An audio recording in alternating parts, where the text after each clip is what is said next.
Good afternoon, people. We may not have an Arcadian today, but we still have some of the best talent that Rushdown has to offer, not only in the game, but also commentating from the sidelines. I have two of the best casters out there down here. We have Rodney Conyers Jr. and Max Ketchum. How you guys doing? It's good to see you.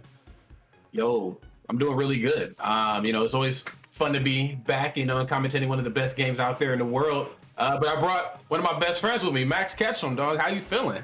What's good, baby? Excited to get my feet wet with this game a little bit. I did mess with icons just a tiny bit back when that was out, and then I was spending some time this week playing Rushdown.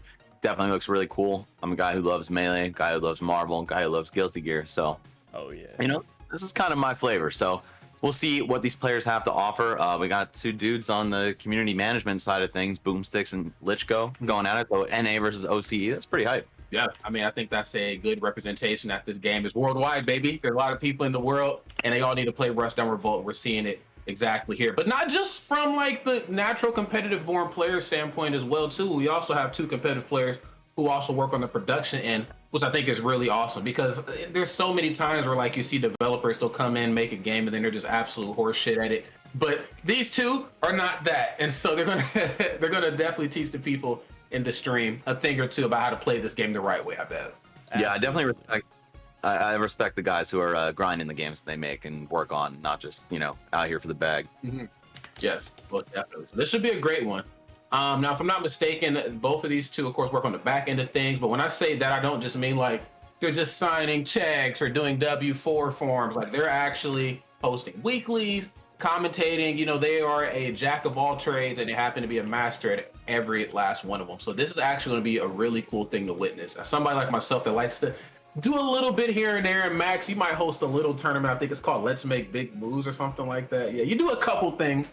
It's just nice to see that crossover. Like, yes, even the commentators and the organizers can throw down with the best of them.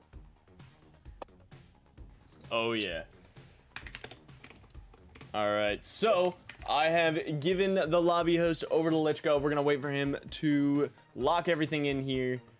I am super excited for this. Boomstix saying that he eats glue for money in the chat. Oh god, and the cigars. All right, it does look like we're gonna be going to Cyber Skyline first. I will hand it off to you guys. Everybody have a good time. Thanks, buddy. Shout out to the homie Goose, as always, holding it down in the Great White North. Production teams out there, if you haven't done so already, definitely get yourself a Goose, okay? Get yourself not any Goose, get yourself the Goose, okay? Here, work with us at Rushdown Revolt. But this is going to be a great match here, friends. Please lock in the right way. Max and Rob will not steer you incorrectly here. So the name of the game today is that we had a little bit of an Arcadian, but doesn't look like we're going to run it today. We're going to do a Rushdown salty style sweet / exhibition / we all kind of love each other, but not really. And as you can see here, as things kind of kick off, I gotta say, man, the gameplay is looking mighty fierce. Now, I'm actually a big Urdah fan, just because you can do stuff like this. I mean, get your opponent off stage, but then kind of be out there a while too, which is a little uncommon for most heavy fighters in fighting games. Yeah, this character definitely looks like she can get down and dirty off stage, which is pretty cool. And you really just don't want to get grabbed, man. I'm sure that goes without saying when you see that she's advertised clearly as a grappler, but like she really makes you start feeling the hurt. Oh, that only did 8 damage though. Okay, I thought we were gonna see a little bit more off of that. Still not super familiar with the roster, but of course, if you're getting those big grabs, which will lose 2 attacks, you're gonna want to make them count. So kind of unfortunate that it did so little, but both characters are pretty low HP right now. They're gonna start flying real soon. Okay, great. It's getting back off the stage using that blink mechanic. Now, I gotta say, good lord, I'm losing my voice. Don't get old out there, kids. Okay, take care of yourself the right way. Don't be like Uncle Rodney.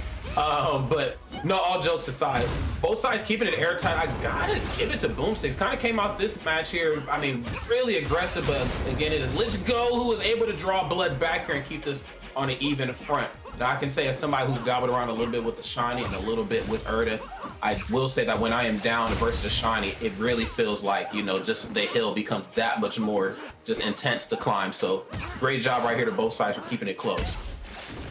Yeah, leads in platform fighters are so rough. Just making up for a stock deficit can be really hard. But you know what's different about Rushdown is that because of the HP mechanic, instead of having to get specific moves to knock your opponent out, you can actually just kind of chip away at them.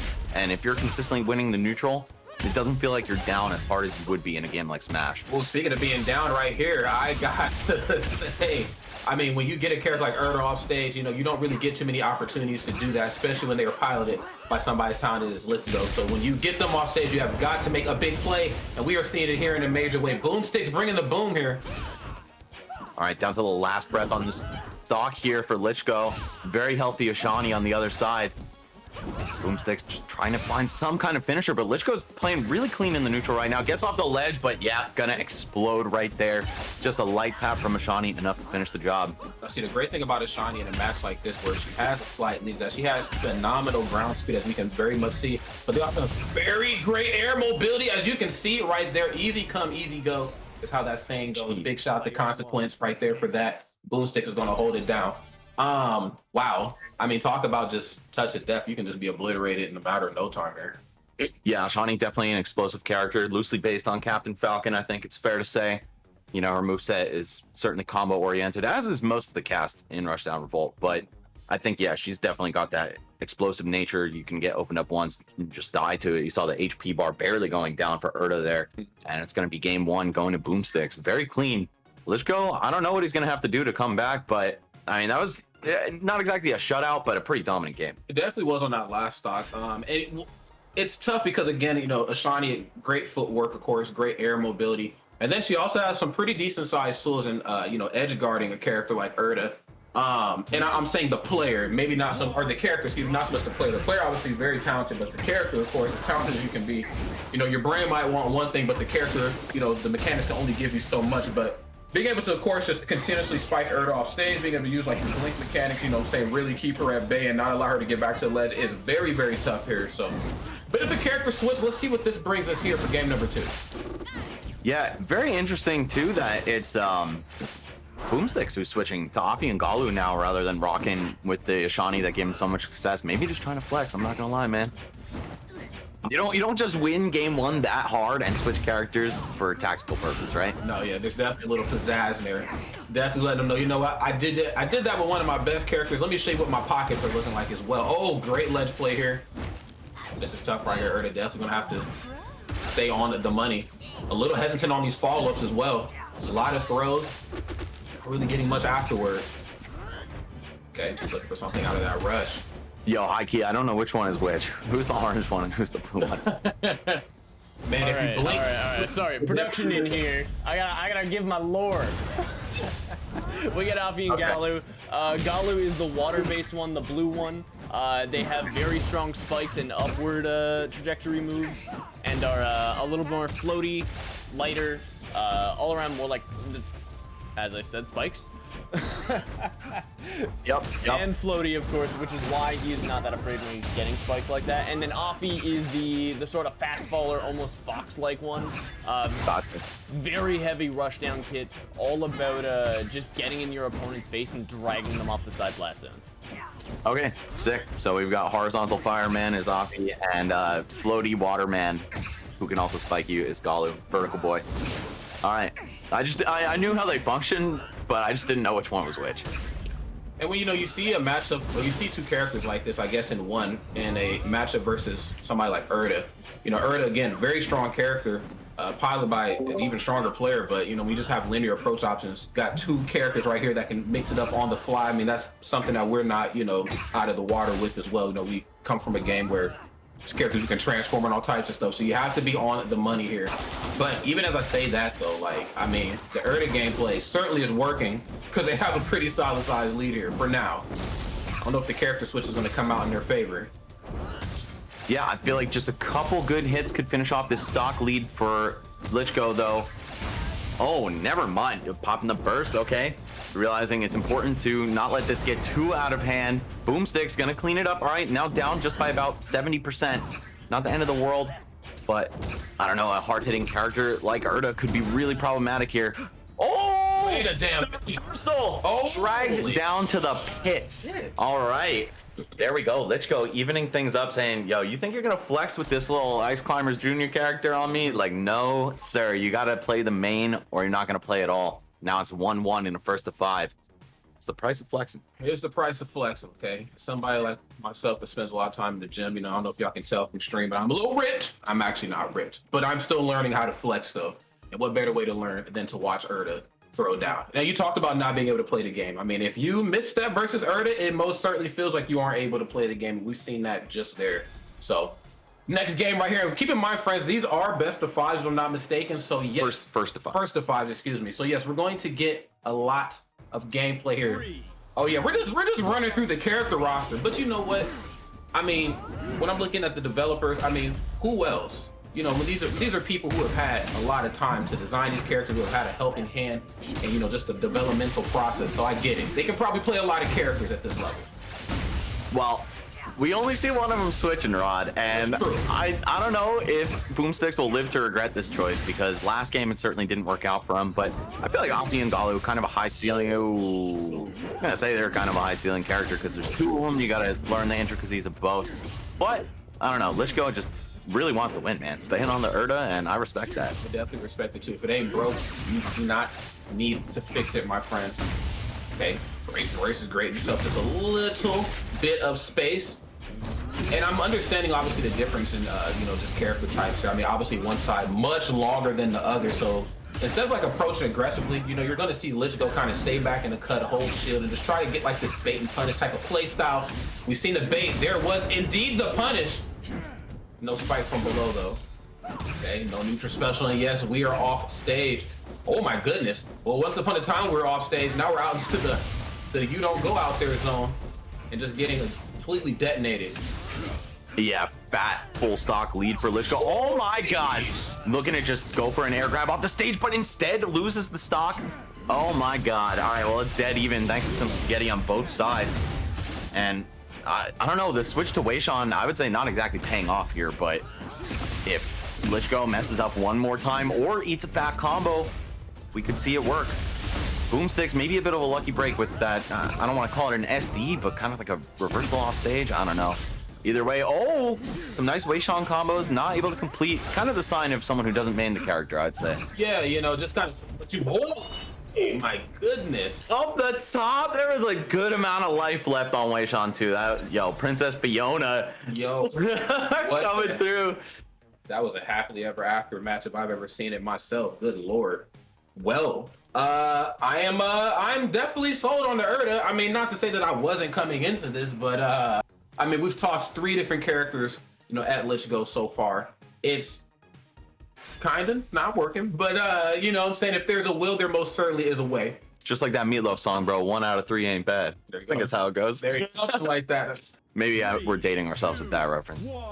It's not actually the name of the song, guys. Anyway. It's one of your favorite characters here that you need to talk about a little bit before we jumped on today. Yeah, as a sweaty sword player in Smash myself, I definitely am a fan of Zhurong. She's got a little bit of that rushdown sauce that the other ones don't. You know, you don't see Lucina doing a half-screen dash like that, for example. But, oh, the down tilt to pivot up tilt, very clean. Got a little bit of offstage threats going on. Now, just based on my experience in Smash, right? Because I've had like minimal hours put into Rushdown compared to that. The grapplers are typically bad against swordies, but some of them, just because they're so tall, and Urdah, I would say, falls into this category, can kind of deal with the range advantage, right? And using normals instead of grabs, because obviously, like, the grab is going to get eaten up by the sword normals. Absolutely. But you got some kicks that can actually go toe-to-toe with these swords. And right now, it isn't exactly working out that way for Lichgo. Seems like he's kind of getting spaced out. Oh, yeah, I was going to say, looking for that parry, a great way to deal with sword characters who have pretty predictable trajectories on their approaches. Oh, I was going to say, the save, but it doesn't matter. Oh, wait, no way. Oh, size able yes, to get back. I was going to say, Urdah, obviously with some tools to close out the distance, but like you said, I mean, versus a character like this, what really is distance anymore? You're not going to be able to touch me. Now, both sides, pretty linear approach options just in the neutral until they really get their combo system started. That down tilt, obviously the biggest threat right here in this matchup. Oh, no down tilt to worry about right there. Just gets a proper shield grab. That's just proper rock, paper, scissors right there that we're turning into. And yes, it gets a coast-to-coast KO. That was awesome. Yeah, just exploding at that 0 HP range. Pretty much anything will do you in there. Oh, wow. Okay, that flying knee gonna interrupt the air dash approach attempt here. Boomstix hanging on by a thread on the first stock, though. Oh, and the movement, man. Super clean stuff. Using those air dashes to great effect. Oh my God. I had to censor myself now. Kids in chat, I think. Are there? They shouldn't be, man. Watching action like this. Oh, going for the super jump to follow. Oh, and an SD from Lichgo. Kind of a lucky break. That is a clean, full stock, full HP bar lead on the part of Boomstix right now. All right, yeah, wow, just such minimal damage from some of these grabs. I'm surprised that Urdah's output isn't that crazy. Really looking for that spike off stage too. I love the attempt. Keeps going for it. You know what they say about insanity though, is doing the same thing over and over and expecting different results. But however, switching it up ever so slightly, going for the forward air, sometimes going for the spike itself, just trying to keep Boomstix on their toes. And as you can see here, the imminent threat of being grabbed is certainly in the back of their head, so they're trying to keep Urdah off of their feet. Great burst. 40 HP left and counting. Sheesh. Sheesh! Wait a damn minute! Oh my God, that didn't. It does 8 damage, but it has insane knockback. It's kind of like a DK cargo throw, I'd say, but like, you know, just being able to kill so early off the top. Yeah, Definitely the inspiration. It's the mechanic is literally called cargo throw. Oh, nice, nice. Yeah, of course you can see some of the coolest things about Smash ported over into this game, and then with a little bit of unique flair. Definitely shout outs to Rushdown for putting stuff like this together. But wow, all right. Keeping the combos going. Urdah, she's got some serious follow-ups off of her grabs. Bleeding out though, 26 HP. Gonna need to play some insane neutral. Wait, whoa, exploding right there. Wow, the whelp, is that like an emote taunt in the game, or does it just appear on the screen normally? So those are emote taunts. So Okay. those are actually hollows that you can put in the game like from your Twitch emotes. You can literally send us your Twitch emotes and we will put them in the game. We have a ton of people in that program. We've got House, we've got Media Hook, Esam and Buzz's emotes are in here. We got the Leffen emotes.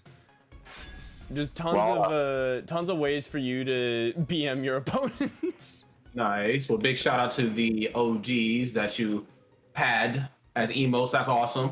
Yeah, that's pretty poggers to drop another emo in the mix. That's right. I'll try my best to get my debated face in there. I'm sure he'd like that. Oh, absolutely. All right, next game here, we got ourselves Urdah mirrors or dittos, whatever realm of the fighting game, whatever corner you come from, you know what that means, okay? Two of the same characters right here, and I really love when these two characters actually meet because it means for a very explosive match, and if played properly, or I guess improperly, depending on which side of the ass whipping you're on, it can make for a very quick match too. Oh my goodness. I gotta really give it to Lichgo though, like that last game, I mean, the platform manageability was certainly there. Using the command grab, just, I mean, really taking, oh my goodness. Oh, no way. Can you make it back from that? Yes, the wall jump. Beautiful stuff by Lichgo saying, you are not about to embarrass me on stream with my own character. It's 2-2 right now. I gotta say, man, Boomstix, you gotta show my man Lichgo some respect. You might think you could do him in with whatever character you want, but the mirror match ain't it. The Afi and Galu ain't it. And who else did he lose with? He won with Ashani, he won with Zhurong, lost with Afi and Galu, and then lost with Weishan. That's right. So, all right, yeah, this is already looking pretty rough for NA here. Gets the throw. No follow-up afterwards.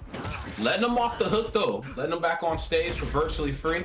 That is, oh my goodness. You don't want that to come back and bite you in the butt. I love these spike attempts too. And you know, even just the slight bit of patience. I mean, before, you know, we've seen, Lichgo jump immediately off stage. You know, every time you find him right up underneath your feet. I get it. You got to spike like Urdah. I mean, why the hell would you not? Now starting to mix it up ever so slightly, but not on that stock there. That throw's going to close it down. And yes, there is the whelp taunt. Oh, trading out with what looked to be a spike there. Looks like Boomstix is on death's door on the second stock though.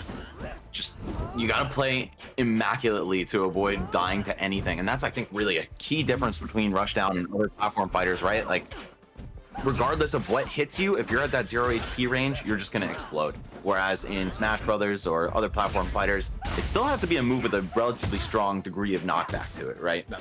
And that can make the things you have to look out for in neutral very limited, and you can survive a lot longer. Oh, and T on the way out. Wow. Damn, Boomstix just throwing in the towel, whether that was intentional or not. I think the main point here is that his mastery over Urdah is not nearly to the degree of Lichgo's. So we'll see what's going to come out in now, game number 6. It is 3-2 in favor of Lichgo. Of course, it's the first 2-5, so we got at least 2 left in the bank, but potentially as many as 4 games left. That's right.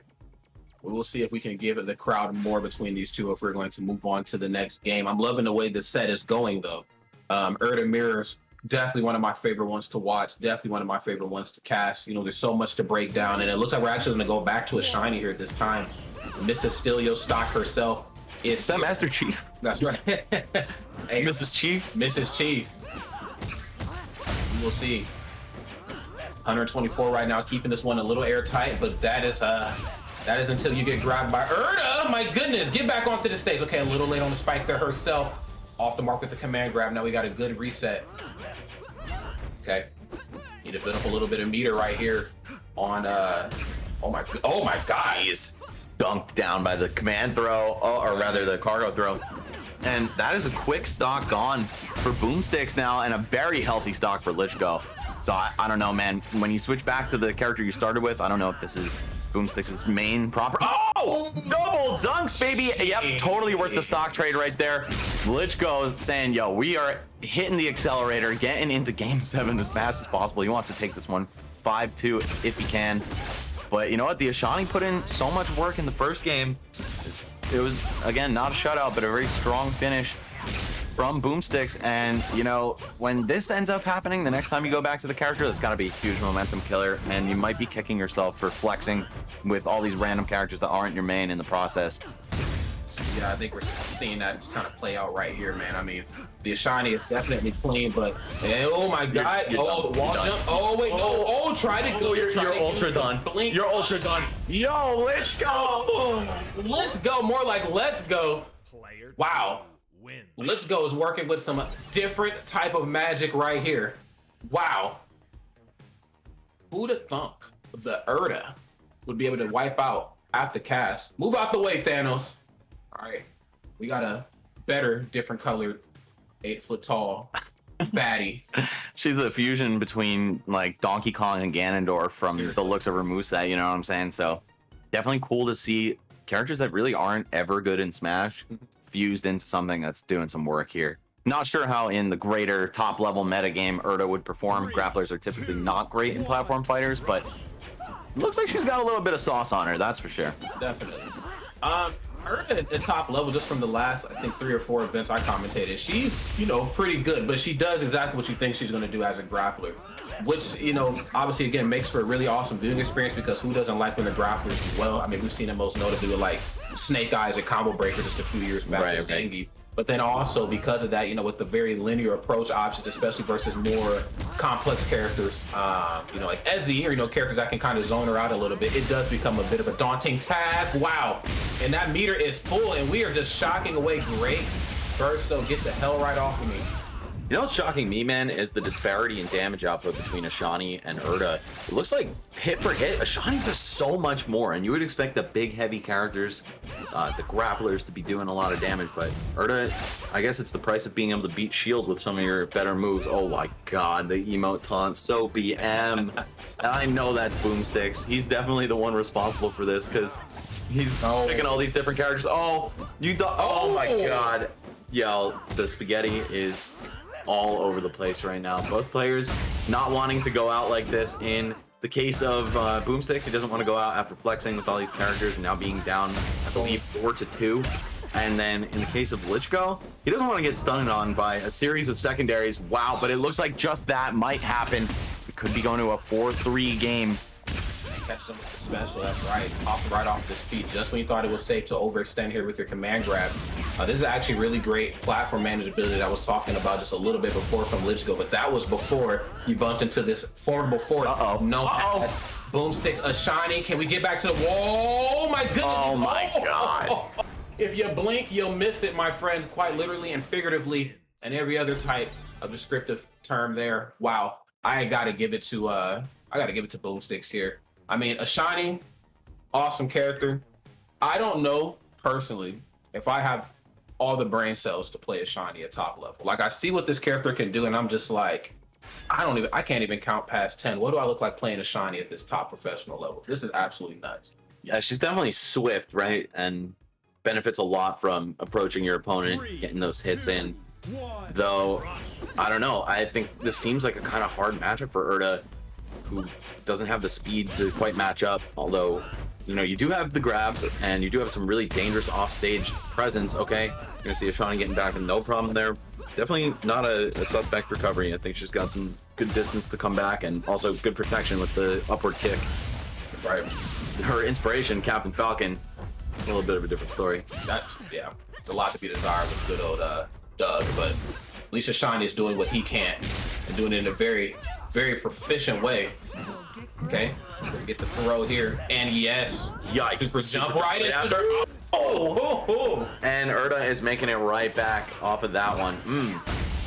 Up to, okay, we're gonna see the burst come out, just trying to minimize the lead that Lichgo is able to establish for himself here. Boomstix, a little bit on notice. This is, of course, game point for Lichgo. If he wins here, it's just over. Gonna have to make a play. He's not gonna make it in a major way, and this is what happens when you allow the bigger characters in fighting games to get the leads. Now they really get to showcase that fighting game prowess, those footsies, because they know you are gonna have to overextend a few times. Oh, how did that score? Oh my goodness! And Ashani is looking like no more there. Wow, 150 HP, a final stock. I gotta say, Lichgo is just cooking with some different grease. Okay, hold on a second. Now, I have seen some crazy comebacks. Goose can attest to this. When we commentated just a week or two ago, I was like, hey, look, I know it might seem like all hope is lost, but in a game like Rushdown Revolt, it most certainly is not. Oh, okay. Fat read. Boomstix on notice here. The threat of a 3 stock is very real. 86 HP remaining on this final stock.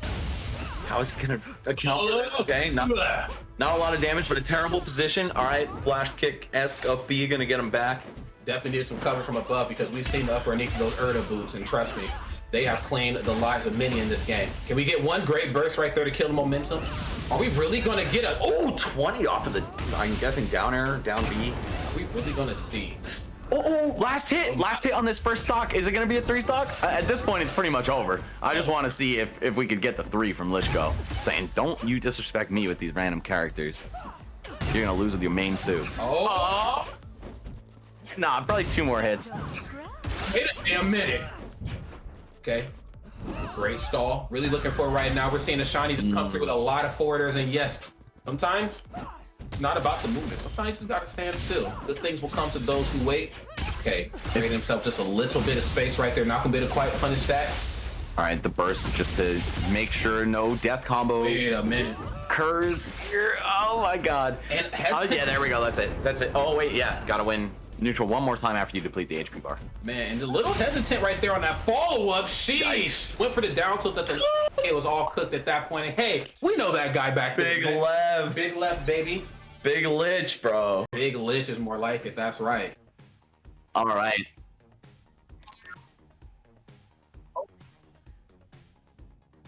Oh, wait, what? I thought that. Oh, shit. I thought that was 5-3. I'm almost sure that that was 5-3, but hey, you know what? What? He's popping the emergency best of 11. Hey, it happens to the best of us, all right? One thing I've learned about being over here in Tri-State or on the East Coast is that people will pop that emergency if they have to, okay? It goes down. All right, yeah, this is kind of insane. Going back to the Afi and Galu that got absolutely smoked up in game 2. Oh, wait a damn minute, though. Yeah, kind of popping off right now with Galu. Okay, well, let's see if we can turn it into, that's right, right into the arms of the Angels. Now gets the throw, little hesitant right there on the fall up, and really looking for something with this down tilt just to get the party started. I mean, nobody runs a party quite like Urdah does.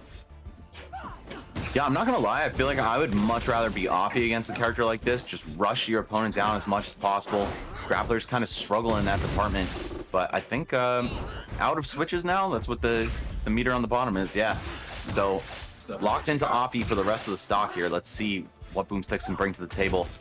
If he can just smother Urdah here, capitalize on the inferior frame data, meet some of those grabs with quick aerials or quick grounded pokes just to stuff him out. Does not see success in that. How's the recovery gonna be? All right, making it back, no problem actually. Charging the girl right there just to get himself a little bit of leverage right back to the ledge of the stage for the immediate snap. Ain't no parry for you, and yes, we are going to the depths of hell to get the stock taken. A little off the mark. You're up underneath Urdah, though. Not a good position to be in. Not electing to go for the drop-off downer. Looking to get back onto stage and try to reset the positioning. This character might be a little bit more tactful in how you decide to hit him. Oh my god.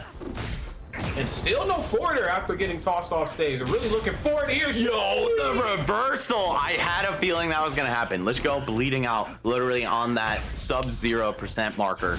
And just the power of Urdah is these ridiculous knockback moves. It almost doesn't matter what percent your opponent's at sometimes. You can just get it done. 110 left and killed off the stage with relative ease. God damn. God damn indeed, Max. I mean, sheesh. What, I mean... I just don't even know. Look at. No way. No way. No way. Okay. Oh, the reversal. The reversal. Yes, the Oppie edge guard. Oh, never mind. Urdah with some fat recovery right there. Even after her jump, she's got a little bit of that hover and drift. Yep, using the wall jump and everything to make it back. Yo, these guys are scrapping off stage. And it's Boomstix who has a lot of work left to do. But he's not going to get to do it. Wait up. Let's go. Are you kidding me? I'm pretty sure he won 6 games. Like, and if he didn't, that one should count as 2. Yeah, I think that should count for the next time they play 2. Like, don't ever ask me for the rematch. Jesus Christ. And you can just see in the post-game stats, like, Urdah is doing less hits per combo, but each of those hits means a lot. The grabs don't do too much damage, which I'm actually kind of surprised by, just based on, you know, how grapplers typically function. But they do open you up for a ton of other hits. And the normals hurt pretty bad from Urdah. Yo, the grabs off stage though. I mean, how do you even play with balls that big? I would imagine it's very difficult. How do you walk around like that? I would imagine it's very difficult to sit. How do you wave dash? Anyways, how? But how? Like, I mean, Lichgo definitely dragging on the floor. I mean, Lichgo on another level those last final games. Now, obviously a bit of a cold start there. It's fine, but the great thing about, again, the first to 5, where I guess in this case this might have been a first to 6, is that you got some time to kind of warm up, and that's not. Or I can't count. I don't know. It's one of those. Hey, who knows, man? But I just know that, you know, that's not an uncommon format, of course, in fighting games. You know, we've seen the craziest matches in the world played like first to 5, first to whatever, like the Scott, low tier God, and all types of stuff. But it gives you ample time to warm it right up. Now, obviously, this match nowhere near as salty as that one. However, though, Lichgo towards the tail end certainly came alive, and that Ashani that he struggled with in game 1 definitely didn't struggle with it. And what was that final game? Because that was 6 games. So what is that game goal? It was, I think that was 9. 9 games. Or 8 rather, because it was something like that. 5-3. Yeah, that's right. That's right. Allegedly 5-3. I think it was 6-3 to be honest, bro. Yeah, that's how tall I am. Not psych. Yeah, right. I wish. Oh man, I was like, I'm telling Boomstix to unmute right now, and he's like, you don't want that. You don't want that. Yeah, sorry. I think it went off the rails for you as soon as you started flex picking out here. My man Lichgo came through in a big way with the main the whole time, and like if he's showing you that respect, you got to show it right back, or else you're getting dunked. Well, here's the problem. I thought this was like a showcase, like a salty sweet showcase, and I was out here trying to do cool shit, and he just did lame shit the whole time. Sitting in shield grabbing me, you know, going in for the side B. That's the only neutral that he ever won, you know. It's fine, though. Props to Lichgo. Did a fantastic job. There's only, like, one way to play this game, though. I'm excited for that Urdah rework. You guys did a great job on commentary. I'm glad to be here. Ain't nothing cooler than winning. Remember that next time you're in a showcase. That's true. That's true. Lichgo says cry about it. I might, bro. I might stuff my pillow right now. You know, get the big old pillow, cry right into it, dude. I cannot believe I lost to an Urdah that just grabbed the whole time. It's crazy. Hey, you got hit by it the whole time, baby. Yeah, no, I did get hit by it. Yo, make no mistake, Lichgo did a great job. I did a very poor neutral game when it came to it, you know, because Urdah has to win half the neutrals, you know. But that's changing soon, you know. Rework's coming. I feel it. Props to Lichgo. Did a tremendous job. Said, see me after the patch. Yo, see me after the patch. And that's real, like, beef right there. Like, it's one thing with, like, it's community beef. And obviously, both of these two are in the community, but the developer beef, like, hey, wait till I patch your damn character out this game, then what you gonna do? Yeah, I gotta flick Keiko a cool 50 to make sure that you can't do that next patch. There you go. Yo, we love the enthusiasm. We love how Yeah, no, but no disrespect to Lichgo. I don't got no disrespect towards Lichgo. It's all the character, homie. I ain't got no problem with Lichgo. Lichgo's a cool guy. Oh yeah. Yeah, that's how I feel when my roommate picks Kazuya against me in Ultimate, so I could vibe with it. Yeah, play a character from your own game, dude. Come on. You want to play Kazuya? Play Tekken. I'm sorry, bro. I couldn't select Zana. Yeah, so Lichgo, let's talk to the winner here, man. So you stuck it out, full sweaty try hard mode with your main the whole time. I respect the hell out of that. Personally, I'm sweaty try hard myself. So, what were you thinking when Boomstix won the first match with Ashani and then started trying to flex on you? I was thinking, oh, I've fumbled the bag. I'm gonna get it the next game. Then he picked Alfie Galu, and I was kind of a bit shocked, to be honest. You know, I thought we were gonna sweat it all out, but Boomstix, you know, he had to pick different characters so that he would have the excuse when he inevitably lost. So. Yeah, see, I'm right there with you, man. The pre-Johns, I didn't even go my main. Did I mention the amount of characters that I did ever once? Nope. It's okay. We gotta troll you guys too, because this is a salty suite, right? So like, if the commentators aren't here encouraging you to get even saltier, then what are we doing, right? I feel like y'all should run one more. That's all I'm saying. Maybe run it back at the end of the day, mains only. Yeah. I think we should run it back mains only. That's just me though. What do I know, man? We're just commentators, but I'd like to see one more. I don't know. That's all up to chat. I don't know what other games we got going on here. I'll keep playing Lichgo. I don't mind Lichgo. You don't mind me, eh? Yes, A. A little bit different before I joined the chat there. I heard the stream. Yeah. Where is that energy? No, when you wasn't here? I'll say it all right to you, bro. You played lame as hell, bro. There ain't no two ways about it. You know you did. Oh yeah. Well, I don't know about that, honestly, bro. I was having fun. Yo, I am. Again. I wish we had an APM counter, dude. You had about 6 APM. All it takes to beat you, bro? 6 APM? Oh my god. Alright. I'm gonna get off my bullshit. Great job to both of you guys. Great job, commentary. Glad you guys are here. And it was even more fun to chat with you guys afterwards. If you guys do play again, good luck to both of you. Want a good, clean fight. But we, of course, have a little queue going here, so I think we'll start moving through it. But yeah, great job. Great set to watch, guys. All right. Thank you guys a lot for being here. Y'all did great. Yeah, no problem. Thanks for the comps. All right.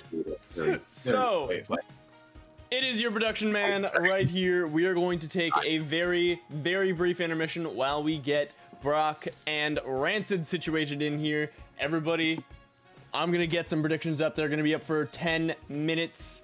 These two are some of the biggest competitors that we've ever had in the history of this game. Brock tearing his way through every bracket, getting his top 8, and Rancid being one of the standalones from the very, very beginning. Let's see how it pans out right after these messages.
How did we just do that?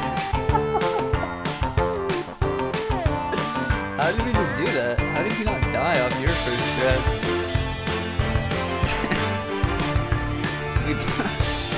So when you're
have been on.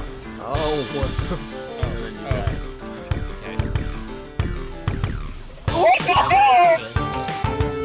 Someone clip that, please. Holy shit. I don't know. It wasn't that impressive.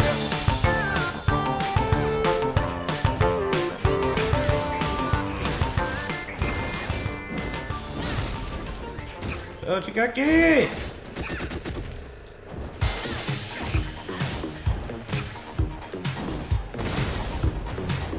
Cody is just meant to be a Seth player. Misses the teardrop. Ooh, goes to challenge Urdah's fair. Big mistake. Daily quest! Let's go! Oh, that's so hype, actually. Would have killed. First bait.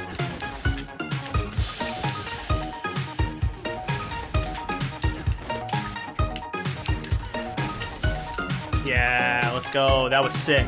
That was sick. You can't even get mad at that, because that was sick.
Oh my god, I'm the sickest there ever was.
He's making you guess, that's for sure.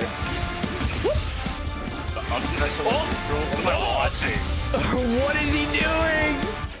Oh no!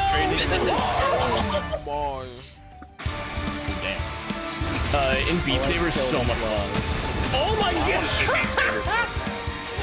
Why is he so good at that?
How did we just do that? How did we just do that? How did you not die off your first stretch?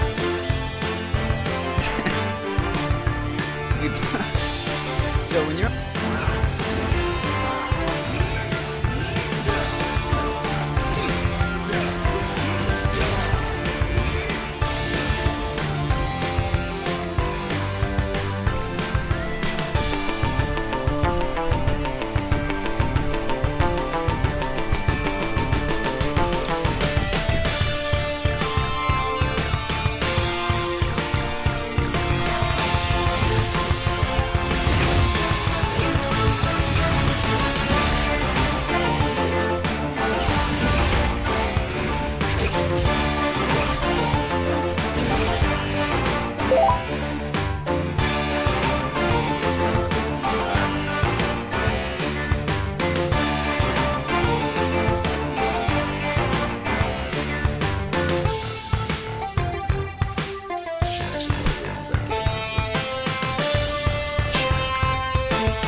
Someone flip that, please.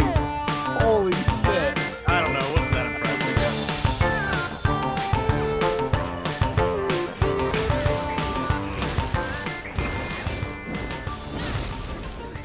Oh, Chikaki!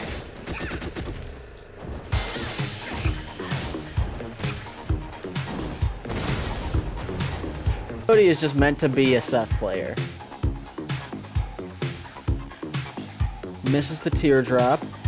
Ooh, goes to challenge Urdah's fair. Big mistake. Daily quest! Let's go! Oh, that's so hype, actually. Would have killed. First bait.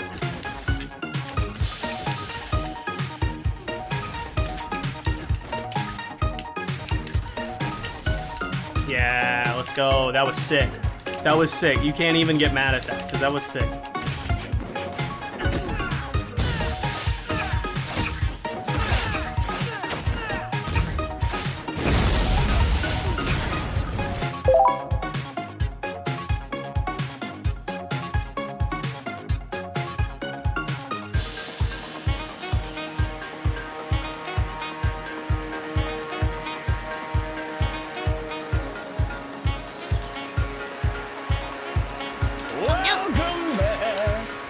I got your two favorite casters here, Rodney and Max, and two of the fan favorite players, Brock and Rancid, lined up.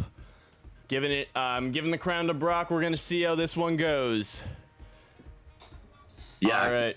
Curious to see some top level play right now. Yeah, most definitely. I think no matter which type of format you run, whether it be 1v1s or best of 5, first of 5, whatever. The great thing about this game is that you're always going to leave learning something that you didn't know beforehand, and I definitely learned that in the last first of 5 that we watched. So really first to 6 is that when you got a good character on your behalf, it's best to stay that character. Okay. Yo, somebody needs to go back into the VOD and see if they actually played first 6. They might have. I swear, bro, I was keeping track, but I don't know. Oh. Yeah, I thought I was too, and I got confused. Yeah, and all three of us, I don't know. All right, whatever. Well, we'll trust the players. We all got schmicks right.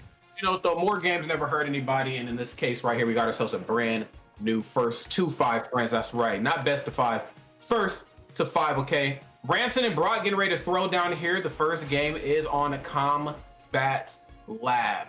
Okay. Yep, small battlefield basically for any ultimate players out there. This is more like the Kalos one.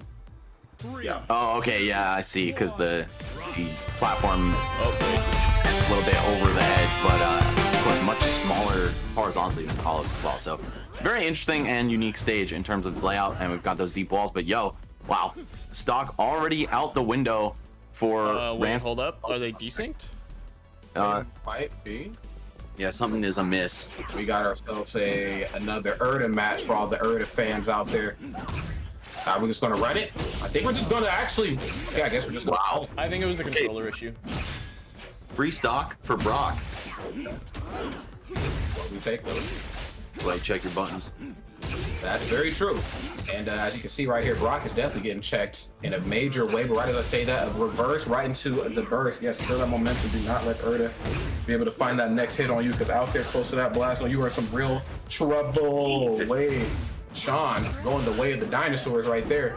Yeah, Jeez. fatty 2-stock lead for Brock now. I mean, one of those Rancid didn't really have much input on, literally, but a kill off the top, okay? See if he's able to bring this one back. Brock's sitting extra pretty with a big character like Urdah. You can kind of just, wow, yeah, afford to take all of these crazy risks. Those early offstage kills with the forward air, man, it is tough. You get dragged all the way out there by the cargo throws, and then, you know, doesn't matter how much HP you have left. Yes. That move is strong as hell, even if you're at 150, it seems. And that's the thing about platformers, friends. For first-time viewers, I don't know, 100th-time viewers, how many ever times, you know, you've tuned in, is that this is not a game of life in a lot of ways. This is a game of stocks and lives, right? So you can be killed or KO'd, you know, whatever terminology you'd like to use, at very minimal HP loss. So definitely watch yourself, because the offstage gameplay is definitely where you see a lot of Urdah players shine. Okay, gets the throw forward air. We get another one. Okay, get yeah, come here. Get over here. Right in the blast zone with the backward throw there. Oh my god. And Brock is just on fire right now. I mean, honestly, Rancid is on fire the way he's getting lit up by Brock. Most definitely. You need to figure out how to douse these flames and fast. Okay. Starting to see some of these cool Weishan combos come out. Yes, great burst. And the great thing about Weishan is that we have the length on Urdah. Now, obviously, Urdah can cover space, but that does not make up for just being a little stubby physically when it comes like the up-close combat. Weishan, of course, he has a wonderful blade in their hand, and with that, we can keep this big old just mammoth of a woman out. Love Urdah to death, but you definitely got to watch yourself when she's around, okay? She will hurt you. He's got a much closer game than the first, and that, of course, because Rancid has been able to play from the jump. But damn, oh, looking for the back throw into a super jump follow-up. Not going to work out, but Brock still keeping the pressure up. Wow, 19 HP left, and it still exploded him as if he was at 0. God damn. Brock only 60 though on the stock, and I feel like the way that Weishan scraps and rushes you down, that might not be long for this world. Yes, there we go. A spike off stage just obliterates Brock. Now we've got a dead even fight. Just kind of goes to show what can happen when you keep everything onto an even footing and you don't lose your life like in the first 15 seconds of the match. Am I right? Hanging out at this ledge right here, and Weishan just doing Weishan things, using those arrows to keep him at bay. Great burst right there. Not looking for the third spike in a row. Gonna rush right in. What's it going to be though? See, the great thing about Weishan is that's where I need these platforms with how close they are to the stage. You know, just a simple jump aerial will cover all the distance around them, and then some. Shit. Pierced off the left side of the stage right there. It's going to be Rancid taking game number 2. Evens up the set. And you know what? Considering they didn't really start on equal footing in game 1, I would say that momentum is firmly in Rancid's favor right now. I also think that Weishan's moveset looks pretty good against Urdah. He's got that cloud back air kind of thing going on where he can space you out and just make it really hard to approach him, especially if your approach options are all grab based and lose to buttons. So I think we've got a pretty promising future in this set for Rancid. And yeah, here we go. It's the switch to Raymer for Brock. Looking to use a little bit more in that projectile range. Of course, we've got the 3 bullets that could pose some kind of zoning threat, but I don't know. That's something Urdah is unable to do. And maybe this matchup isn't much better, but oh, all right. Well, a little bit of luck, and we're going to see a better performance from the Raymer so far. Yeah, most definitely. I mean, matchup or not, you know, this matchup is not starting off right for Rancid. And I did this with Goose while we commentated last weekend. I just sometimes commentary curse the players, and it just happens like that. But in my defense, okay, I am watching this in real time, but I'm not the one behind the sticks, okay? It's them. Can't really curse anybody. However, the way some of these conversions are not being followed up properly definitely feels like things are a little cursed right now here, but not for Rancid. Rancid with this slight lead. Okay, for the up special right at the ledge. And yeah, ooh, my lord. Bro, Rancid has just been taking so much health with every exchange. He's getting like 4, 5, 6 hits keeping himself an advantage. Oh, but he's on the last breath of this second stock here. Let's see, can Brock even it up before he takes too much? Wow, good tech chase on the get up attack, yeah. Keep it going there with the back here. A bit of a missed opportunity, and I love the way he followed up. Wait for the burst, and then put him into hers. I love that. Wow. The magic pixel too, yeah. Holding on to, or rather holding off on the combo, waiting for the burst, such a smart thing. You know, if you play a game with a combo break mechanic like that, even in Smash, right, where there's no true burst, but you've got stuff like quick neutral airs out of combos or whatever, right? If you're able to account for that and wait it out, then you could get an even bigger punish just trying to read your opponent's option out of disadvantage or their combo escape tool. We saw Rancid do just that. Mops the floor with Brock. 2-stock finish, hanging on to that magic pixel on his second stock as well. Yeah, loved everything about how that last one wrapped. I don't know if I love how this started off though. Ashani doing Ashani of things, that's right. Some of the best footwork in the business. Oh my God, goddamn. But you know, right as I say that though, that's right. You can't let this match get too out of hand. Rancid knows how to turn one hit into many hits. So obviously that is the name of the game. But when I just talk about conversions, you know, just hits landed, I gotta give it to Rancid. I mean, hasn't barely dropped anything. Wait a damn minute! Oh my God, they're both getting done the hell up, or doing themselves the hell up in that case. This is not the cleanest game between these two, but it's straight down and dirty. Hopefully we get a pretty respectable final stock here, because, you know, shit's just been flying off the walls beforehand. Okay, oh, nice back air. Looking for the rush in, a little bit of pressure. Oh my God, yeah, a little bit of a break. Can we get back on? Okay. Great tag. Forward throw. Yes, no forward air though. I was gonna say. Oh, he bet it all on that spike attempt right there. All right, Brock barely escaping with his life right there. And honestly, Rancid kind of did that to himself. I believe that puts us at 2-2, even set. That just goes to show how closely matched these two are. And the level of competition in Rushdown Revolt at high levels, man. This is some clean stuff. These guys are killing each other off of like 1, 2, 3 exchanges. Yeah, that is the mark of a beast, the mark of a very prolific player. You know, in a game like this, you know, it's not just about the neutral like other platform fires. And again, no disrespect to the other ones out there, but that's only, I would almost argue that's almost even less than half the battle. Now, obviously, they always tell you in a fighting game, learn the neutral before you learn all the fancy stuff. But in a game like this, you got to know how to do. I mean, look, you have to be able to do this. If you do not get these spikes at the ledge, especially on a character with a pretty decent yet linear recovery system like Weishan, he will live forever. Now, Urdah, of course, spends a lot of time off stage. And I think, obviously, Rancid very well aware of that, hence of the burst right there, right in their face. Brock is going to have to really tap into something here and a quick. Yeah, you got to make sure you're getting equal reward on hit to your opponent, right? And being that combos are such a huge part of this game, have to lab that out a little bit. God damn, Urdah mopped off the face of this earth already. We got the tech chase with the back air. Okay, looks like Rancid is just going to throw away his first stock. Never mind what I was about to say.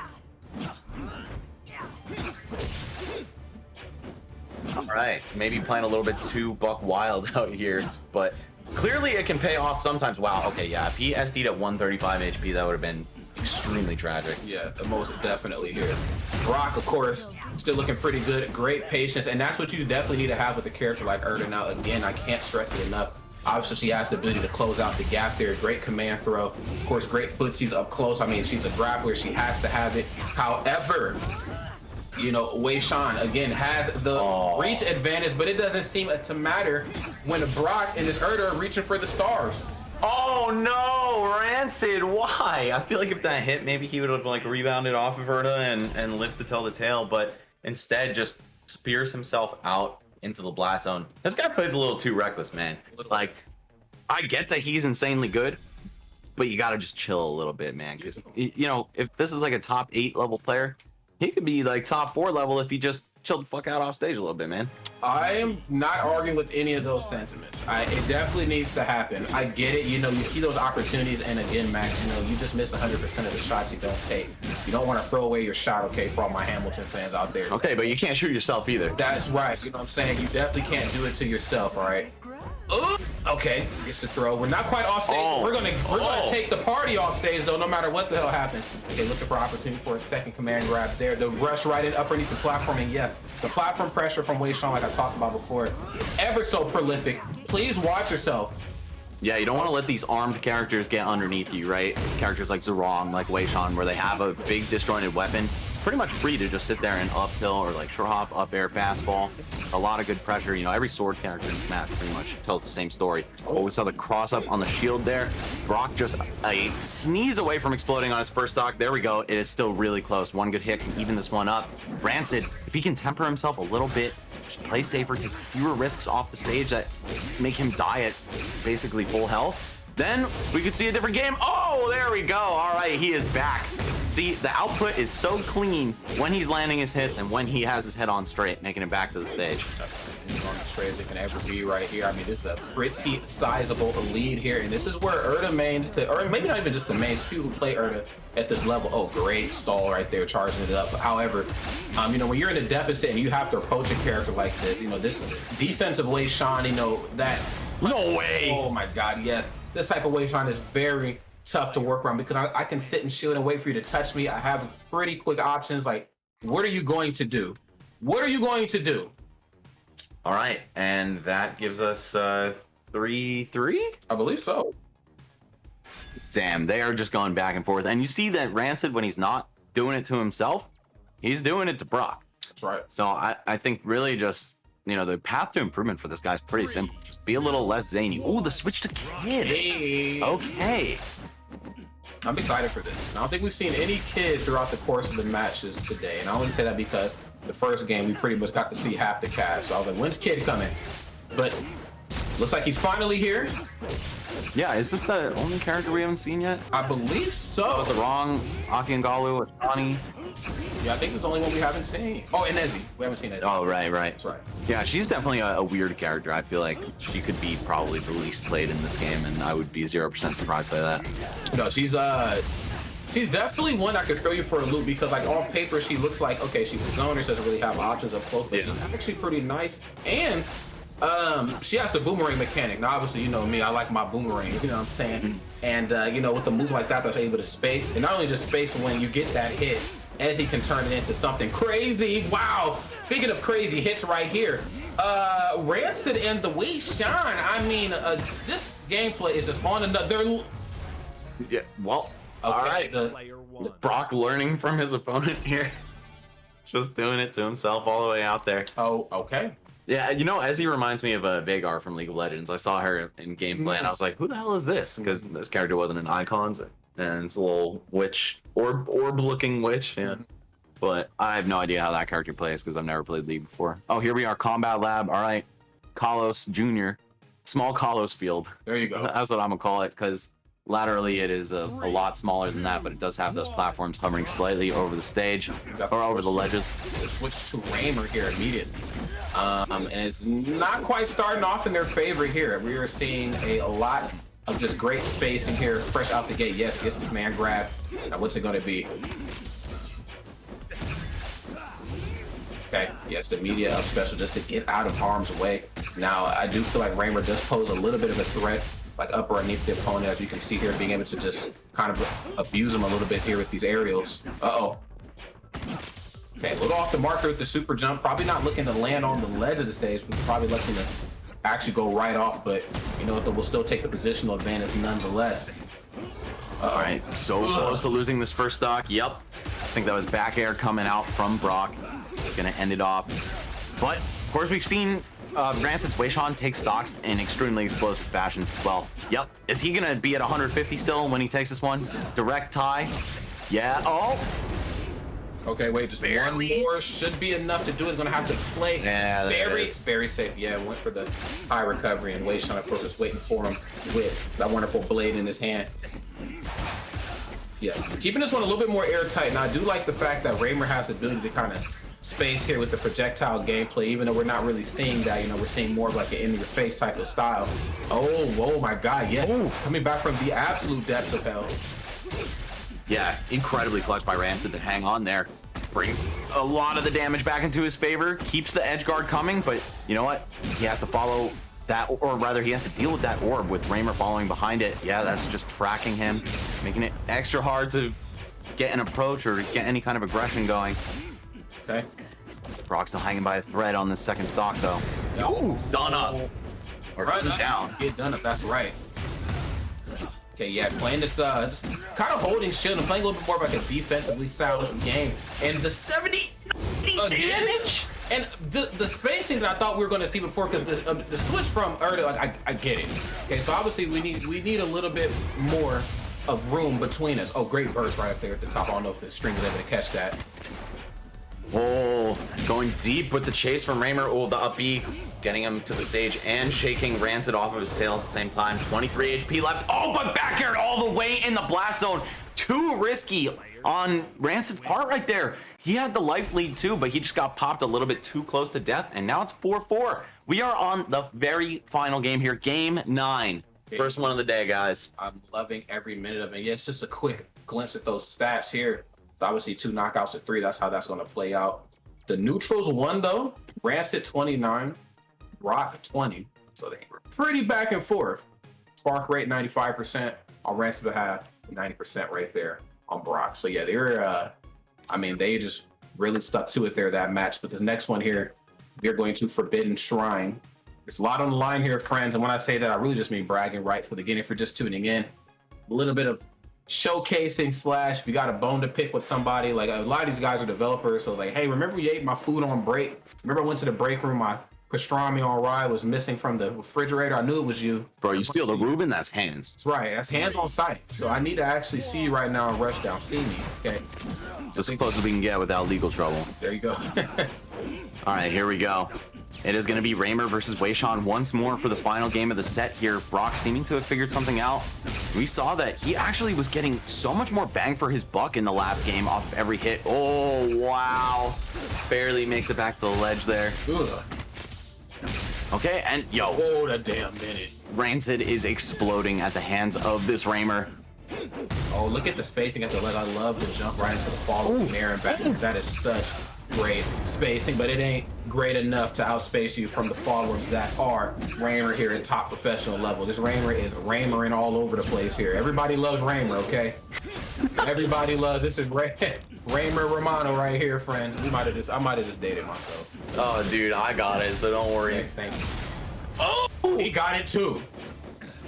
All right, Weishan, this character hits so hard, but you know what? It looks like he just doesn't have the raw speed of a character like Raymer, and that might make it a little bit harder for Rancid to keep up with the pacing here. Brock, been in control the whole time. He's up by about 50. Great burst, landing right with the aerial, looking to clear himself a little bit of space and just give himself that added insurance as they get back onto solid ground. Another back air, don't even think about touching the Ooh. Actually a smart play. No, The capture shot. Oh, wait. Looking for the grab, okay. Third time's the charm. Oh! Okay, wanted that fall rope. Bad as he wanted to breathe here. That's how tight this neutral is. Neither side are really giving each other a lot of space to inhale. Okay. The ledge hog right there, just taking it away from him. Sending Rancid to his last stock. All right, Brock already dealing about 50 damage right off the bat. We're gonna see Rancid on the chase down here, but of course, the more you do that, the more you expose yourself to counter hits from your opponent. We're chasing the orb, trying to hit it down as well. Brock looking to flex just a little bit at the end here, but we have one final lease on life for Rancid. 54 HP. I mean, if he gets the stock right here, which he does, and gets 2, maybe 3 clean openings, we could see an even game. He also does have his burst online. He most definitely does. He's going to have to play the tightest neutral he has ever played in his entire life right here, and trying to hold shield to find an option is no longer working here. Excuse me, versus Brock. Brock is definitely figuring out ways to work around that. Nice, even the walking shield. All right, turn into the Walking Dead here in a second, though, if you don't make a proper play. And there it is. Like I said before, everybody loves Raymer. Everybody hates Weishan, or maybe it's just Raymer here that time. Great stuff right here to both players, but wow, Rancid, I mean, just a bit of a cold start, I gotta say. But it's not about how you start in this game, it's definitely about how you finish. And it looks like Rancid was able to finish in a major way.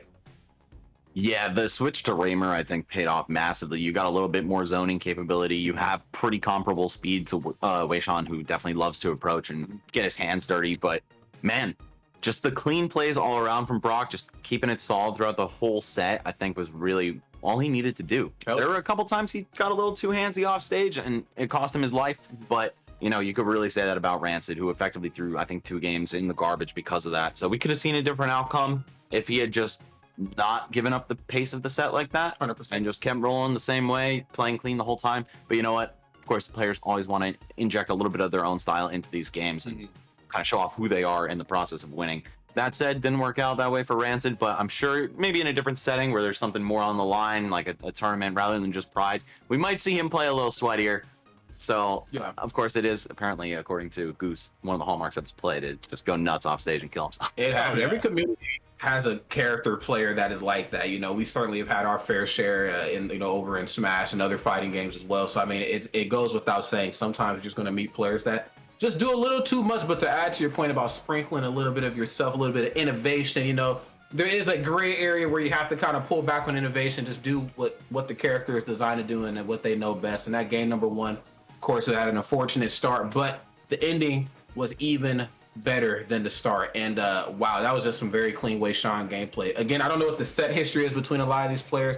I don't know what's really on the line. And actually, I wish there was a little bit more of like a notice on the salty sweet so I can get like the narrative on like who's really trying to, you know what I'm saying, stick it to the other side. But at least if nothing else, we were having an awesome time here viewing friends. Talk to me, Goose. How are you? What's up? Note from production. What the fuck? How did that go by so fast?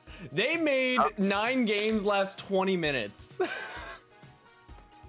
That's the appeal of a game like this, man. If you like to scrap, you like to throw down, if you like to fucking murder the shit out of your opponent, like pick up Rushdown Revolt, guys. That was sick. That's right. I mean, I'm gonna see if I can get either Rancid or Brock in here, and then in order to fill a little bit of extra time, I might fight another blue name. Like I might fight another dev here. Okay, bro. Run it up. I'm ready. Let's see it. All right. So, let me see if I can get Rancid in here. That is, if he'll actually answer me. Okay. Sounds good to me, friends. Friends in the chat, talk to us. How y'all feeling? Are y'all enjoying the matches today? Are you having fun? Again, I think we were supposed to have a small Arcadian today, but it looks like we're just going to run some exhibition / salty sweet games. And you know what? That's okay. I actually feel like the fighting game community just overall needs more opportunity for that. I hate that we only get it like once a year, like an Evo or something, and it's like this done up overproduction, like whatever. Like, nah, let's do it the good old fashioned way. You call your boys, I'll call my boys, whatever. We'll meet up somewhere, you know what I'm saying, in some hole in the wall spot. We'll get the setup going and we'll just run the game. So what's up? Oh, hell yeah. Yeah. I remember when salty sweets were exclusively in hotel rooms, you know what I'm saying? That's why they called it a suite in the first place. But, you know, of course, as the FGC grows and develops, we do want to see, you know, more people able to come sit down and watch it. But you can't beat that vibe, man. You can't. Like the 12 dudes crammed into one hotel room, all throwing down like $500 each. Because you know that there's like no like overproduction, like esports, anything sprinkled into it. Like, yo, make sure you look at the camera when you call out, you know what I'm saying, his dead dog. Make sure you like, no, it's like, this is serious. Like, this is real beef. Like, and it started somewhere before social media and boom, here we are. So I love the fact that Rushdown Revolt is tapping into some of that grassroots energy here. This is really, really dope. Says Ketchum, stream a lot. Apex 2014 Salty Sweet, legendary. Yep. Just had to say, I was there. The chat. That was hype. That was a really, really hype set. So, how about we fill in a few of the blanks? What is your record against Brock right now? Because you guys have been trading sets for quite a while now. I know it's in his favor. Have to check out the bracket right now, or where they got all the info. I'm not sure on the hard numbers, but he's definitely climbing ahead. Yo, Rancid, I gotta say, man, you played great. I love your high risk gameplay. Some of the SDs obviously I didn't love, and I know you didn't either. But it's cool watching somebody go ape shit like that. So props to you for doing it like that. I really like the style. Thank you. And yeah, like you said, that's the downside. Sometimes you go too hard, and then before you know it, that's a stock gone. right. Even when you have like all your HP. Yeah, it's like, wait, why would I go for that in hindsight? But that's how I have fun with the game. Same, dude. I cannot stop holding forward and mashing and approaching when I play. Even some games that are a little bit less conducive to that, like Ultimate. Nothing like aggressive play, though, man. What are you here to do? Yeah, I paid for these buttons. I'm gonna press them. That's right. All right, you didn't pay for these buttons for no reason. All right. So what's going through your head right now? How are you feeling about everything? I mean, I think it was a good. Aside from that last game, I think Like all of them were pretty close. Oh, and aside from when Brock went kid.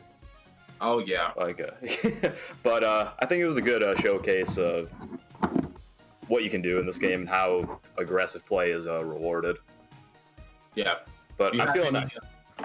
You have any specific words for the opposing side here that we should know?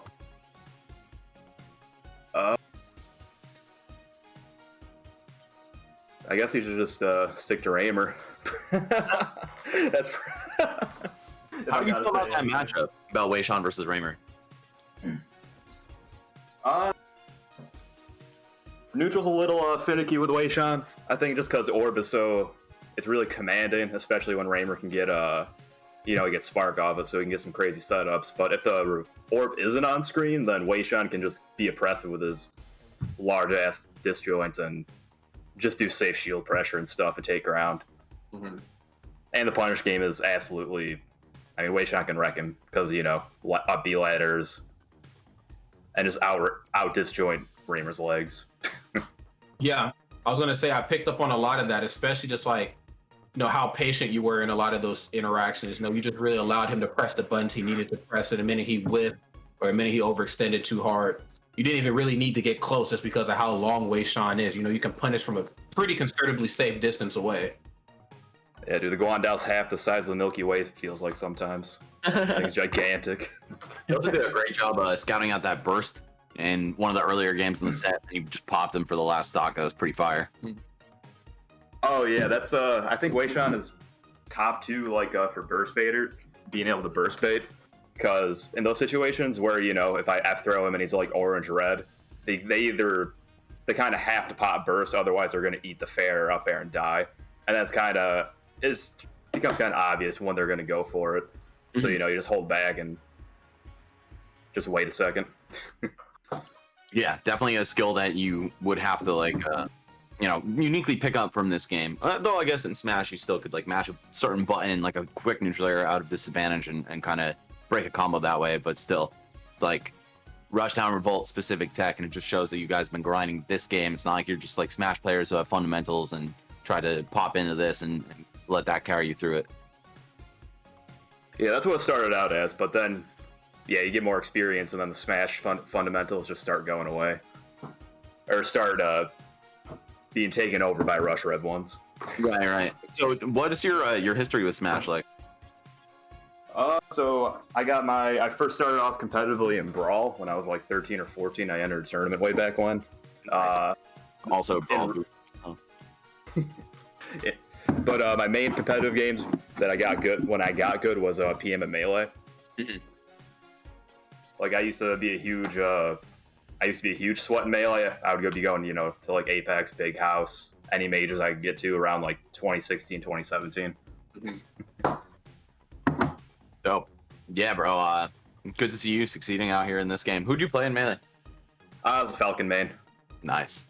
That's awesome. What made you want to play Weishan, if you don't mind me asking? I don't know exactly who your main was before Weishan, but what made you want to play this character specifically? Because it seems like it's kind of home sweet home for your style. But was there another character or characters you kind of messed around with before this one?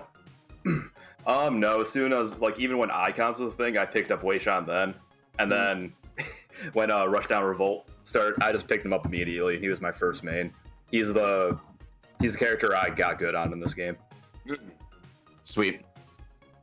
All right, bro. Well, thank you for your time. It's a pleasure interviewing you, and even greater of a pleasure watching you play. You're pretty sick, and I'm sure you'll be able to close that gap with Brock. I mean, that was 9 games, right? It was down to the wire, so I think the future's bright for you, man. Keep killing it. Oh, hell yeah, dude. All right, yeah, thanks for having me. Till next time. Yep. See you later, Rancid. Thank you so much for coming out. Especially on such short notice. Shoutouts to all of the players who were coming out at literally, I texted them on Discord 30 minutes ago. 30 minutes before the event started. Yep, always down to grind. But peace out, guys. Okay, so now I've got something a little bit special for you. I am gonna be playing against the low-sode man Boomstix himself. Ooh, are you gonna pick Urdah? Oh man, no, I have a billion different controllers that I am learning at once. In fact, actually, do people want to see the shoebox? I'm talking shit the whole time. What they do? Do people want me to play on the shoebox? I'll play on the shoebox. I want you to play on whatever you are the sweatiest and most talented on.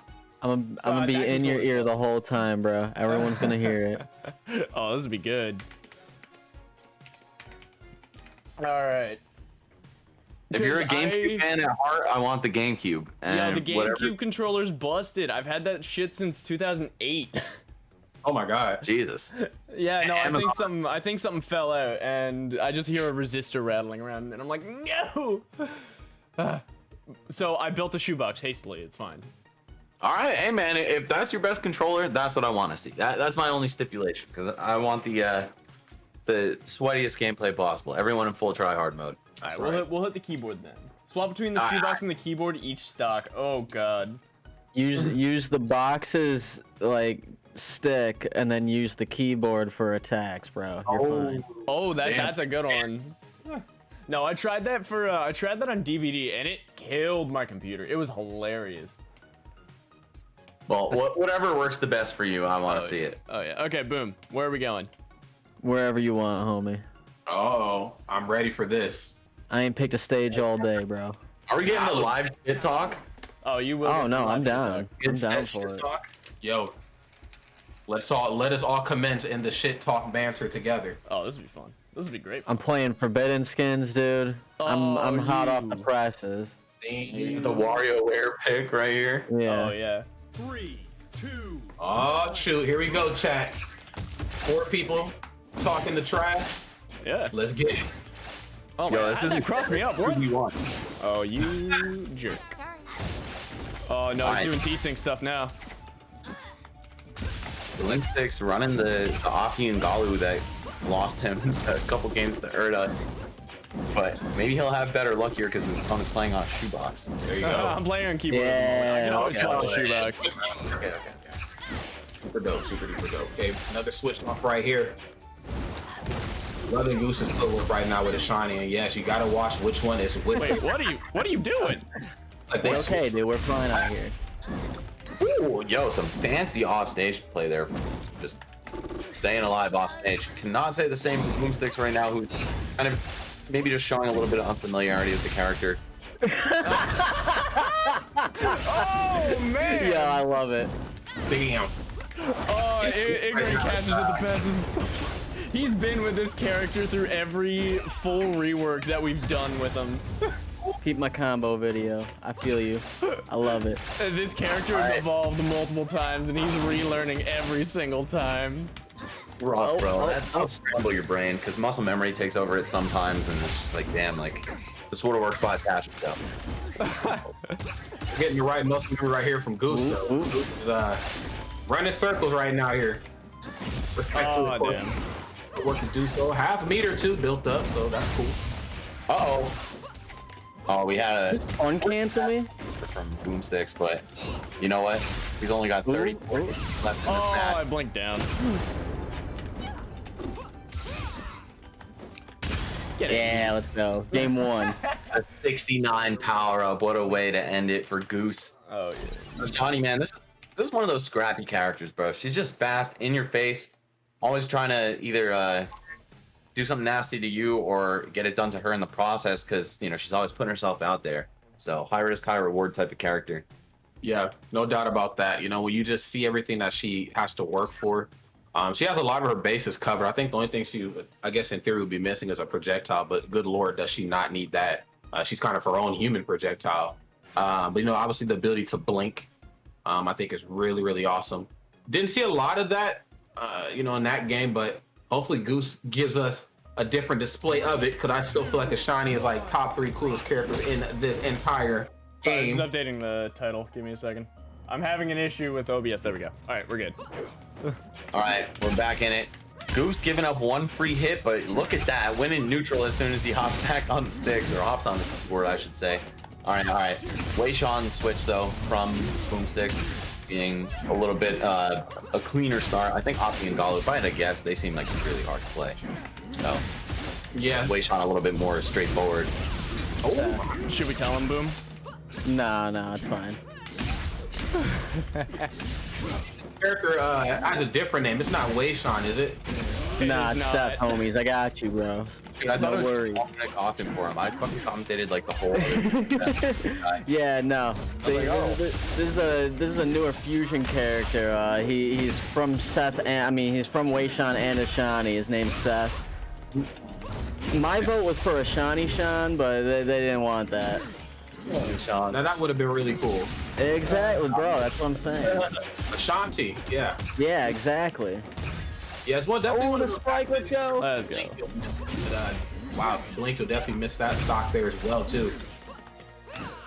Oh, okay, I'm loving the gameplay. It's the throw, but couldn't quite get the tech read.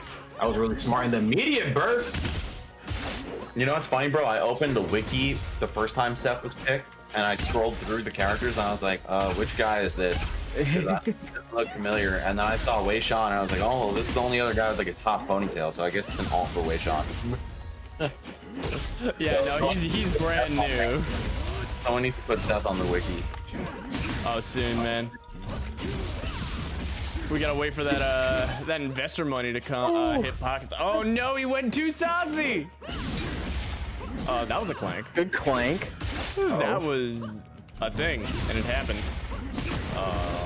Nope. Uh-oh. Working on some borrowed time here, Mr. Goose. Yeah, if he gets breathed on, it is... or if he SDs and misses the recovery ever so slightly. All right, dead even between Seth and one of the characters that comprises him. Oh, you jerk. Oh no! Yo, Are you gonna Boomstix! hide behind that special button, you piece of... Boomstix definitely bringing the boom here. He's giving him the stick, bro. That's true. Oh my Stick god. on the stick inception. Okay. Oh, further something out of that. Oh god, oh no. HP. Oh, and misses the fall. Yo, don't SD. Okay, thank God. I was like, dude, that would have been. It So- was an SD. It was an SD at heart. Player 2 wins. Okay, so here we go. One apiece for these guys. Two of the key pieces of the development team, or rather, just the community team in general. So this has been fun to watch, man. People who like this, who know the game in and out, you're going to see some very interesting interactions between them. Yeah, especially here on Sovereign Peak. Another beautiful stage. That's one thing I talked about last time, and I'll bring it up here too. I don't know exactly who's in charge of designing the stages, but while they are definitely some beautiful works of art. I mean, sometimes when I find myself playing this game, I'm like, wow, look at how pretty the moon is. And then I'm like, off stage getting obliterated. That was a pretty moon, though. Oh no. All right. Switching back to Offie and Get out of Galu. here. Get out of here. He lost with them to start and won with Seth. But you know what? Whatever works. Oh, an immediate switchback. Only got so many more of those. Gets to throw.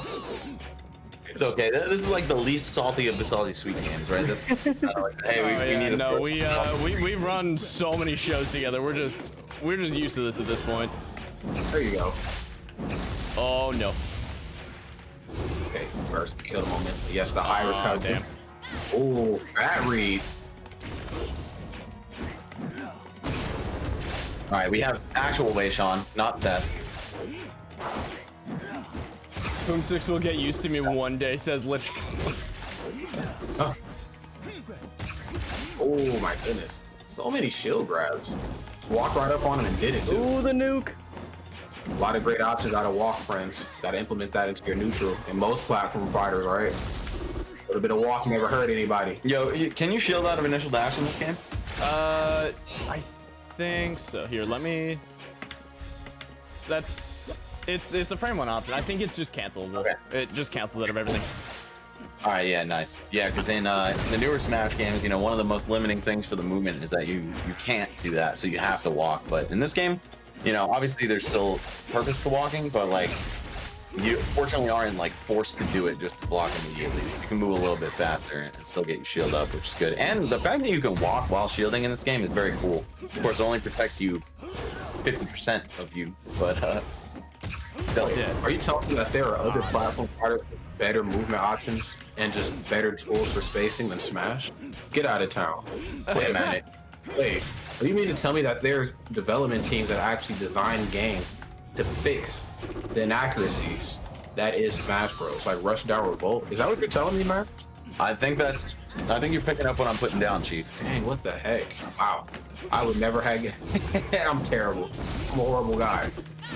Aw, come on, Rob. There's a reason I've had you out so much. Oh, wait, Domo, say it. Domo! Domo! Oh, that's like the Aquaman spear stick in the ground. Weishan has that. Oh, yeah. Tried it. Yeah. Definitely. Yeah, so we actually named him after MVG's Domo. Like, thank you, Domo. Because he decided to name it. Or rather, MGK. He named Weishan? Player 2. Yeah. That's hilarious. Wow, shout out to Domo, the legend. Yo, when am I getting my own character, bro? It's gotta be named Gaming. Or Hoot. Hoot. Yeah, Hoot Game God. All right, anyway, that is now 2-1 for Goose, yeah? 2-1 for Boom. 2-1 for Boom, my bad. Yeah. I definitely spaced at the last second of the game right there. So is this a money match for the poggiest commentator? Uh-oh. How much is on the line? Now Who there's is stuff the on the line. poggiest? This is Patrick. I love the name. When? How much is it? Let us know. Damn, 21 off that swing? Do a matcherino. I might put a little money in on it. I'll call Lord X right now. There you go. That man is like king of Matcherino. He's got like 75% on his codes, or 75 cents. Are you serious? Yeah. Well, we've got both halves of Seth going at it right now. Oh no, like a So crazy for Boom's Donnie at the beginning of this game.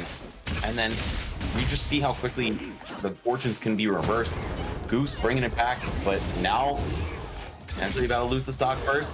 I don't know, man. Weishan does so much damage, though. I feel like you got to win neutral like a little bit fewer times than the opponent does, and you can still get the same amount or more damage. Oh, excellent snipe on that recovery. Yeah, there we go. Hanging on by 26 HP. Of course, gonna also get that second chance once he's reduced to 0. But a character like Weishan, really with a little bit of life left too. Yeah, Donnie very well aware of that right here. Just kind of stand right in your face. Oh, and that's gonna get the job done. Weishan knows not only just long areas, but devastatingly strong areas too. Okay, pops the burst. Yeah, just wanting to make sure this lead can be extended by his dock if possible. Oh, drags him in with the spear. Oh, and the chase. No, you Chase the burst. Oh, I reversed it by accident. Damn, he couldn't make it back. He got me panicking. Don't panic, Goose. We need a calm, cool, and I will collected panic. Goose. Okay, fair enough. Doing just that. All right, 3-1 for Boom right now. Close to match point. Not quite there yet, though. Still plenty of time for this one to be turned back around. I think the way Sean was working out, honestly. I think this is a character that definitely thrives in the like high pressure, salty sweet money match tournament kind of environment because he just does a lot of damage, and like you don't have to outthink your opponent as many times as long as you're able to maximize what you get off of it. And I think that generally lends itself to like good performance outside of a vacuum. Like in practice, you want the character that hits really hard. And it looks like Weishan's not, he's not super slow. He doesn't have bad neutral or anything. And he's definitely not lacking in the strength department. Not missing any days in the gym for sure. I would imagine in order to carry around a weapon the way he does with just one hand, you better be pretty ripped. Well, and we're gonna see the switch to Ezzie, okay? Making their appearance for the first time, so it only took 3 sets to get it done, but let's see how it goes right here. Now, obviously, I talked earlier about, just the facing capability that this character has. The biggest one, the most notable key factor in any Ezzie matchup is that good old magic boomerang and how we're going to not only just space with it, but convert off of it as well.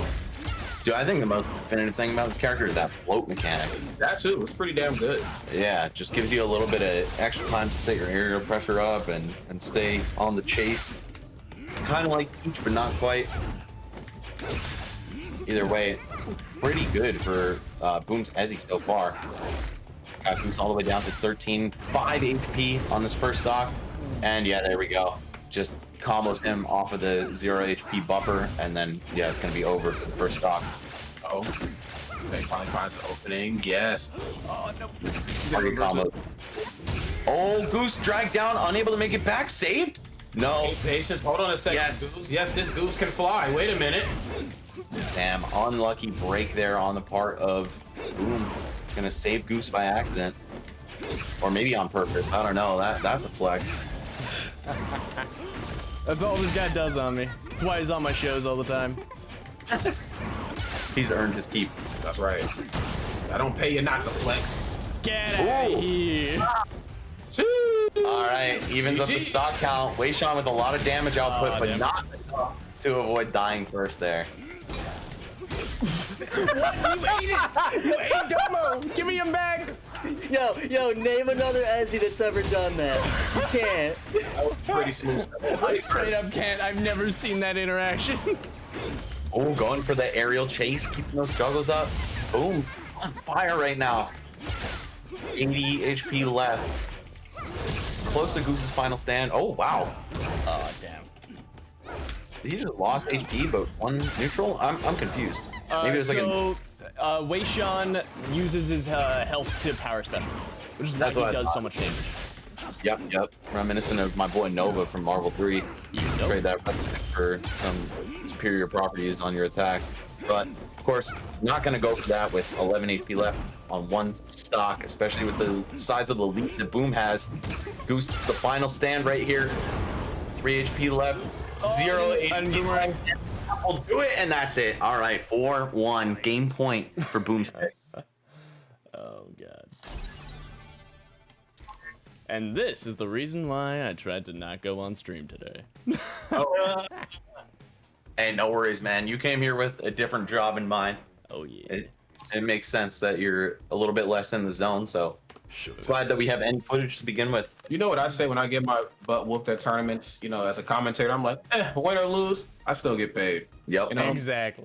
And you're on the developmental side of things too. So he said, no matter what, this is a win because it all just circles back around to making the community stronger. So I will get my butt kicked in the name of all things great and Rushdown Revolt if I have to. I'm finna play like Lichgo this game. Yeah. Oh, Urdah is here, and you know what Urdah is ready to do. Urdah is ready to. It's still almost at big boy season. It's almost big everything season right here. I don't know what the hell Urdah is, but there's a whole lot of it on stream here in these boots. These boots are definitely doing a lot of stomping here on the other side. Yo, you never would have expected a guy like Boomstix to sell out to 6 APM Urdah. Oh, damn. Oh, yeah, dude. You must be desperate right now to be picking this character. Nah, he's of course up 4-1. Kind of in firm control of the set here with Goose, but maybe, I don't know, maybe he'll pay the price for flexing yet again. Oh, it does not look like it though, damn! Oh, shit! I got my recoveries. Let's see recovery. Oh my God, Get I caught over it here. again. You really think he just called out me doing the same option, and I'm upset. Damn, both of these guys going insane off the stage.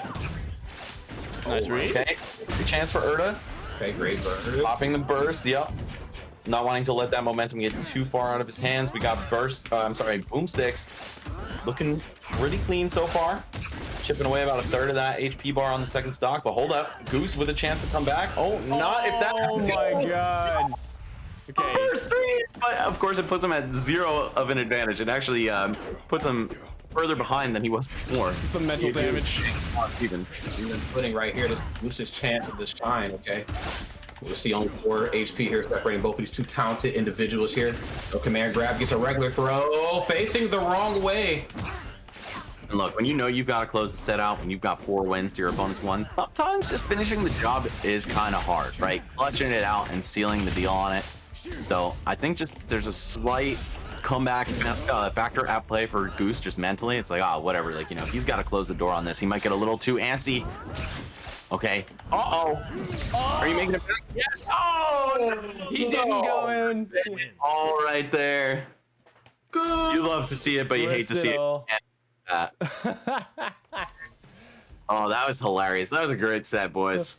We're always here to have a bit of fun. I may not be the best on the sticks. I may not be able to feel my hands. I may have a fake nervous system. But I'm here to have fun. Well, I'm glad that you did, and we certainly did as well. And you're helping us all have fun by producing the stream, of course. So shout out to you, Goose, holding it down, bro. Fantastic games, Goose. Good You got your game. revenge, man. Nearly. You got your redemption tour. How does it feel? I take no pride. I was frameless, Lykos is right. Oh God. It's How many just shattered. press in that match? What? Like, how many buttons did you have to press in that match? I think it was like About- about 3 minutes. I think I pressed 7 for all 3 of those stocks. rough. Fair Yeah. enough. Understandable. Oh yeah. Oh man, and seeing as Boom is on a high note, we are going to be moving over to our next block where we will be having, what do I have written down here?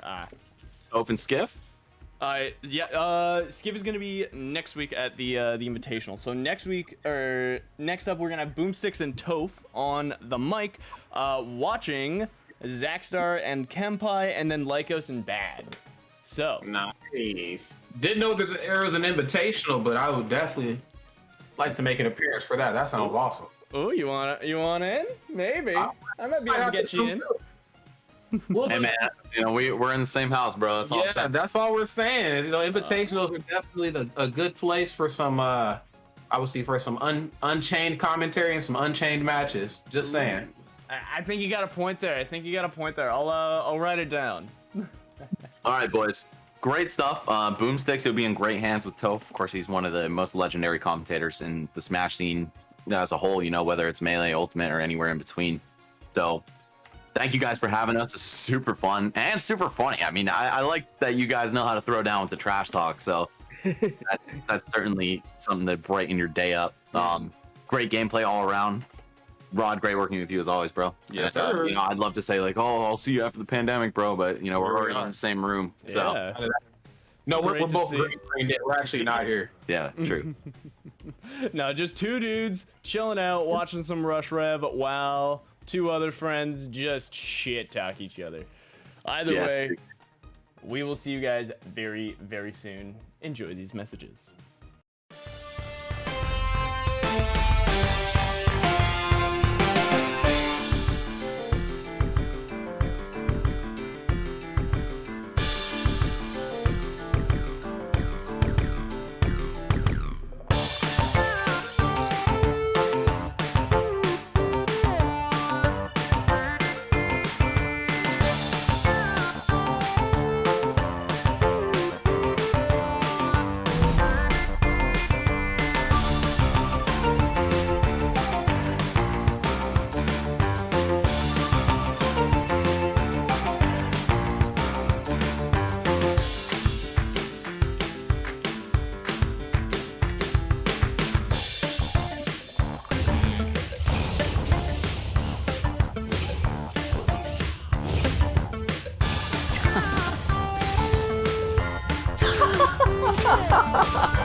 How did we just do that? How did we just do that? How did you not die off your first grab?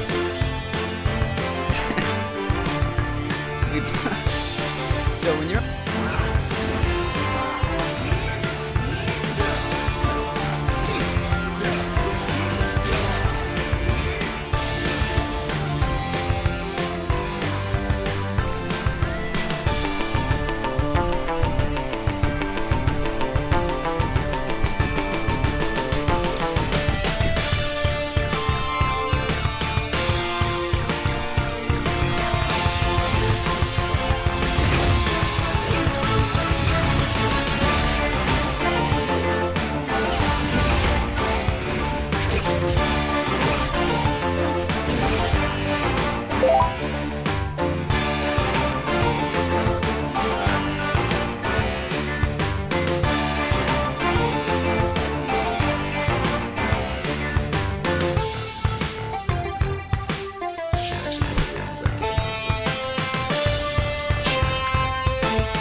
giving up.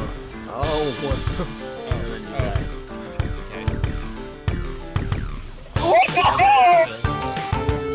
Someone flip that, please.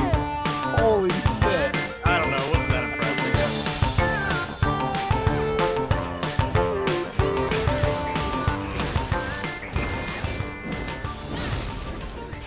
Oh, Chikaki!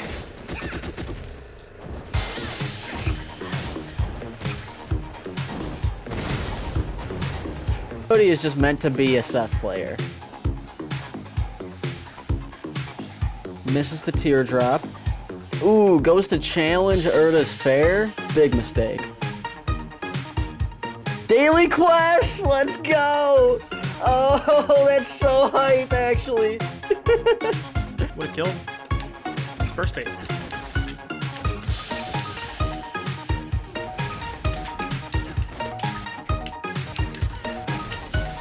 Yeah, let's go. That was sick. That was sick. You can't even get mad at that, because that was sick.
Oh my god, I'm the sickest there ever was.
He's making you guess, that's for sure.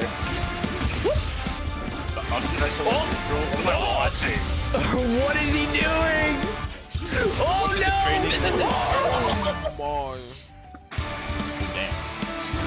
In Beat Saber, so much love. Oh my god! Why is he so good at that?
just do that? How did he just do that? How did you not die off your first grab?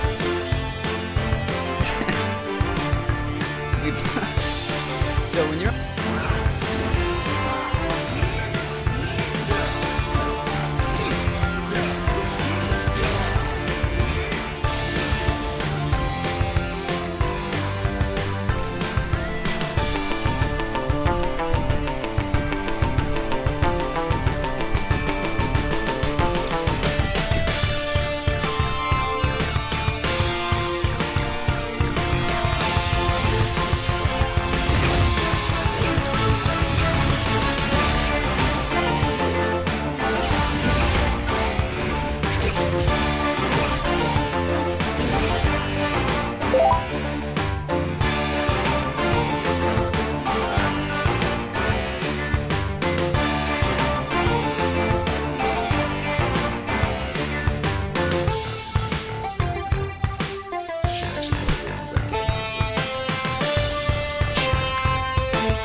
Someone flip that, please.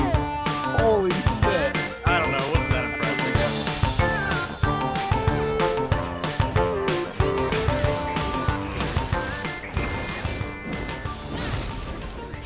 Oh, Chikaki!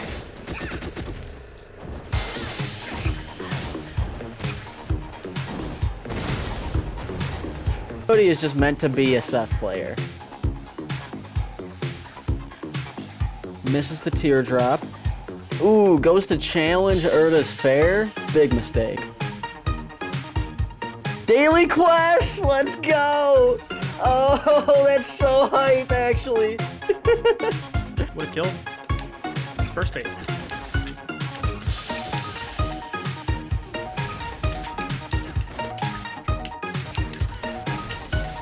Yeah, let's go. That was sick.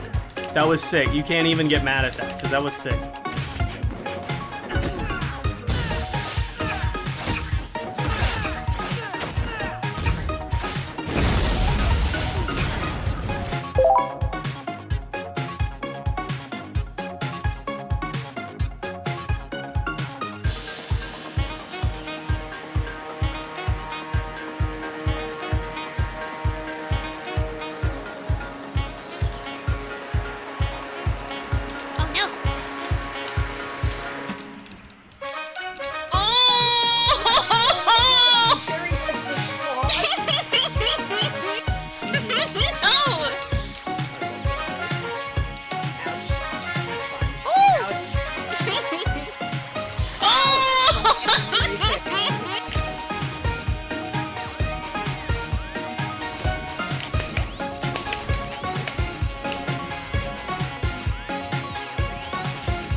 Oh my god, I'm the sickest there ever was.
He's making you guess, that's for sure. What am I watching? What is he doing? Oh no!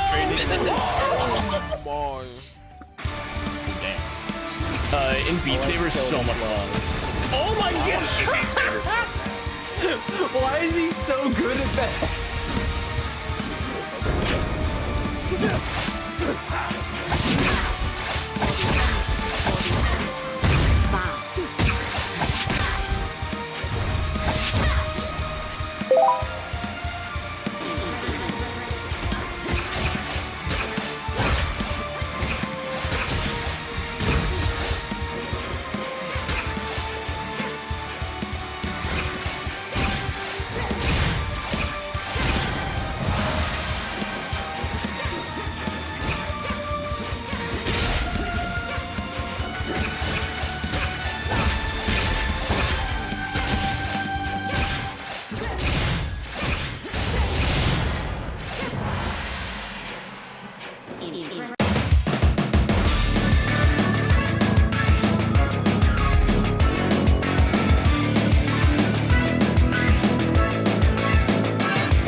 And the tremendous Toph, the man with the perfect grass in the background. Oh yeah, shout out to Toph's plant, dude. What a perfect plant you got there. Well, homie. you know, the one nearest to me is a fake plant, and then the two behind it are real plants. But it's fake. Oh, my world shattered. Yeah, but it's from IKEA, and you know, I was at IKEA, I was buying furniture, you know, and I saw that thing. I was like, dude, this thing looks sick, and I've just kind of had it as part of my life since then. Well, I like random things, random knickknacks you can get at IKEA. So there you go. The Goomba, dude, the Goomba doesn't get nearly as much love as it should. That's right. Yeah, it's very unfortunate. So today we're taking a break from the weekly tournaments because the season finale is going to be next weekend. So instead, we've got some exhibition matches that we're going to be playing. And the first of those, I believe, is Lykos versus Bad. 100% right. Okay, so Bad, I got to watch, well, last week I think it was. Bad Zhurong. Very impressive player. Would not have believed that he was an Arcadian level player, just based on what I saw. Solid fundamentals, good spacing, good knowledge of Zhurong combo routes. Looked like the complete package. Don't know much about Lykos, but sounds like he's a bit of a community leader over in South America. Is that correct? Lykos is one of our greatest Arcadian competitors that ever was. Him and Fresh had a very heated bout for a very long time. Part of Zoo Gang, dabbled in Ashani. Bad exclusively plays Zhurong. Very reserved neutral game, lots of dash dances, whereas Lykos just goes in, hits those cool up special combos. Got it. Okay. So Lykos is a combo machine, it looks like. Oh, definitely.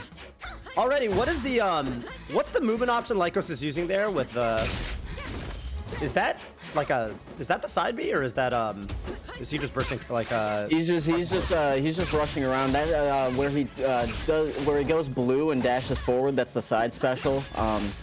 Zhurong gets blue every time she does she hits an attack.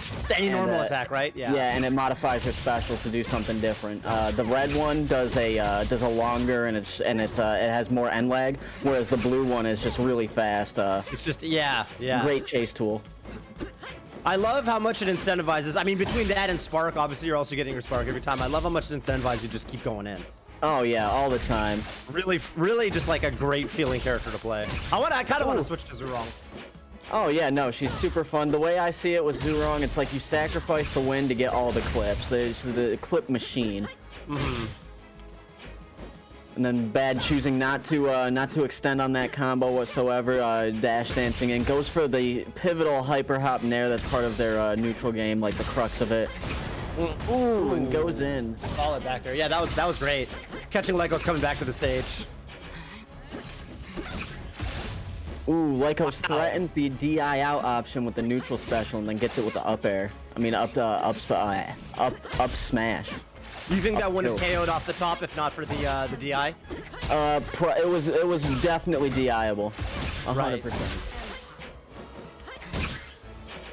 Ooh. Ooh. It's a nice little trade off the sweet spot. Bad's starting to catch that, like when Lykos goes off stage and kind of weaves back. Bad's starting to catch that, throwing nairs out in the middle. Oh my goodness gracious, Bad. Ouch.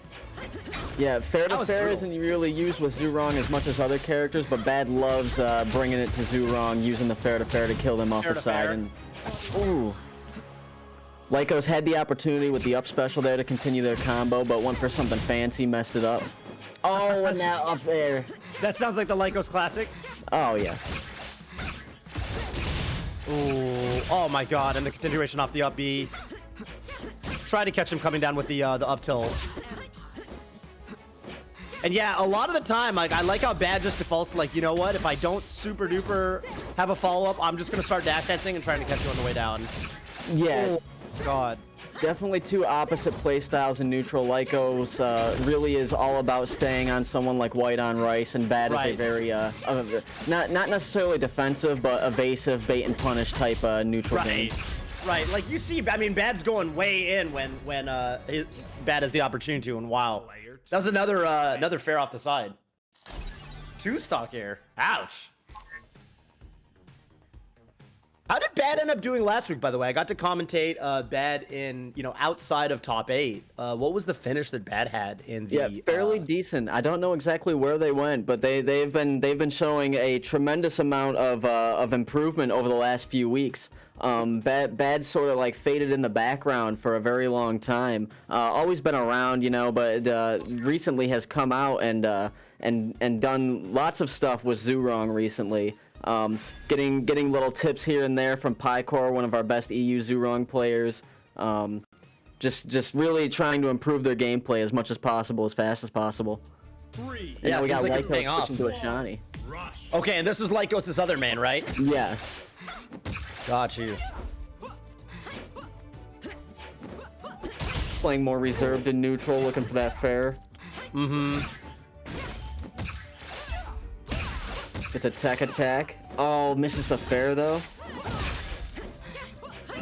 Oh wow. That like jump back, rush in, like is so tough to react to. It's way faster than you're kind of ready for sometimes. And yeah, that's one of Ashani's main get-in tools is dash back, rush forward, back air. It's just such a oppressive neutral tool. It's such an active and long hitbox that hits really hard, can cross up on shield, does crazy stuff. Oh, Lykos going a little bit down there, has to do the bad recovery. Yeah, that was tricky. Already at 4 HP here. Oh, Lykos trying to get a tech chase or something started there, but ouch. Bad taking the first stock. And I feel like if anything, this playstyle right there, right? It's actually almost feels like it's working even better for Bad, where Bad's backing up and he's really catching Lykos' rush approaches. Yeah, Bad has been picking apart Lykos' neutral game, and Lykos does get these like solid combo extensions going off. Has the empty blink there, had no rush. You have to save a spark, so when you do the blink, you can convert off of it. Otherwise, you're just like putting yourself in front of the opponent with nothing. Yeah. Because you gotta hang out there for a second. After the blink. Yes. All right, and wow. Okay, oh, that would have been so sick if he got the tech chase on the side platform there. Lykos here. The plank beats out. Ooh, let's go. Oh. I think that was a forward, like trying to catch a ledge trap Bad coming up from the ledge. Yeah, Lykos had a double dip opportunity there, but went for the up special instead, doing some stees, putting on a show. Ooh. This is gonna be damage. Ouch. And here's Bad, yeah. Ending the combo and just seeing, okay, well, can I get an edge guard when the Ashani tries to come back to the stage? Yeah, and Bad showing off some of their Ashani, how adept they've become at Ashani recently. I mean, not Zhurong recently. Ooh, and the side special that far away. Going dumb deep. Yeah, she has 2 parts to her side special. It's like a Rekka, and that little punch just sent them right off the side of the blast zone. Yeah, that was disgusting. Ooh. Bad looking for the shield grab there on the ledge get up. Knocked out on the side platform. Bad started to pile. I'm only 1 HP on the second stock, but that's gonna be enough to start piling on the damage here. Okay, the extra credit ends for Bad. Last stock for both players. Yo, Lykos? Yeah, Lykos can definitely get it done. Oh, 100%. And they've been really oppressive recently, and Bad is just Bad is showing their improvement. Oh, and then goes for the back air. Yeah, they had a proton punch opportunity there, but because Bad DI'd back, Lykos tried to clip with the back air, but now Bad gets the up air into death. Off the top. That kind of came out of nowhere. Wins. Wow. Jeez. Lykos was just kind of in the lead for that whole like last stock, and that just that last combo was so brutal from Bad. Yeah, and I ain't gonna lie, I would have been furious because that up air did come out of nowhere. I did not expect that to come out. Zhurong don't care where you DI. She's got a very thick and wide combo tree. It's pretty incredible the options that she has once you learn and go through the trial and error of figuring out where to go whenever you see that DI. Right. So what was the route that led up to that? I just noticed it says like zoo in the background in the middle there on the building. Yeah. What was the move before the up air? Well, there was there was an up air, and then they went for a fair, missed it, rushed backwards, and then did another up air. I love this stage because on that billboard it kind of looks like Nerf, and then there's Way on the background, so it says Nerf Way. Big fan. Nerf Way. Yeah, it's got like a bunch of characters. Ooh. Oh, that would have been sick if Bad was able to get that fair extension right there. Oh. And there we go, the back dash rush forward back air. And Lykos having to do the Bad recovery again. If you do the side special, it pops you above stage, leaves the opponent for like a free punish. You're just very punishable there, right? Oh, 100%. Yeah. You're a sitting duck. All right, Lykos here. Looking to secure a lead again in this third game, but these stocks have been melting. Like it feels like as soon as oof. Okay, Lykos bursting out of that one. Well timed, well timed. Ooh, Bad chasing Lykos off the platform. Was that a true combo? That was sick. That was such a good confirm. I like that. Just go to the top platform there. Don't let Bad continue the Zhurong extensions. Lykos prioritizing. Ooh. Oh, this is so much damage. Holy cannoli. Oh man, all that off of a burst. Ouch. Yeah, no, okay, Lykos is like, I'm not having any of this anymore. Yeah, that could have been another stock, honestly. Yeah, Lykos had the opportunity there from the get-up attack to super jump, but Bad bursted out of it, and then after that, it was almost a death there, and Lykos is in a terrible position right now, for lack of a better term. Down a full stock now. Ooh. Having to just return to the stage there. Okay. Up special. Into what? Into blink down. Like yeah. Oh. That's so good at catching. Oh my god. That down tilt to just sit there and sit there menacingly for a second and really time that. Honestly, my favorite part of Bad's gameplay is like when Bad realizes, you know what, it's actually time to hit the brakes for just a second, catch my opponent coming in. Yeah, no, Bad has no problem sit. Oh, the back end of the nair. Let's go. All right, let's see what Lykos can do here. Start to build up the damage on this last stock of Bads. Almost an even game again. All right, hang on. Up special. That one whiffs. Bad back on the ground. Some evasive maneuvers from Lykos, looking for their opportunity. Finds it. Yeah, this is one of Ashani's best stages. She can be extremely evasive, working on those platforms. Bad going for a crazy super jump fair. Oh. Trying to cover Lykos coming up from the ledge there. Lykos here. Okay, there's the burst from Bad. Combo's gonna cut short. 11 HP left. All right, both bursts off the table. Oh. Yeah, Lykos. Oh, Lykos with the SD. Ah. Was that Lykos... just side B too low? There. Yeah, no, didn't up special fast enough, and the side B doesn't pop them enough to because they were way down on the stage. But yeah, Lykos kept covering options in case Bad tried to approach, and Bad is not about that. Bad usually approaches with a hyper hop nair or some type of safe approach, and Lykos is used to people running into them. Just didn't happen that time. Bad showing absolute dominance over this set so far. Yeah, wow. Unfortunate way to end it, but them's the breaks, you know? Yeah. Wow. Bad 3-0 right now. And this is first to 5. So correct. This is it. I mean, this is a tough situation to have to try to come back from, you know.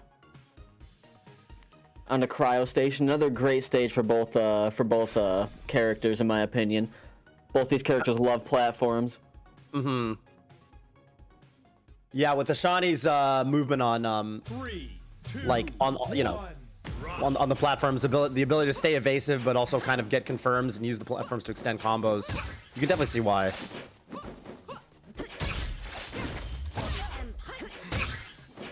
Oh, crazy trade there. All right, Lykos here. Up special a little bit too late. Oh, was that an edge cancel off the platform on that? Yes. Oh my goodness gracious. And Holy Bad smokes. kills off of the read of the tech attack. That is insane. Yeah, tech attack has been commanding the neutral, and people have pretty much phased it out with their patience.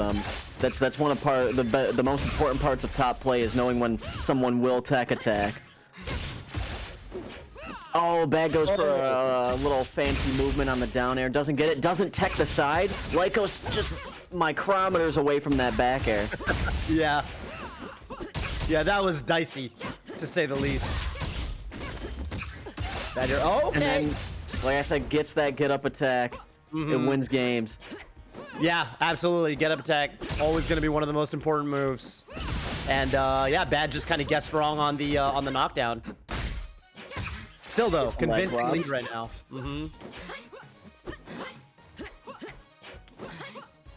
Lot of dash sense into turnaround down tilt from Bad. Just checking that grounded approach, you know. There's the nair, popping him up. Lykos goes for a burst. Up special whiffs though. Okay, but no punish from Bad. Ooh, the parry doesn't punish because they down tilted the wrong way into the fair. Oh no, hyper hop. I think they went for a super jump there. Ended up getting the hyper hop. There we go. He's like, I'm gonna make this right. Oh, what's the edge guard here? Oh, punishes the blink with the down special? That was sick. How did Bad know? Just throwing out the moves, see what happens. That was an insane read. Yeah, just calling out the platform movement. Oh, really? Oh, going off stage to look for it, huh? Okay, okay, wow.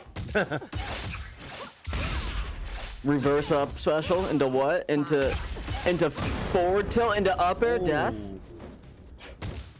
Last stock. Bad looking for a forward tilt tech chase there. Not quite getting it. Oh, Bad almost with the dash dance. Nice, would have been a nice dash dance grab there. Ooh, Lykos looking a little slippery there. Dare, up air. Gets the blink into up special. Reverses Bad getting that tried and true nair though. Stalling below the stage with the down special, like it. Oh! With the read on the burst, or at least the reaction. Lykos only 20 HP here. This is dicey. Nair. Oh, what a bait. Going out after Lykos, chilling for a second, and intercepting Lykos on the way back. That was nasty. Yeah, Bad is actually being extremely patient. Saved their up special on the other recovery option on the other side of the stage beforehand, and used it to regain composure while under him instead of just continuing the combo. And of course the down special was tremendous. Yeah, just honestly, the down special usage from Bad in general, like that was one of the moves when I was like kind of messing around with Zhurong. Like I couldn't quite get a feel on like when to use it, but some excellent demonstration of like, you know, the utility of down special in this match for sure from Bad here. And the blue one is deceptive because it's like it's so big and it's so like it looks so big and powerful, and then it's like, oh, you could just get hit out of it. Like it's a huge risk, but like if it hits. Because it's slow if it doesn't hit. It's not like you can just cancel it immediately. Yeah. On a whiff. Yeah. Raymer here coming out from Lykos. You gotta try something, I guess. You're down 0-0-4.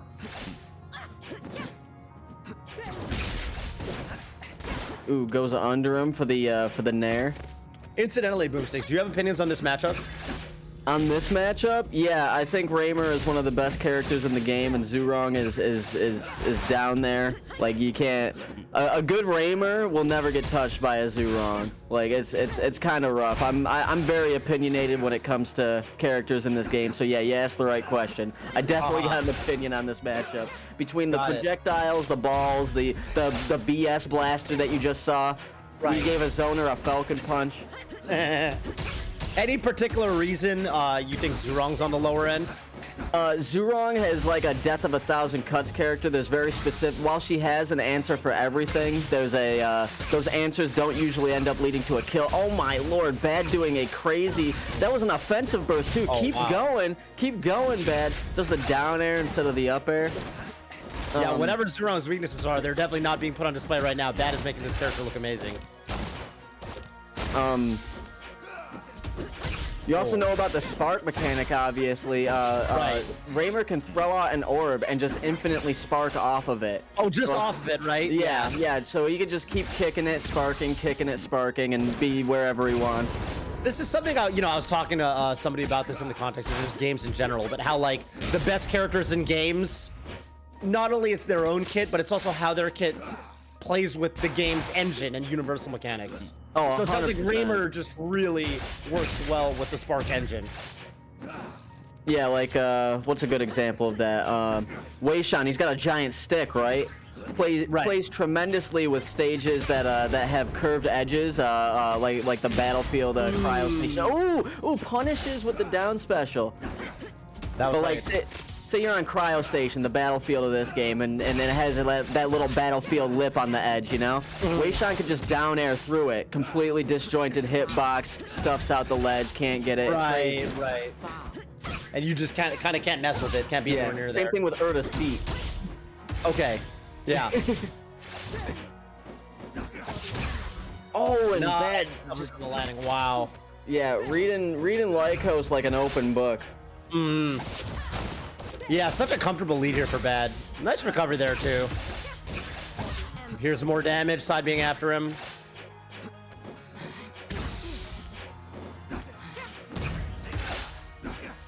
Solid backer, misses the nair off the super jump. Empty side specials. Oh, and baits the burst with the... Bad's playing like crazy right now. That was, just the stall underneath the burst, right? Yeah. That was very sick. Oh! Looking to go out in style. And there's the burst from Bad. Yeah, Bad knew that Lykos wanted the up air. Ooh, goes for a shot, doesn't have any bullets. Man, this is all but impossible here for Lykos. Oh, there it is. Wow, 2-stock from Bad here on the Lykos Raymer. Raymer not enough to cut it against Bad Zhurong. Yeah, Bad really putting on a show too. Jeez. Yeah, I'd be down. Super interested to hear what Bad has to say, and just thoughts on the game, thoughts on the character. Okay, so craziest thing about this set is that, sorry to cut you off, but Lykos actually volunteered for this. So yeah. I gave him a few choices, and he's like, I don't want to fight ANG. Screw that. I'd rather play Bad, who I have not actually won a set in tournament against quite yet. They've played before. Pardon? They've played before. They've played before, yeah. Ah. All right. I'm gonna get him in a second here. An EVC. Well, good on Lykos to you know, put himself out there like that. No, hats off to him. Did what they could. Did what Bad they could. was on fire today. Definitely. People are asking about a Zhurong VTuber outfit, which I can make. All right. Oh, there we go. Bad's in.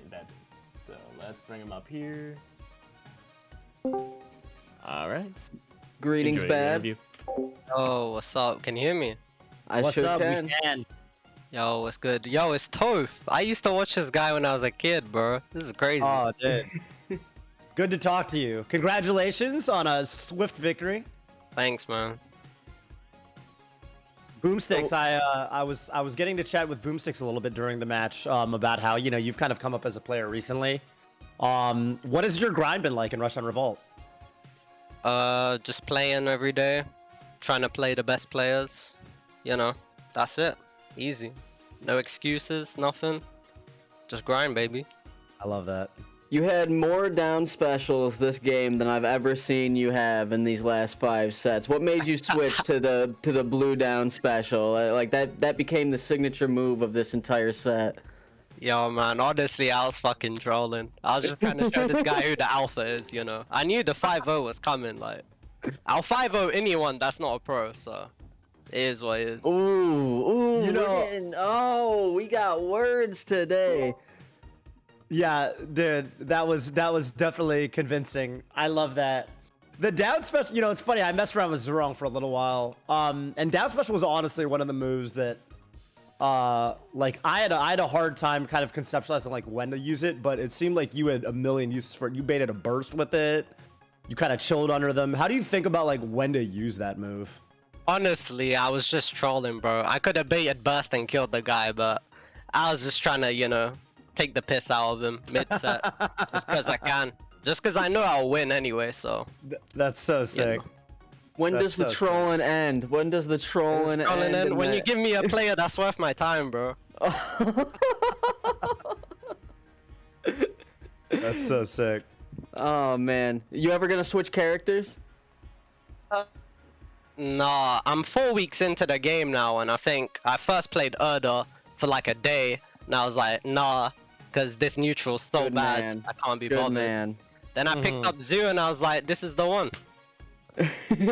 She's so sick, honestly. Her movement, like her dash dance, all of her moves just feel really juicy to hit with. Chasing people down with, you know, side B, up B. I definitely understand the appeal of the character. Are there any players that you like look up to in this game right now? You mentioned the pros. Are there any players that you have your sights on to try to beat, to take yourself to that next level? I'll probably beat Ringworm in a month. Give me a month, I'll beat his ass. I'll take the title from him easily. Oh really? Oh, Yeah, that's I got trashed. I'll run that match on my stream 100%. That would be a crazy match. Yo, you finna take Pycor on soon? You know what? At some point. I don't know, man. Pycor gave Ringworm the weird, like, no contest, so we'll see that. We'll see what happens. We'll see what happens. I'm pumped. You had a great interview. Thanks, man. And Thanks were for the you interview. shilling anything today, bro? Will I shill anything? Nah, just shout out to Pycor's metafy.gg. He coached me, so. That's sick. There you go. That's it. There you go. Bye. Can't wait to watch. Becoming the master. Mm-hmm. All right. Well, next up, we are going to be having Kenpai and ZachStarAttack. This is one of the matches to see tonight. Boomstix, I'm going to need you to give me that crown that I see on your head. I got you. Oh yeah. But Bad, good to have you on, my man. yeah. Thanks, man. See ya. Yup. See ya. So Can't wait to watch more Bad in the future, but yeah, go ahead. Take it away. Oh, sorry. I'm just so current schedule. I've got Ollie Wonder and SSTJ lined up to close this out. And before that, we're going to have Vawnage and Mvlibuu go at it after ZachStar and Kenpai, which is happening right now.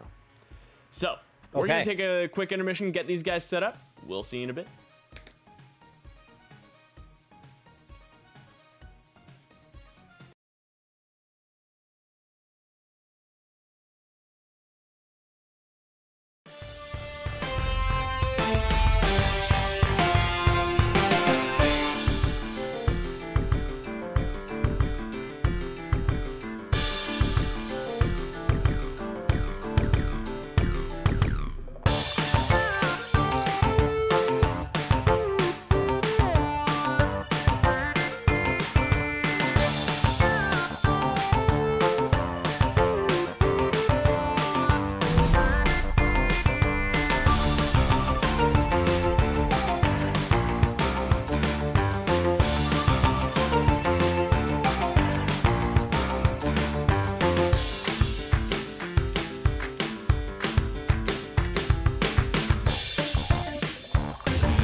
How did we just do that?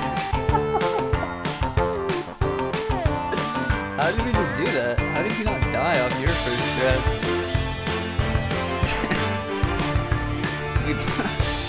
So when you're...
Someone flip that, please.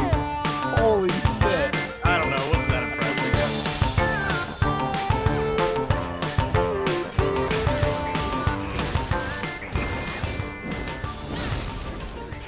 Oh, Chigaki!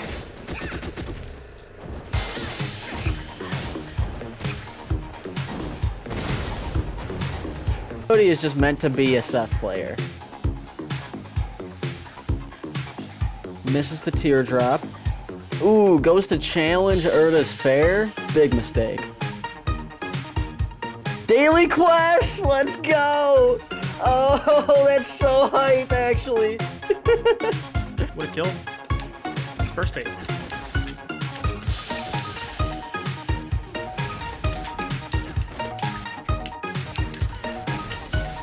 Yeah, let's go. That was sick. That was sick. You can't even get mad at that, because that was sick.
Oh my god, I'm the sickest there ever was.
He's making you guess, that's for sure. What am I watching? What is he doing? Oh no!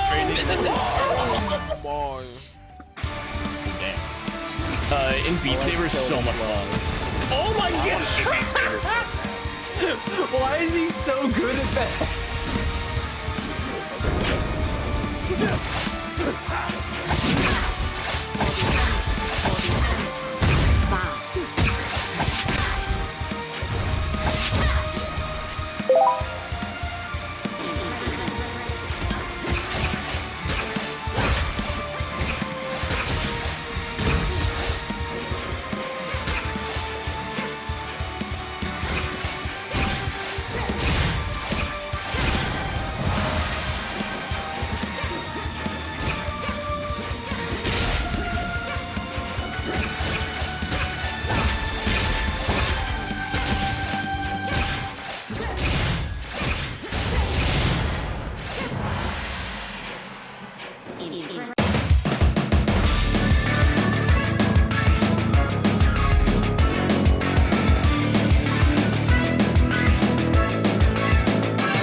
Hello again, everybody. I've got your two favorites here.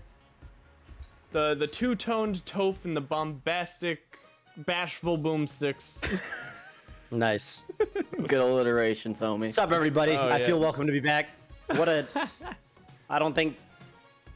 Bashful... Yeah. I mean, perfect. What a perfect descriptor. What a perfect descriptor. So, okay, I know we've got Kenpai. Looks like Kenpai's in the lobby already. Who else do we have up next for the next match we've got going on in our gauntlet today? So Kenpai's gonna be going against ZachStarAttack. He's just dealing with some stuff before he hops in, because we are a little bit ahead of schedule somehow. Like I don't know when this happens, but apparently it does.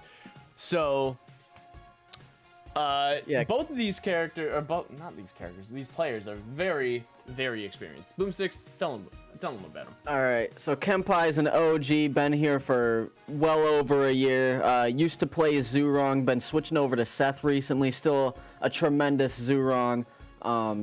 a fellow Strive head like me as well. ZachStarAttack over here with the Weishan. ZachStarAttack is noted as one of the only lab rats, the only tech finders in the game. He has been pivotal to finding lots of tech with Weishan, especially with up B, which he taught that you can fast fall between frames 5 and 15. Creator of the ESAT, where you can extend your your side special. He's always in the lab figuring it out. What you can do with this cool movement that Weishan has that isn't always implemented. And Kenpai, again, an absolute veteran of the game, been a big name for a very long time. Very excited to see how these guys shape up.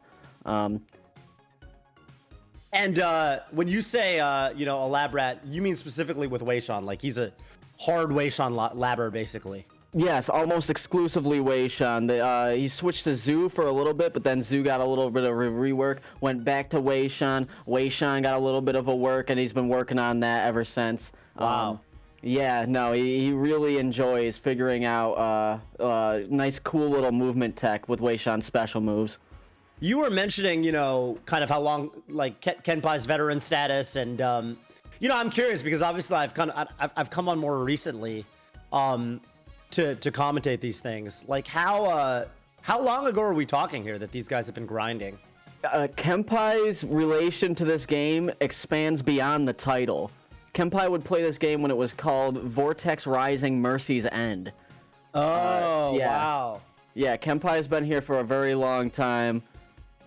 Solid homie. Mm-hmm.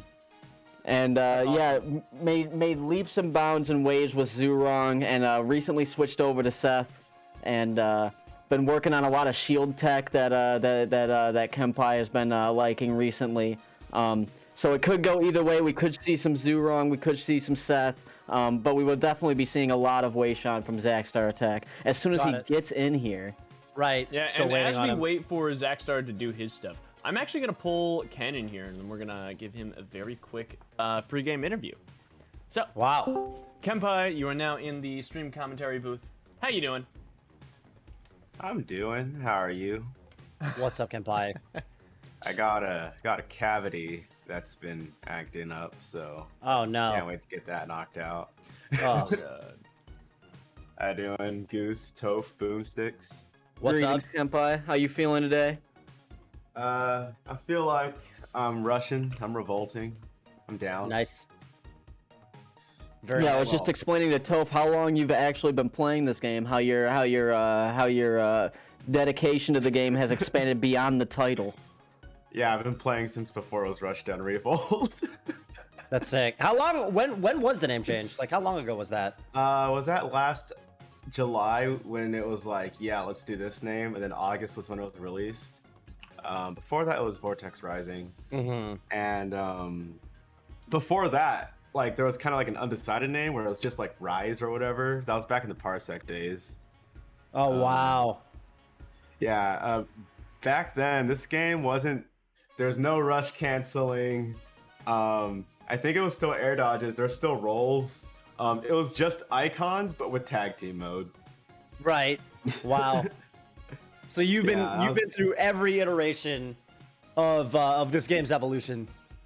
Oh yeah, and it's been a fun ride. It was neat seeing the game evolve from like different community suggestions, like Raymer down tilt and like the grenade kicks. That was my idea and Nintendogs. Oh cool. We also had like I forgot who came up with the Zhurong's new side special. I know Pykor had something to do with that. Cicero and I had Zhurong up special nerfed like 4 separate occasions. Why was that? Because it was just Dolphin Slash, and Dolphin Slash doesn't work in this game's engine. Got it. Like, so at first I was like, oh, I'm gonna up special, and then you get sent upwards, and so the answer is, oh, I'm gonna like try to DI in so you can't catch it. Okay, well I'm just gonna B reverse it and do up B up B. Oh, okay, then we'll change it so that it's sent more horizontally. Oh, cool, that just goes in the side special then. And then they're like, okay, fine, we're gonna change it so it's sort of an in-between angle. It goes, oh, now it's a 50-50. Either you get up B or you get up B side B. And they're like, right. This isn't working. And then eventually they made it so that you could only spark cancel it just for this move. Like there was like a special extra end lag window where you couldn't spark cancel until after it was done. And I was like, all right, cool. Wow. You could still up special side special, but it feels bad to do now. And so they're like, you know what? We just need a new up special.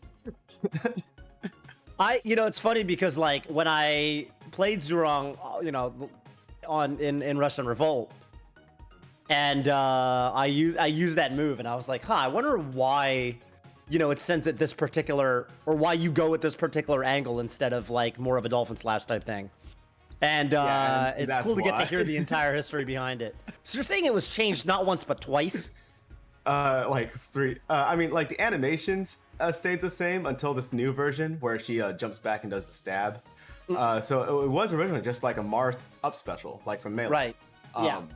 And that was the same animation, but different like knockback and stuff changed like 3-4 times until finally they just like, okay, we just need a new move entirely. Right.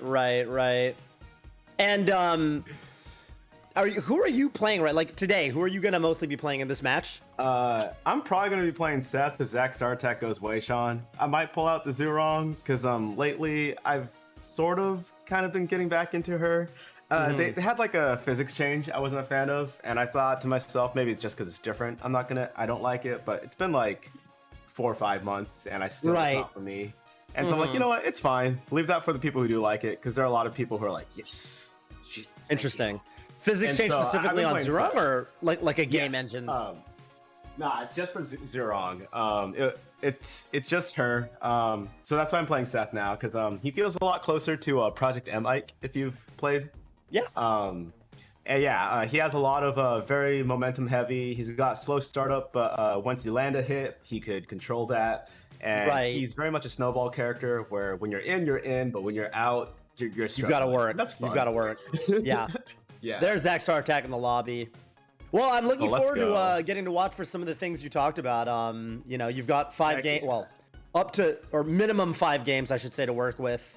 Up to 9 games. So, it's first to 5. First to 5. So you've got all kinds of opportunity to bust out the Zhurong or mess around with, whoever you might want to. You've got some, room to work with. So best of luck to you against ZachStarAttack here. Yeah. Oh yeah.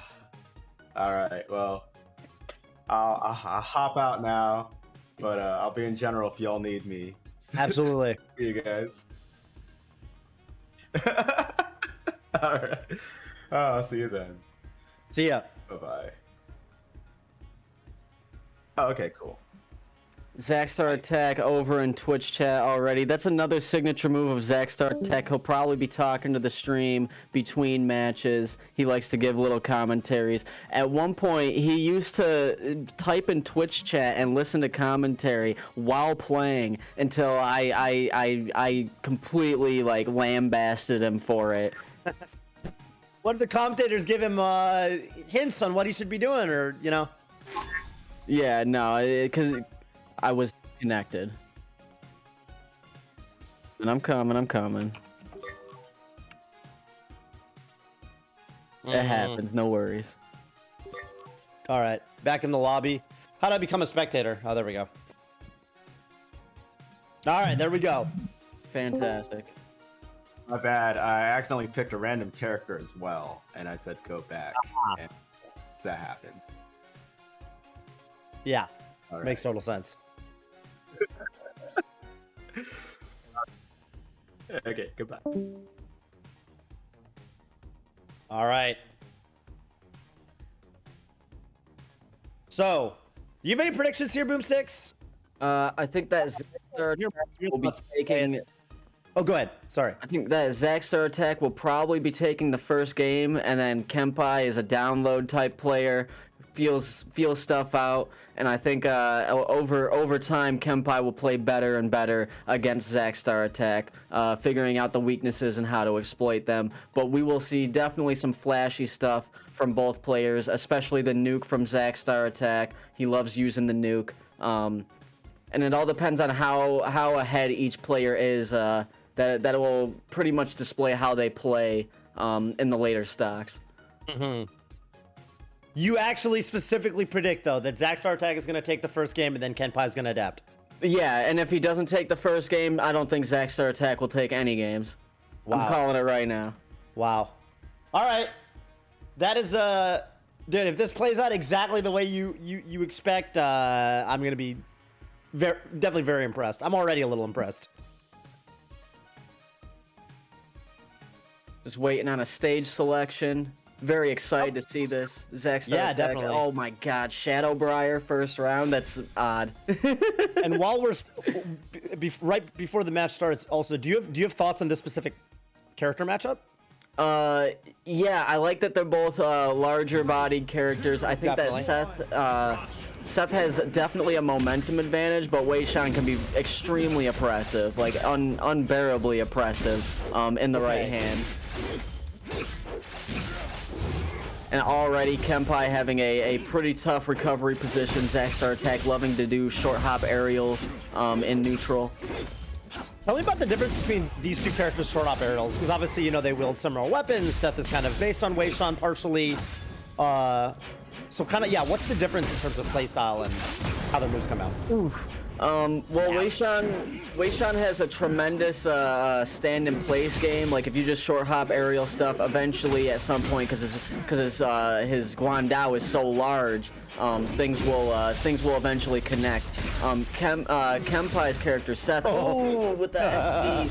Down air is one of the greatest feeling moves to hit. I can understand why he went for it. Why he went for it, yeah. But a terrible feeling when that happens to you, for sure. Yeah, Seth has some slow start-offs on his moves right now, and even though Seth is very flashy, very momentum-based, completely dominant in some situations, neutral can be a little bit difficult. Yeah, sure. Just slower moves, huh? From Seth. Yeah, slower start-offs, momentum-based. Right. And Weishan, that's less of an issue? Like, I mean, Weishan obviously a very big move character. Yeah, he has slower startups than he used to have, but that got a little changed and reverted, and I don't know exactly where they are now compared to where they were, but he was a very fast character, like, all around, even though the end lag was oppressive. I see. Ooh, right, well, two proton punch. Yeah, Kenpai here. Oh, is that a downer attempt there? Yes. Holy smokes. And ZachStarAttack did in fact take the first game, utilizing up air very well. Yeah, you go. Was that offensive burst in up air? Yes. That was sick. It was kind of a mixture of both. It was just a good burst all around. That was crazy. I didn't see that coming at all. I thought that stock had plenty of life to be played. But hey, there's your prediction starting to come through. But yeah, no, these matches are going to be very fast. We definitely had an SD from Kenpai, so you know that will tend to accelerate the issue a little bit here as they head over to Cryo Station. I have to imagine both these characters also play well on platforms, right? Just because of their reach. Oh yes, the Forbidden Shrine, the one with the big platform in the middle, that's just high enough for all the other characters to not hit a forward tilt or an up tilt on. That's Weishan's home. That's where Weishan performs the best because his big forward tilt can get right over it. Got it.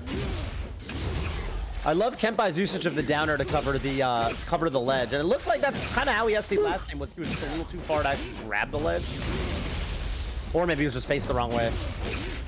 Yeah, and Kenpai using every ounce of neutral special that he can get using the laser. Now ZachStarAttack on a big offensive streak right now.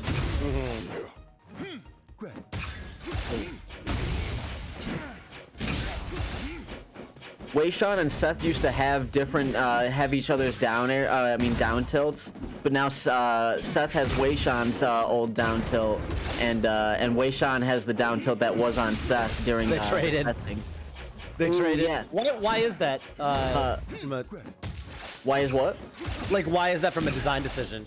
It just looked better on Weishan. That's a I couldn't really tell you the specifics on that. Maybe the best Fire or Keiko could. I'm pretty sure that was a Keiko decision. Sure. And Keiko is a Weishan player himself, right? Correct. Yeah. Makes sense. The up special catches him. Dang. Yeah, ZachStarAttack has one soul point, but Weishan is the most furious at one soul point. He gets all of his installs for free. Oh, I see. Ooh. Wow, crazy extension to go back on the stage with the side special there. Yeah, and as you see, ZachStarAttack wiggling the C stick a little bit, making sure that he could get that that little B reverse up special that he likes to do.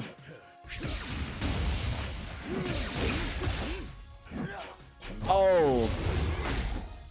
What a stall goes there. Yeah, goes for a massive fair. Shields all of Kenpai's nair. Up special. Looking for another one, doesn't quite get it. Oh, SDs. Yeah. But with Kenpai here on 1 soul point. Oh, he's trying to baited a shield grab. Okay, there's the punish. There's the punish. There's the punish. ZachStarAttack taking game 2 actually. So there you go. Already your prediction. It's getting there. I've seen a few things.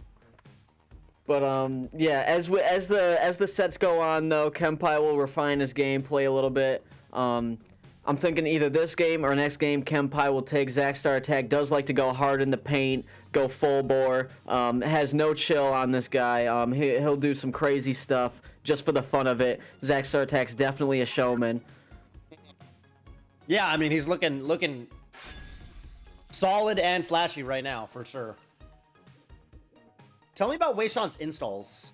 All right, so every time that Weishan does a special move, he has the option to plink it by pressing the attack button after the special button, and that turns his oh wow, come on, has to waste a burst. Oh, and ZachStarAttack burst. He gives him the homie burst. The homie burst. The homie burst, which it feels worse than a homie stock, but what is it? The installs do extra damage, extra knockback, but take a little bit of health from Weishan, and really leads to some crazy combo extensions that are not seen with just Weishan's regular moves. And they basically just modify the move itself. Yeah. Right. And Seth's installs don't take health away from him, but he has to have like this Ashani type battery. Right. Yeah. Each hit is one portion of the battery. Each full battery is 3 hits. And there's the new hits Kenpai on the edge guard. Wow. Oh man, Kenpai was looking for that back air. Oh, I love the combo and a regrab there from ZachStarAttack. We're gonna getting some extra credit on the second stock here. There it is, 2 stocks apiece. Oh, he's still going. What? And I can understand ZachStarAttack going for Nair there. That Nair is absolutely massive, but just didn't get the movement that he wanted there. Kenpai with the parry. And multi-hit, right? Yeah, Kenpai absolutely loves parries. The multi-hit is like that Justin Wong moment with the Street Fighter. You have to parry every hit of multi-hits now. I think that was a great addition to the game. Oh yeah. That's sick. Otherwise you just get hit. Yeah, you can parry one attack and then get hit by the second. I think you saw in the first game, Weishan's down tilt has 2 parts to it, and Kenpai parried the first part, got hit by the second. Got hit by the second, got it. Oh, the re-grab, nice. Oh, 2 up there, into 2 up specials, 3 up specials. Finally, the burst gets him out of the combo, bro. Oh my god, that was crazy damage. Oh, holy smokes. Yeah. Yo, the defense right now, too, from ZachStarAttack, just not letting him pass. Player 2 wins. Yeah, and ZachStarAttack went super deep with that up special. Wasn't in any danger, but fast fell it so far to make sure that it would connect. And that's just something that ZachStarAttack does that other Weishans don't do. That's one of ZachStarAttack's main things, is to getting as much out of up special as he can possibly do. And you can see in chat, got to use the reverse EX up B now. Like, so you can't just mindlessly up special. You actually have to reverse it. Counter Kenpai. Well, I gave it to you, homie. Little back end stuff, but yeah, you can mindlessly use it if the BI permits it, but if not, that's where ZachStarAttack shines. Got it, and that's that labbing coming into fruition here. Yeah, definitely. So right now what we're seeing is Weishan kind of running away with things. You mentioned just in terms of their frame data, right? Weishan a little bit of a faster character. What does Seth have over Weishan? Like, what is Kenpai's win condition here as Seth? Swag and steez. Weishan has tremendous range on all of his attacks, right? But Seth has more range than that with the down special being a sort of wolf thing where it goes up and diagonal if they're on ground, but down and diagonal if they're in the air. Nice little stuff with that. Seth also has a frickin' laser beam that he could shoot. Oh yeah. That. And Seth's ground speed is absolutely tremendous because of his new dash animation that he recently got. He can start an initial dash rush and then charge a move and he'll be halfway across stage. Like he has the largest burst momentum out of anybody. Not burst the mechanic, like burst as in like being able to move to one place fast. Ooh, into the neutral special. That was disgusting. Got him juggling. Oh, and the teardrop. Great usage of that. Just you know, observing that Zach was looking for some sharkening there. Kenpai just denying him. Ooh.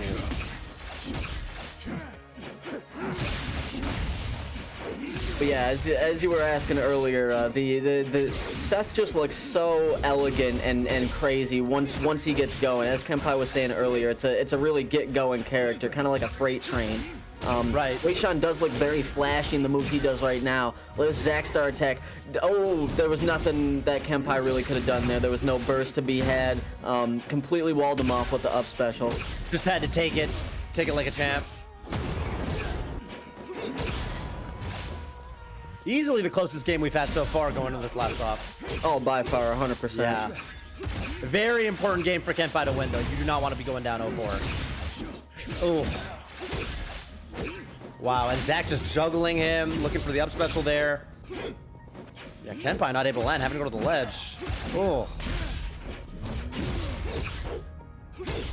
Yeah, every option getting baited right now. The down throw and... Punishes the dash dance with the back air. I love the little baby dash dance from Weishan there. Oh, Kenpai on soul point, but he has the momentum, misses the neutral special.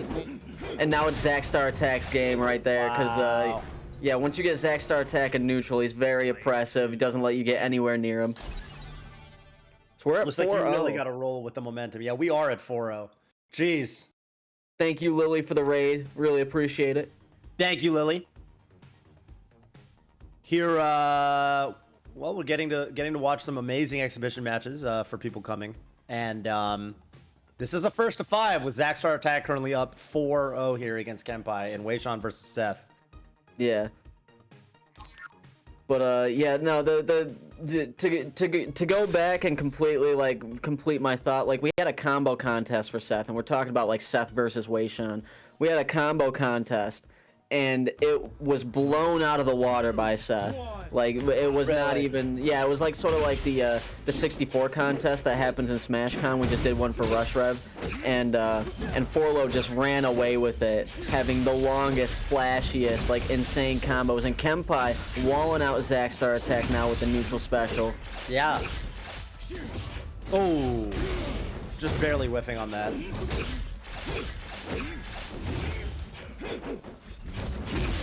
Whew.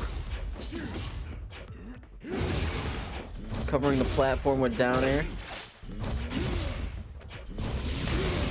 Oh, trying to catch the ledge get up there or something.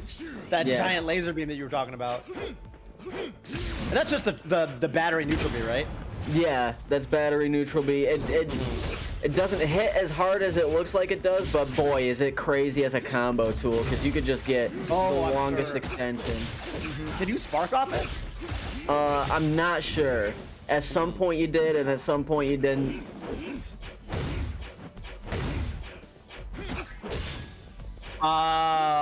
Makes sense. Ooh, and the nuke! Oh, but there's ledge invincibility. Kenpai being patient to not get hit by it. And Kenpai here. Oh! Crazy great carry burst. Doesn't... Yeah, great burst. Preventing the kill off the side. Oh, Kenpai here. Oh, looking to bait something there. Oh, doesn't quite have the extension. Yeah, ZachStarAttack mistiming and not mistiming. Ooh, Ooh, misspacing his up specials. Weishan's up special used to actually go much further. Oh, Spark cancels the nuke into the nuke. That was sick. Oh, Kenpai carrying him all the way across the stage. There's the burst.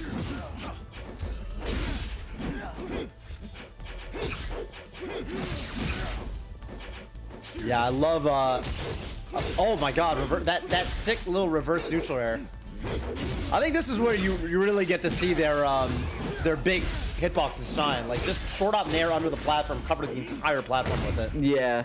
And there's nothing the opponent can really do about it. And as you probably noticed, like, a lot of... Ooh, keep going.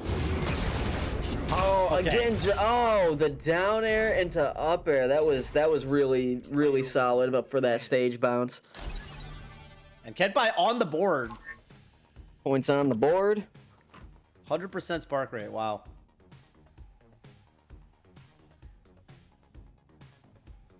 Could this be the start, Boomstix, of a long and beautiful comeback? A 5-0 comeback? That would be insane. That would be one for the nigh ages. unprecedented, yes. I mean, you know, it's just hard. Even if you feel like, even if you get the download on somebody, so many things can happen in an individual game, and you've got to win 5 in a row. It's a tall 3-1, right? 4-1.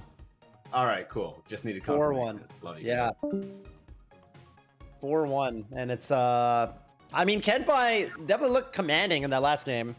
Much more just holding a lead over ZachStarAttack the entire game, but let's see what the players can make happen here on Crowd Station again. 2, 1, rush. And ZachStarAttack immediately leading with his butt. He loves doing the back air in neutral too. It's a very fast move, and yeah, ZachStarAttack's main objective is to just wave his stick around until somebody hits him, and he's labbed out every single like stray hit that he can get and converts it into something. Ooh, and the teardrop Good way hitting to play. There's that back air approach again.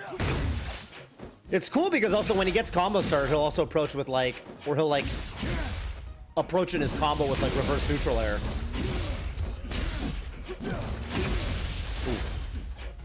Kenpai counter punching. Back throw. Okay, immediate burst from ZachStarAttack. Up special. Oh, probably wanted a reverse up special there, but Kenpai bursts out of it. Nice pickup off the ground, and then into a death. Let's go. That was amazing movement from ZachStarAttack.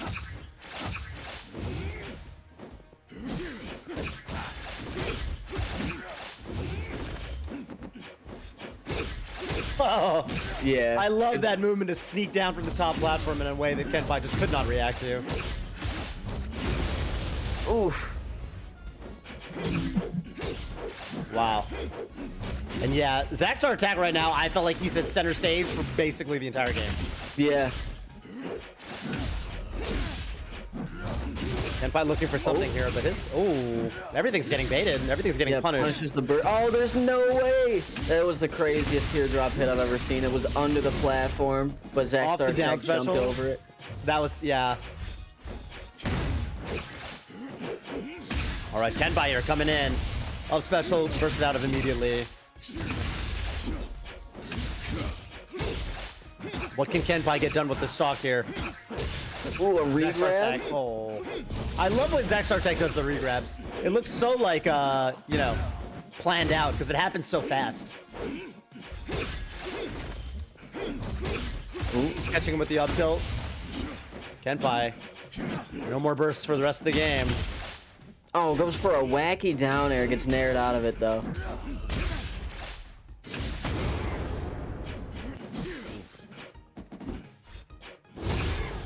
Oh, yeah, wow. ZachStarAttack on one soul point. He never cares though. He's just like, all right, now it's just time to use my my EX moves, and an up air will take it. Oh, just off the top. 5-1 for ZachStarAttack. Commanding stuff. Goose, get him in here.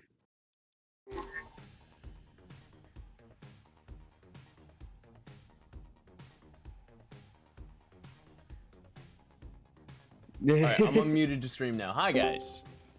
All right, there's the Kenpai, and then there's the ZachStarAttack. Oh, hello. Zachary, Stardom, Attackery.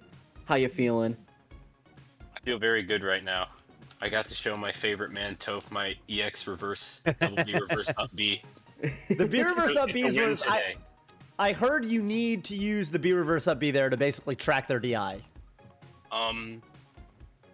Well, there's a lot of thought process that goes behind it because there's a lot of micro positioning to go reverse it and then reverse it again. The double B reverse actually slightly affects your positioning.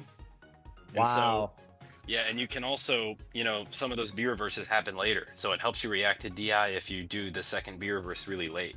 And so it's just this beautiful little thing that they accidentally added to the game. And when they nerfed his up special recently, they added even more tech to it. Which for you, it sounds like is just music to your ears. Yes, I love tech. That's so sick. He's a lab monster. So you're actually like in some of those spots, you're actually up being and almost doing the B reverse on reaction to their DI. It sounds like. Yes. Wow. That's incredible. Yeah, like are you like what you know what I basically heard about you from Boomstix going into the set was that you're just like pretty much a lab monster with Weishan, and you're really kind of dedicated to fleshing this character out as much as possible. Why Weishan? That's what I asked. I guess I really like combos, and so there is no move with as much tech as EX up B that's also dedicated towards getting combos, and it can even kill with the strong hit, as you saw. And I don't know, I guess it's not Weishan's my destiny, but just everyone else just doesn't have the sauce that Weishan has. Put things in perspective, Strive is his first traditional fighter, and the first character he picks is Eddie. Or Zato 1. Sure. Zato, yeah. It's just funny because, you know, looking at a character like Weishan, in terms of their character design, you know, I would think intuitively, like, okay, that's like a big body character with big normals, and like Zato, you know, obviously naturally attracts kind of lab monsters, but it's cool to see you gravitate as a very techie player to, you know, our character, we say he like eats glue, Weishan mains, half star. Clearly breaking the stereotype. Will I be seeing you in midweek rushy, Zach? Yes. All right. Yeah, that was beautiful. Great stuff, man. Great stuff, Zach. Nice to meet you. Have fun. Great to talk. Yeah, hopefully I get to see much more of your gameplay in the future. And yeah, was an absolute delight to watch. Cheers, my man. Thank you. Bye-bye. Bye-bye. Quick bit of background. That kid is 14, and he is just that professional in these situations. It's great. Kid's crazy. going places when it comes to esports, for sure. So, 16. 16. Oh, he's 16. I thought he was 14. How dare you? I thought he was 14. He's 16, bro. Oh, okay. Fine. You know he's how still a angry child I would in be my if I was eyes. 16 and you called me 14? Yeah, he plays Minecraft, not Roblox. Oh my god. Alright, we're gonna see if we can find another opponent here. If anybody wants to challenge one of our top 5 players, Yogurrt, be sure to DM me and I can set you guys up one, because oh my god, some people have been grinding lately. And I'm gonna be honest, we've had 2 near 5-0s. So let me see if I can find somebody real good here. I'm going to send a thank you. I hate it. Yeah, why didn't you swap, dude?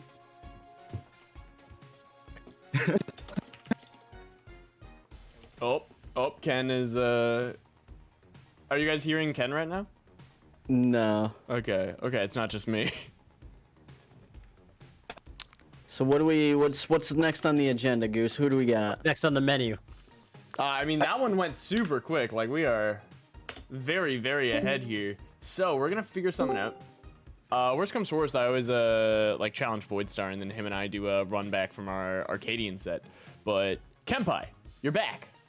Oh, yeah. Sort of. No, I was saying, like, I just didn't feel confident. Like, it's gotten to a point where, like, I guess he's my best character right now, but it's still hard because like sometimes it's just difficult. And if you go back to Zoo, she's like a better character, but like I just still haven't gotten comfortable with her. Like, so I wasn't sure if I was confident enough to do like a reverse 4-0, reverse 5-0 with Zhurong. Yeah. Do you feel like Zhurong's a better character overall, or just like a better character for you? Absolutely. Okay. She's phenomenal. I think she's probably like, I don't like doing tier lists at all, especially for this game. But I think that like if Ashani's the best character, then like Raymer and Zhurong are like right below her. The only reason I'm not putting Kid there is because Kid's carried by Flamethrower. Without Flamethrower, Kid's fine. He's like 3rd or 4th. But yeah, it's funny because I was talking to Boomstix earlier, and Boomstix was saying he thinks Zhurong is quite weak. Really? Nah, Zhurong's crazy, dude. I should have played Zhurong. Dang, I could have put on a show. That's what I was saying. I'm like, we might see Zhurong. Why do you think, Boomstick? Why do you think Zhurong is weak again? She's like a Death of a Thousand Cuts character, and it's not like Zhurong's. Okay, she's strong. It's just that the Zhurong player has to work exponentially harder for her kills than say a Raymer or an X character has to. You know? You think she's like low damage or something? Not low damage. Kind of low damage. She had while she doesn't care where you DI and she doesn't care like what character you are. It really is part about getting that last hit. And a lot of Zhurong's matches go to soul point. And if you have a character that can get the last hit with like a fair to fair with Urdah or a fair to nair with Raymer, or a side special to up special with Galu, even though I think Galu is tremendously worse than Zoo. But like characters have gimps that Zoo just doesn't have. Yeah.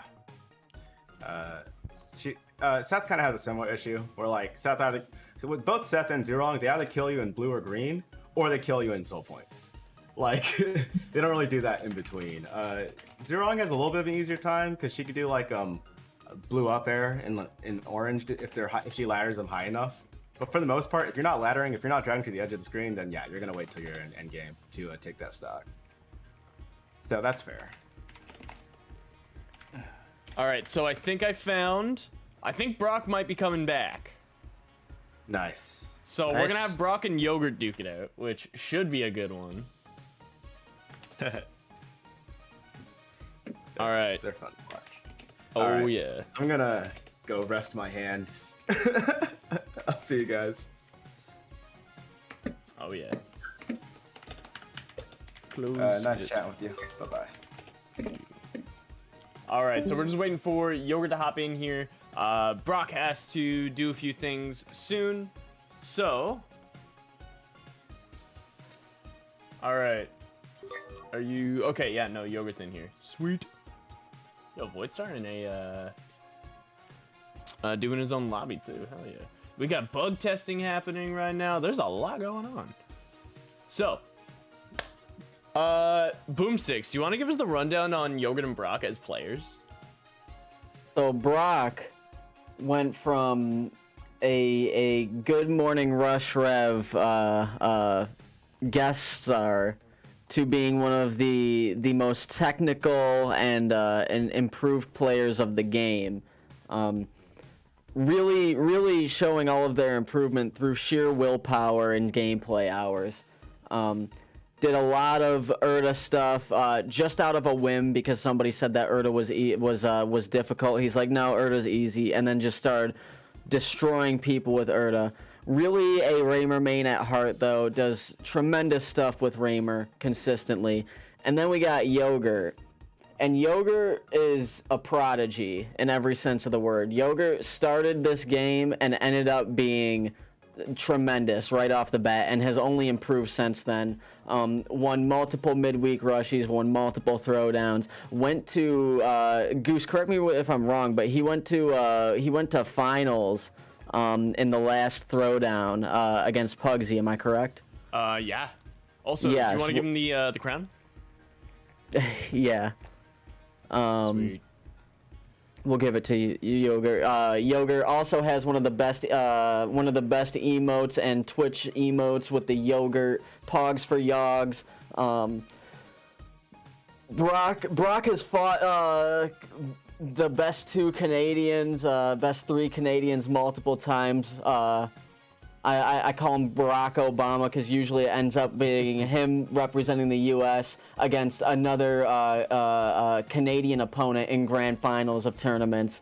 And, are the Canadians are they nasty at Rushdown? Canadians, there's 3 nasty Canadians. There's Pugsy, all right. There's Zhurong, and there's Yogurrt, and all 3 of them are absolutely insane. Are they the best? Are they the best? Pugsy is undisputedly the best. Wow. Zhurong and Yogurrt are very, very like Zhurong's up there. Zhurong, any tournament that Zhurong enters, he makes it into grand finals of. I have not seen that man like skimp out on a grand finals in the longest time. So is he number 2 behind Pugsy? That's how that would work, right? If you're making it in the grand every time. How do I say this without getting people mad? Yes, I think so, undisputedly, yeah. Okay. All right, Brock, Raymer, Yogurrt, Ashani. Good to get to see some more Ashani today, since it's the character I've spent the most time with. And people think Ashani's the best right now? People have that impression. She recently got a little bit of a tuning. It was a nerf, but it wasn't so substantial of a nerf to like ruin what the character does. She got the ability to spark cancel out of her side special, which gave her lots of new combo options. She also got a new nair, which is a hit forward and backward, kind of like Raymer's nair now. Like she has lots of really good tools and can do stuff like that. I'm surprised she couldn't spark cancel out of her side special before. Yeah, no. We're going down.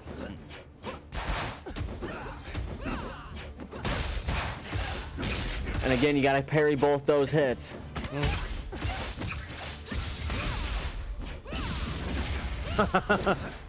What's the actual name of the the Falcon Punch-esque move from Ashani? Proton Punch. Proton Punch, okay. Yeah, Proton Punch, and then I think Seth says EMP Punch. But yeah, it's definitely Proton Punch. I kept calling it Falcon Punch. I got in trouble, so I just called it Neutral Special for a little bit, but then Goose filled me in. It is in fact Proton Punch. Named a combo video after it. Brock loving to put the orb on the ground. We call it the Roomba orb. when it's on the ground like that? Yeah, when it's just rolling on the ground. Yogurrt SDing. The Yogurrt thought, or should have been able to make it back, right? Going that deep. Yeah, there was if Yogurrt hit him, he could have spark canceled, but with how he fast fell it and went down, and that move just has end leg and hit stun all over it. Makes sense. Well, Yogurrt just kind of proceeding as if nothing happened. Completely in phase. Ooh. Yogurt's also a comeback king. Like, I've seen Yogurrt do tremendous things always from the back foot, and as you see there, SD continues. Didn't need to make on, a like, comeback that nothing. game. Yeah, just kept that momentum the entire time. I love the the super jump forward air follow up where it's just like from downtown. Feels like Yogurrt always knows exactly where the opponent's going to be sent to like perfectly place that forward air at the end of combos. Yeah, and this is like high caliber Rush Rev here. These are tippy top best of the best players here, in my opinion. Definitely, they've both shown themselves to be very formidable opponents at a pretty equal skill level. So we're like seeing top 4 throwdown people here right now.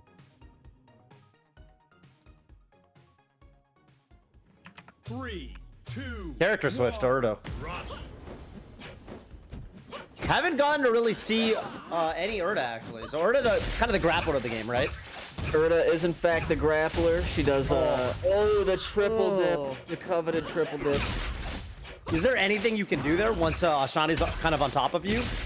If you burst there, no, not really. Like Urdah probably could have up special depending on how fast that move got out and how fast Yogurrt fast fell. But if you fast fall it all the time, and there's a double Brock dip. Gets it right back to him. Yeah. Oop, there we go. And now we're into like a 30-30-30 situation. There's a 1 in 3 once Urdah does the down throw.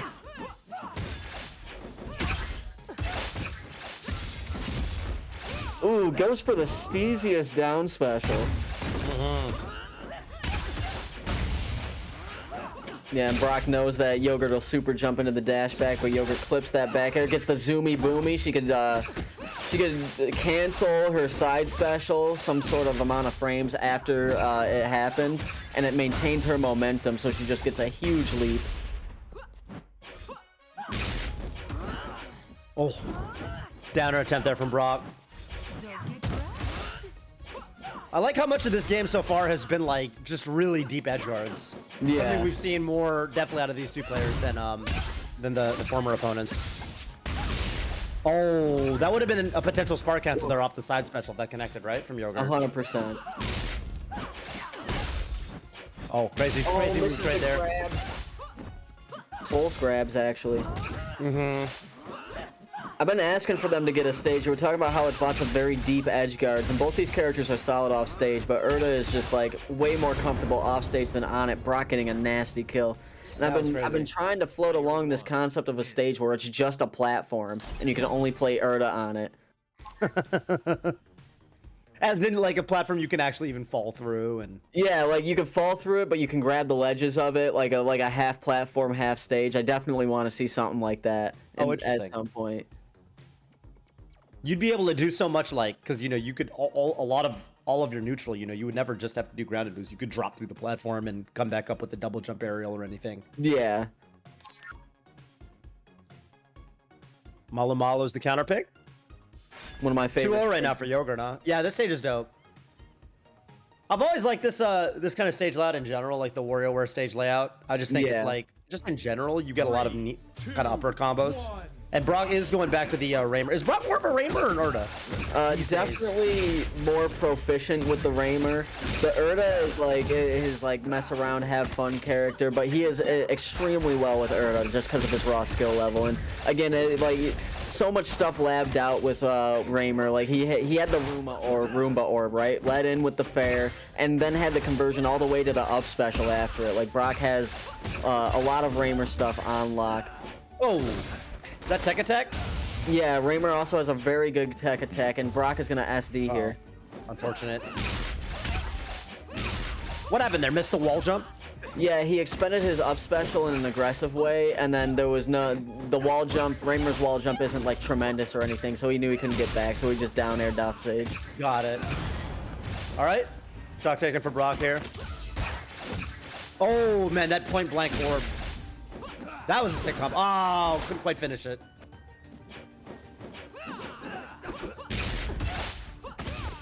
God. Yeah, Yogurt's ability to like, you know, hit a back air like at this how do you say, at this like life amount and know exactly where to go with the super jump for the follow-up. Ooh, that was an amazing bait. How did Yogurrt stop his momentum to not fly into the burst? What was that? He rushed downward. He rushed downward and then did a jump afterwards. Like he did a if I'm not mistaken, I might have misseen it, but he did a super jump, rushed downwards after it. Oh, that was beautiful. Roomba orb up, connecting. No platform tech chase.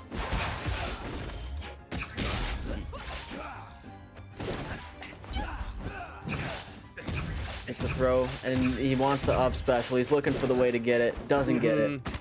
Got a bunch of up airs though. That's gonna be damage if nothing else. Ah! Ooh, and another. That was more of a burst punish, but boy howdy, there was nothing that Brock really could have done there. Because if you don't burst there, I mean, you're gonna need an up air. You're just gonna get KO'd off the side. Wow. I feel like one of Ashani's, like, you know, is it commonly accepted that Ashani's considered the best character right now, or? Yes, by everyone except for OG Ashani players. Like, I've played Ashani for a very long time. It was sort of out of necessity because Afi and Galu were unplayable for 3 months. Not like, oh, you can't play them, they're too bad. It's like, no, they were literally like grayed out, you know? They're like I had broken. to pick a new Yeah. game. Oh, I see. I feel like when I watch, like, especially top level Ashani, it feels like she has just like she can always kind of hunt you down in the air, no matter where the last move sent you. Yeah, because of her blink mechanic and the way that you could use spark and the way that like you can like maneuver yourself in the air, and there's just like there's so much stuff that plays into how this game is played that works for Ashani. So like essentially like the skill well for this character is endless. It's like you could always keep improving with it. There's always something to improve. Yeah, that makes sense. Her hitboxes are just so good too, right? Like, oh, yeah. I feel like up air, like the first time I used that move, I was like, man, this move is clearly so good. So good. Yeah, and as I said earlier, the tuning was for her hitboxes and her, great Brock from Brock there. Bro, what an answer. Those were actually 2 untouched stocks, by the way. Yogurrt took Brock's stock without getting hit, and then Brock answered right back. Yeah. With a perfect Very stock of his own. These are 2 touch of death players. Yeah, makes sense. Oh, I thought maybe we get a throw into the orb there. Maybe you don't get anything that meaningful off of it? Yeah, Brock usually uses orb to get the to get the combo, not really combo off of the orb. Okay.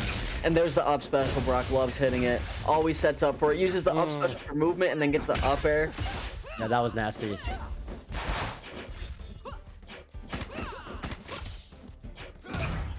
And again, loving to put the orb on the ground, sets up for that that triple pronged approach that really is hard to defend against. What's the third prong? The second hit of his nair. I mean his forward air, because his forward air hits twice, right? So he'll throw the orb on the ground and then lead with a forward air. So you gotta parry the orb, the fair, and the second hit of the fair. Yeah. And a grenade if he's feeling special, but here he is. Right. And a lot of the time Yogurtt just opts to go up and over because like... Yeah. Well, right there, just taking it, you know, head on. Oh, uppering Brock on the way back. Oh! Ooh, the patience for that side. I think looking for a potential burst there, right? But Brock not flinching. The Yogurtt with all kinds of stage control right now. Brock having a tough time reestablishing neutral. Gets up from the ledge, shields, and here's the throw. Ooh, Yogurtt just barely overshooting in the air there with the forward air. Oh, Brock. Oh, wow. Wanted that third kick so bad. That kick hitbox is deceptively large. That forward air? Yeah, that was like a fair into nair attempt. Ooh, gets the orb. Yogurtt on soul point here. Super close though. Oh my god. Brock looking for a throw. Wow, you gotta watch for all the projectiles. It just rushes her down. Yeah, there was so much Oki and stuff going on there because like Brock had the shield and then Yogurtt clanked the grab because he knew he was gonna grab out of shield, and then Brock had the jump in. There was clank grabs when you go for a grab yourself? Yes, we used to have a grab counter system where it was like, it was wonky. It was something like you had to read the grab and then it gets back, but that's out and now it's just a grab clank. You could also clank grabs with attacks if they're spaced correctly. Oh, interesting. Interesting. Yeah, but usually you'll just get grabbed out of your attack, which is why grab-based characters like Urdah and Weishan's side special actually is a grab attack, but it's a hit grab. Brock immediately SDing, Yogurtt giving him the sauce.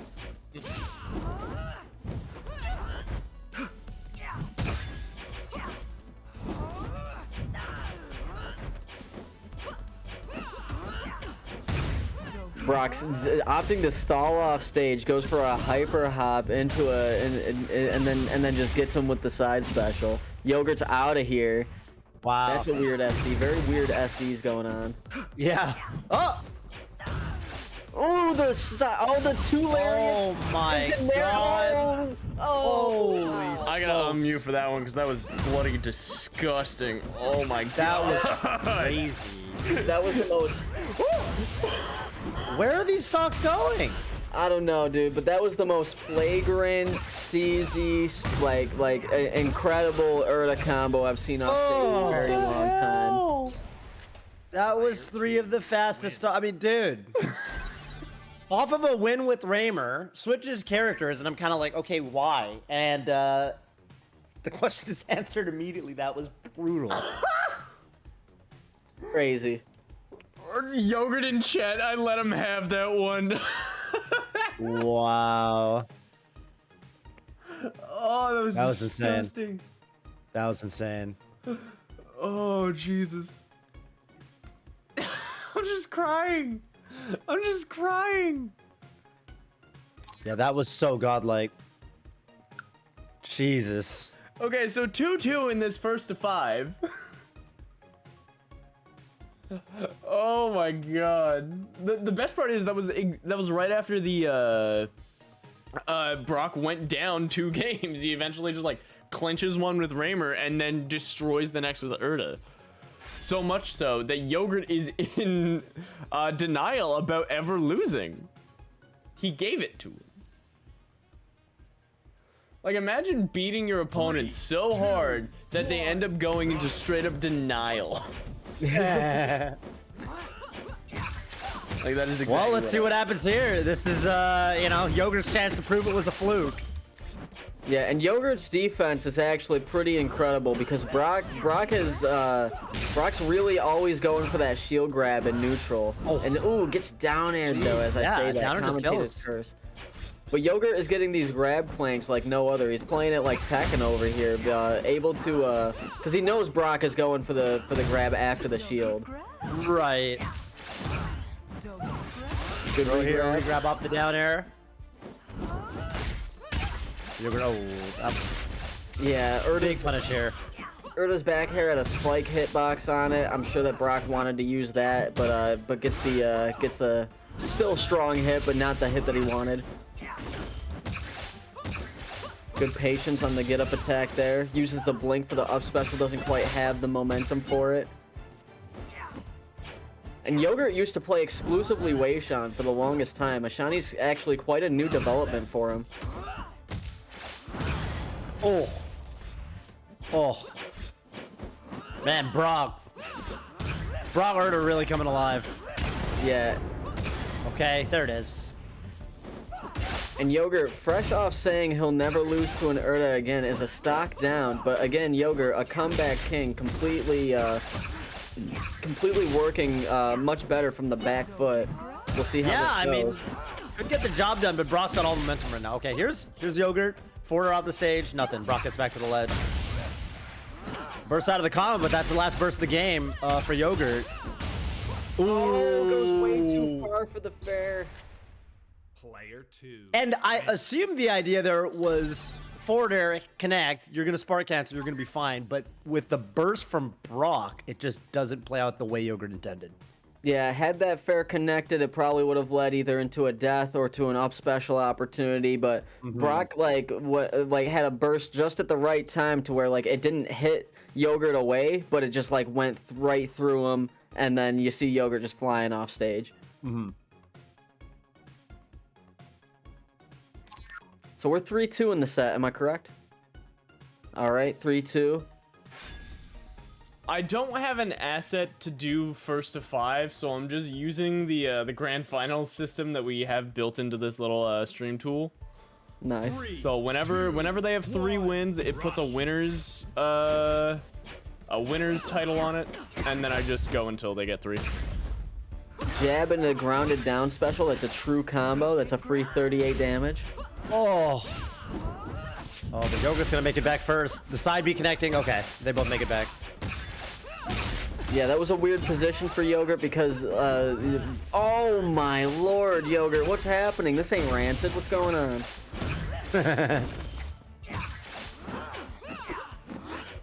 Little side topic. We were doing FPS on M2K's stream, right? And Rancid is notorious for SDing. And M2K, we got him clipped. Oh, Yogurt! Oh, we got him clipped going. Rancid and SD's name a better combo, and that's gonna be a start of a combo contest at some point. Brock, Yogurt coming back. Oh my god! Oh, just maneuvering around the platform like it wasn't even there. God, that was dirty. Okay. There into what? Into reading the text slide into a grab. Did that throw just kill? Yeah. By itself? Uh-huh. Just kills, you know. Brock expecting the punish on that side special. Big throw Doesn't there. get it into the back throw. Fair. The spacing for Brock. I gotta tell you, this prediction that Yogurrt would never lose to an Urdah again is just not panning out right now. These games are flying by, and Brock is deleting these dogs. You gotta fill me out on this Rancid lore. I feel like I must have missed some kind of. I guess I played Rancid, so I won, right? Yes, you won, dude. Who's Rancid? Who's Rancid? Yeah. He was a Falcon. I'd have to go. It's all right, dude. Don't worry. If I'm pretty sure I had that scrubbed from the internet because of how bad my commentary was. First commentary ever. It sounds like you did a great job, as a matter of fact. It sounds to me like I won. You did great, dude. Yeah, I would probably watch the set and be like, oh, no complaints for me. 2, 1. All right, so this is sorry, I can't count. Wait, that's really bad, right? Isn't Yogurrt down 2-4? Yeah. Okay. All right. Well, this could be. All right, it's the triple dip. It's the triple dip right after. We're fine now. Yeah. No, it's just a 2-stock match. It's not a big deal. Brock throwing out the feet. What even happened? What was? Sorry to go back to it. What was that SD? I think Yogurrt went for a full bore, completely max speed fair, missed Brock completely, and then just put the controller down. Can Ashani make it back? Yes, right? Ashani could have most definitely made that back. Like 100%. There's no question about it. Oh, okay. Up special doesn't connect. That would have been probably the stop. All right, 2 up airs into a back air. Brock way down there. Brock always wants people to follow him to the end because he knows he's getting the up special and you could grab out of your up special, but Yogurrt being smart just to grab the ledge. Right. So Yogurrt knows when to cut it off a little bit early. Yeah. Oh, that was sick. That's And also that was why the- you'll see that Brock was going side B super cancel. deep down. That was hype, yeah, definitely. That was side B smart cancel up air? Yes. And then, we had a proton my punch to God. follow it, but Yogurrt, after that massive SD, comes back. Very quick games. Yeah, these games are going crazy fast. I wish I had, I wish we, on this win screen, I wish we could see just like how long the game was. You know, because you know, I felt like that was sub 1 minute. I felt like the game before it was probably sub 1 minute too, but. Oh yeah, very quick games we're having. Well, we'll get that implemented as soon as we can, Toph. I think one of the quickest games for 3-stock, because we have 3-stocks and 4-stock tournaments. 4-stock is from the community run tournament that I run, and then 3-stock is standard. I think that the longest the shortest game we ever had was about 23 seconds. 3, Why? Yeah. Why? Were there It was SDs Pugsy versus or- Joe Rain, and Pugsy just was having no chill that day. Wow. With 3 stocks. Yeah, with 3 stocks. Shouldn't your like respawn invincibility alone be enough that probably shouldn't be happening to you? You would think. I don't know how long respawn is. I think it's 2 seconds. Sure. Well, that's still a quarter of a match, more than a Yeah. quarter of a match, so. Anyway, oh my god. Okay, try to catch him. Just get the up air on the way back. That was actually really cute. Oh! And Yogurrt had the burst there just to live? Yeah, either that or DI like a legend, but Yogurrt knew he didn't have the DI, and a fully charged down air will definitely do it. A lot of grab planks. Oh, man. Oh, and gets the grab. Goes for the down air, doesn't quite have it. Gets the grab again. Gets the grab again. Oh my god. That's the Urdah for you, homie. Yeah. Uh-oh. Oh, and a grab instantly out of... Oh. Brock was just trying to come back to the stage, and unfortunately, Yogurrt, the Ashani was just in the way. I would be absolutely furious. Yeah, right? Because you're just trying to punish them. And it just turns into, no, this is happening all over again. Okay. Fair. Up special. Up special burst. And yeah, it looks like we're going to have to go back to the stage.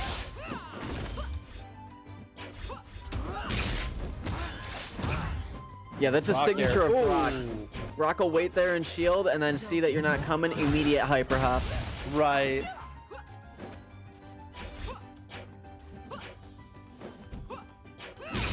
Okay. Turns his back to him. He's like, what are you gonna do? Yeah, Brock really liking the shield button this stock. Mm-hmm. Ooh.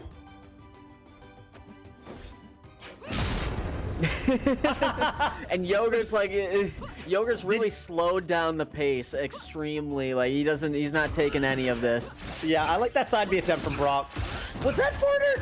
Did Yogurt get inside of the shield, like between the shield and Brock? That's what it looked like to me, but yes, I don't know if the mechanic works. Yeah, those cross-ups. The shield is just like it's it's what it looks like. What you see is what you get. Yeah, kinda, sorta. It's hard to explain. There's lots of behind-the-scenes stuff going on with shield, but you can cross up like with the dash back. With the dash back, rush forward, back air. A lot of the times it'll cross up because it goes so far behind your shield that it's actually hitting behind you. Yeah, makes sense to me. Oh! Okay, has to back off there from the hyper hop. Urdah's forward tilt, the drop kick. Will cross up. That is an SD, and that's that game. I think it's 4-4 now. Am I correct? Yeah, I think so. Wow, final game. Final game. For all the marbles. No one ever explained to us why we compete for marbles, but here we are. For all the marbles. Rowan in chat says, tell Toph about the longest match. The longest match, it was a set. It was like 40 minutes.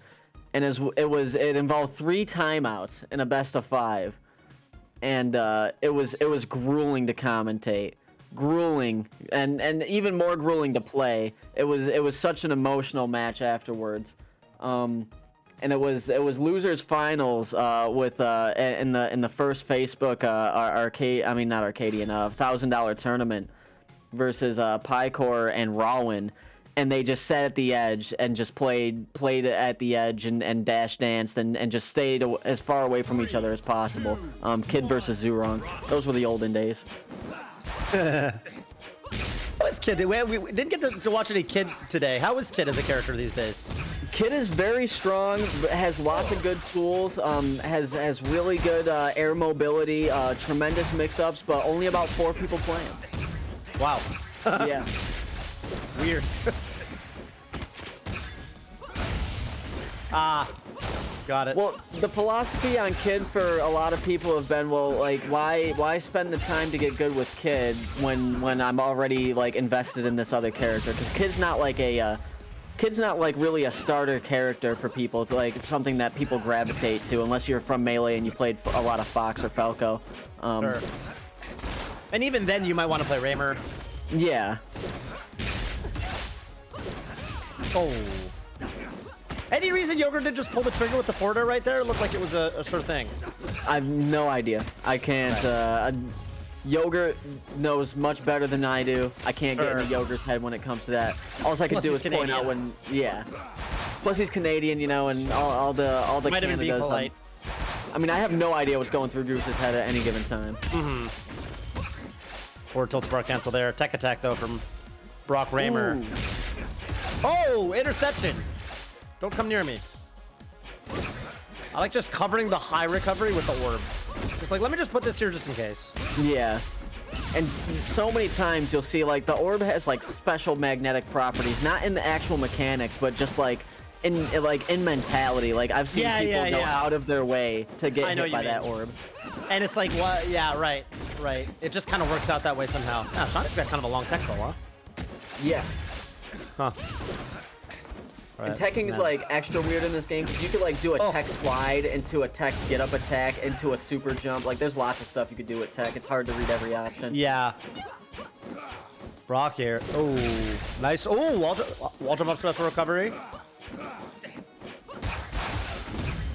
Oh, jeez. Up air into what? Into grab. Into grab. All right. Oh, he went for the sneeziest stuff there. He wanted to. Yogurtt making it back to the stage, but with 1 HP here on the last dog. Yeah. Feels like a foregone conclusion. Can Yogurtt make something happen? Oh god. Ooh, it's. Oh god. This is the roughest situation you could possibly be in. Yeah. And there it is. Wow, 2 stock from Brock on the final game. 5-4. What a set. That was a tremendous set. Really awesome to get to Get to Probably watch that. my favorite set of the entire showcase that we've had so far. It is worth noting that Yogurrt has a tremendous amount of Raymer experience, often playing Zhurong a lot. Zhurong recently switched to Kid though. And, Zhurong also was a Raymer. I see. Yeah, he was a Raymer for a long time, and then he was an Ashani for a little bit, and then went back to Raymer, and now he's working on Kid just to put out a Raymer and Kid combo video. So shout out to Zhurong's Kidmer combo video that he just did. Isn't it 5-5? Yogurrt asks. I don't know how that could have happened. It's not 5-5. It's over. It's over, Yogurrt. That was Brock's final one, cause you it was 2-2-1-1, brought it up to 4, or brought it up to 3, then 1-1, brought it up to 4, and then that last one. I was at 5. What? Yogurtt got 5 first. Oh shoot. Well, that would be my fault. No way. There's no way. No way. There's no way. I was keeping track of it. Toph, did you keep track? I'm scrubbing out here. Do you remember? Wait, the question in mind, I thought that was the game 9. Yeah, apparently. They're saying, that's why I asked if it was over. All right, they want to do one more. And I think both of them are in for it. So we'll let them do that. Wait, they think the score is currently 4-4. Yeah. No, they think it's 5-5 somehow. They think the score is 5-5? I don't know. I guess we're doing a 1st to 6 If they all thought of it a was sudden. 5-5, then why did they stop when one person reached 5? I don't know. He's Canadian. He's Canadian. He's Canadian. Yeah, he's Canadian. It's being played. Oh, all right, yeah, let's do it. First to 6. All right, 1st to 6. Let's go. Brock and Yogurrt. Let's do it. Let's do it.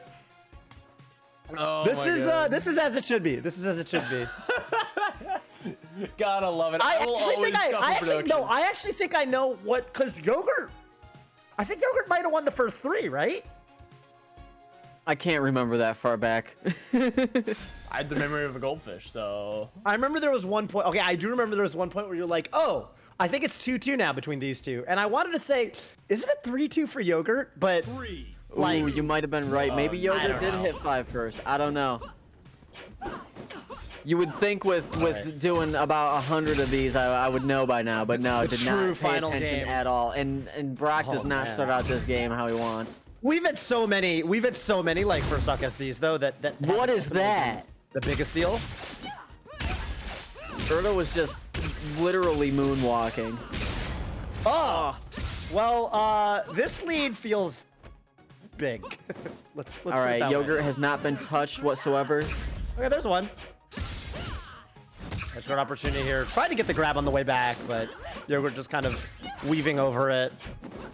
And Yogurrt. I gotta tell you, Brock's counter-picking strategy is a deep mystery to me. It feels like it usually almost doesn't matter. Oh no. All right, well there we go. That's a shame. That's a shame. You gotta go for it. I mean, I get the logic, right? If you get it, you get it. We getting Yogurrt in here for a interview? That's really funny. Yeah, sure. You know, we literally have the footage. Like, it's very easy to just go back in the Twitch file. Yeah, we like, could. see. Yeah. Like, it actually takes like 20 seconds, but that's great. All right. Okay, Boomstix, you have the crown again. Alrighty. Switching that over. All right, we do have him ready for an interview. Let's wait for him to pop in somewhere. I really wish that he would get a bloody profile picture in Discord, because him and Brock have the same color, and I always get the two of them mixed up whenever I'm doing stuff. Ridiculous. You guys are lacking. You gotta put a freaking profile picture on, please. Please. Yeah. I always end up sending a message to the wrong one. All right. Toph's profile picture is fire, by the way. Oh, it really is. Appreciate that. Thank you. All right. Toph, where can we find you while we wait for the peanut gallery to get ready? Yeah, I'm on Twitter at Toph_BBQ, but these days all I care about is my YouTube and my Twitch. So follow me on those at TophBBQ with no underscore. Yeah, I mean, I've been doing mostly Smash content, but trying to get into Rushdown Revolt and also other games in general. I've been doing like, you know, plenty of Guilty Gear Strive. Probably gonna talk about how F1 Evo later today on my stream. Should be a lot of fun. Awesome. My plan is honestly, I'm just gonna go look at Twitter and make fun of people who are salty about F1 winning Evo. Should be a fun stream. Fire. Do we have Sounds like good content. Sounds yeah. Yogurrt, what's up, dude? What's up? Congratulations, Yogurrt. I want to be the first to ask you. Did you win the first 3 games? Is that what happened? Yeah, I won the first 3, and so like I wasn't paying attention to the stream. I was just like commenting every once in a while, but it was like 4-4, and it was the Mvlibuu game, and I was down 3 stocks to 1, and then we were like both in red, and it was super hype. And then I won, and then I asked if it was over, and then you guys just said, "Oh, keep going." So I thought we were just gonna play forever, and I was like, "All right, sure." And then what ended up actually being the final game, where Brock like SD'd twice, that was like a lot less hype. But oh well. Yeah, whatever. That's okay. We commentated game 10 as if it was the last game. Okay, that makes sense. That Exactly. makes sense. More games. It's fine. What is it? Is it? I was thinking it. In any game when your opponent is switching between characters like mid-set like that, like the way he's going between Raymer and Urdah, it's always a little bit disorienting sometimes. And those are super different characters. How did that feel having to go up against those 2 characters like that? I'm actually used to it. I'm actually used to it and more because I play Brock a lot.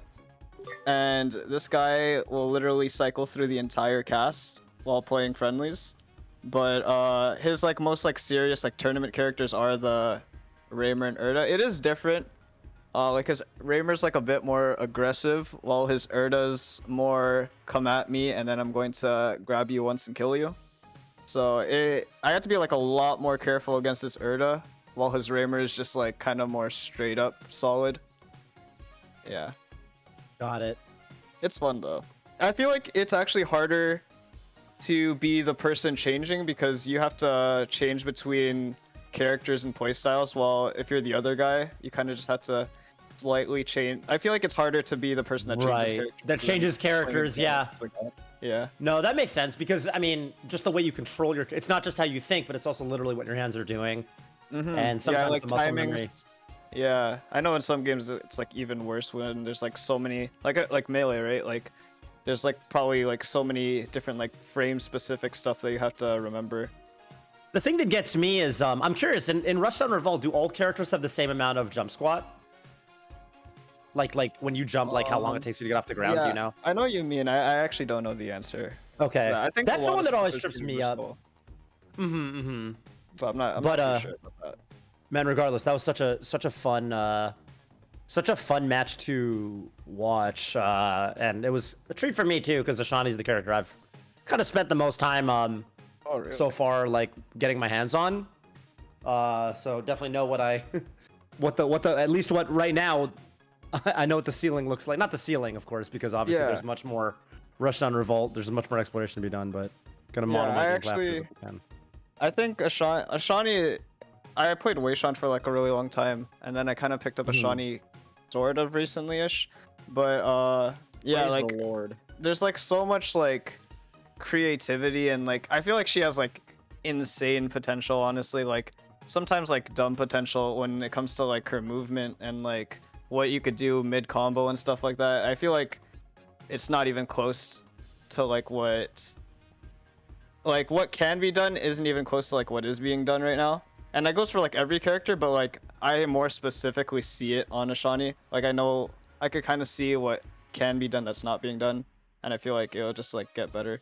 And it's kind of like crazy because like she kind of like fits like entire spectrum, because if you do just play her super basic, she is still solid and she is like a decent starter character. But if you're like you play the game a lot and you like see more, you could start to realize like, oh shit, she could like actually do like really crazy stuff too. Is there are you gonna stay with Ashani? Because I know you had a little bit of Zoo in there too, like a little bit of a character switching like thing you were going there. But are you sticking with Ashani now for about like how you felt about Weishan, or do you plan on going back to Weishan? Where are you standing on characters at the moment? In terms of being competitive and playing in tournaments and like actually like, or in like big tournaments at least, for now, I'm pretty sure I'm just gonna play Ashani because she's like my best character right now. But I have been learning Kid the past like 2 days, and he's really fun. I think I'm gonna do that with every character, besides like Afi and Galu, because those characters are like. Oh my! wacky. I was getting so excited. My eyes lit up.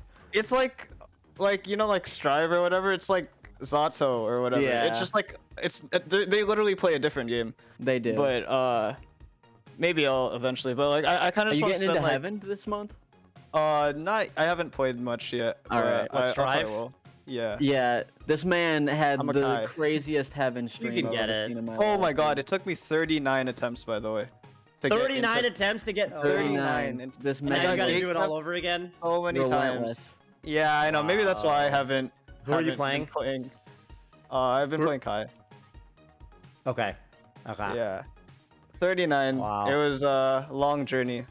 A It was lot beautiful. of 0 and 2s, a lot of 2 and 2s, a lot of 4 and 2s, and I finally. Oh my God! I almost cried. I swear. But Yogurrt also has the most tournament wins to least amount of money because he keeps winning my tournament when I put up no prize pool, and then like losing the ones where I have a prize pool. So I feel extra bad. But yeah, I'm no, cursed. Yogurrt kills it. Oh my God. All right. Well, we are going to get into our final set of the night between Vawnage and Mvlibuu. Vawnage being an upcoming ANG main, and Mvlibuu being a diehard Raymer at the moment. So we're gonna run these in a second here. I hope you guys are ready. Predictions are up. Be sure to hit that channel point button or the little lightning bolt down in the corner of chat. Vote for who you think is gonna win. Check out Yogurt's stream, by the way. Yogurt, capital Y, 2 R's _ after the T. True. All right, is that all? This is your Unless you got a ANG? shill. Oh yeah, please plug. How do the people find you? Me, I'm on Twitch right now streaming actually. I stream most days, if not like every day, usually, at like 3 o'clock Nice. to like 8 usually.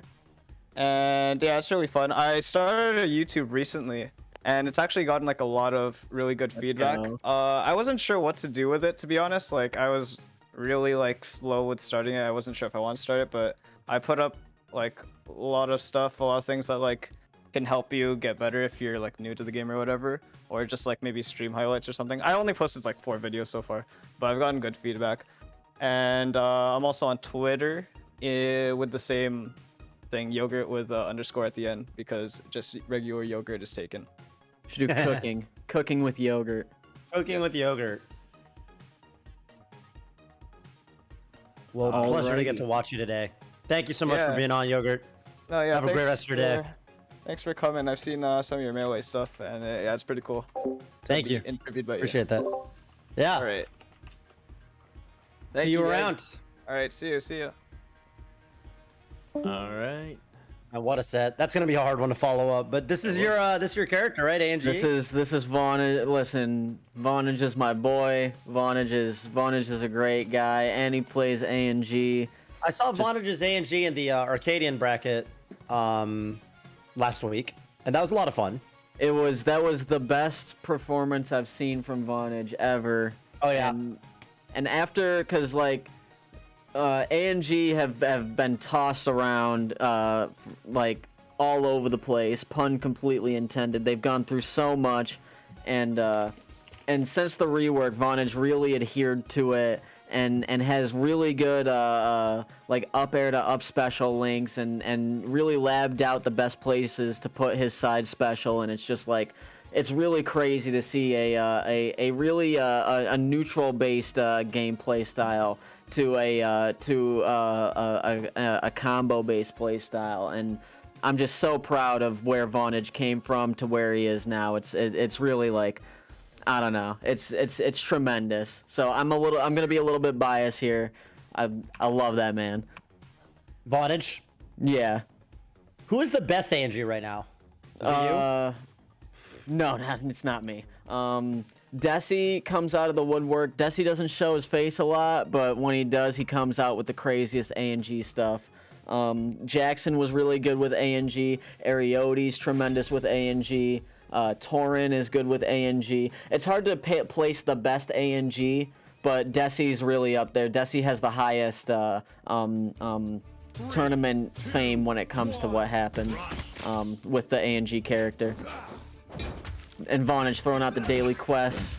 Yup. So, like, you know, something that I was trying to pay attention to the last time I saw Vawnage play was, like we saw right there, sometimes your statue's just gonna drift off stage and kind of die. Is that a big deal? Kinda. Not as big of a deal as it used to be. Back before the. All right. So at one point it did nothing, and then at another point it killed them both. Like for a long time, it would kill them both if one statue fell. But there would be like there would be like guard. It was like bumpers on the side of the stage, so like they couldn't just like how Raymer just fared him off. Like that wouldn't be able to happen. But you could cheese it, and it came a lot of problems. And then it was like, okay, then it does 10 damage, and then that was like, you know, because people would just camp the statue, and then it did no damage, and people would still camp the statue. And now after the rework, it does 20 damage because now they just float along, which is an idea I floated along as a joke. To be like, oh well, I'm jealous of Ezzie orb. Ezzie just gets to have an orb floating that like she can do, and I'm like, oh, okay, what if they slowly fell and had a little orb around them, and it got in, and I'm so happy it does, and rusted with the up throw kill. And the orb basically protects them from the opponent. No, it just makes them fall slower. So like, oh, got it. Okay. Yeah, no, they're completely exposed still.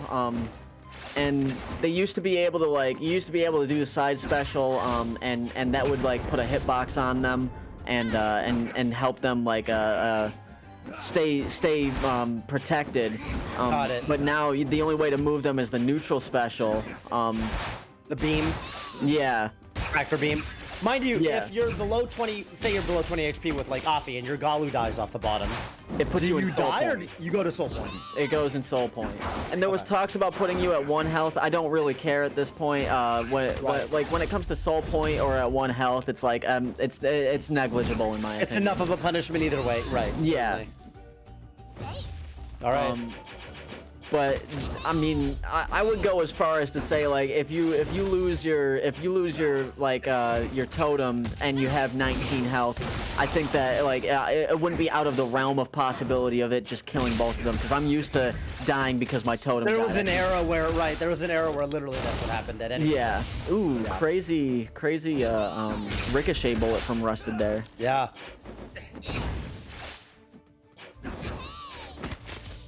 And here it looks like Vawnage is just gonna let it happen, huh?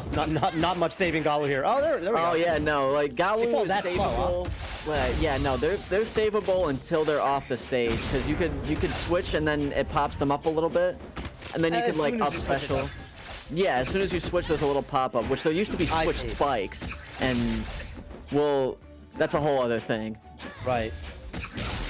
It was my favorite part of the game, and I told them very specifically, I'm like, if they get reworked, I'll forego the switch spike for what they're doing, and I think they're the funnest they've ever been, in my opinion.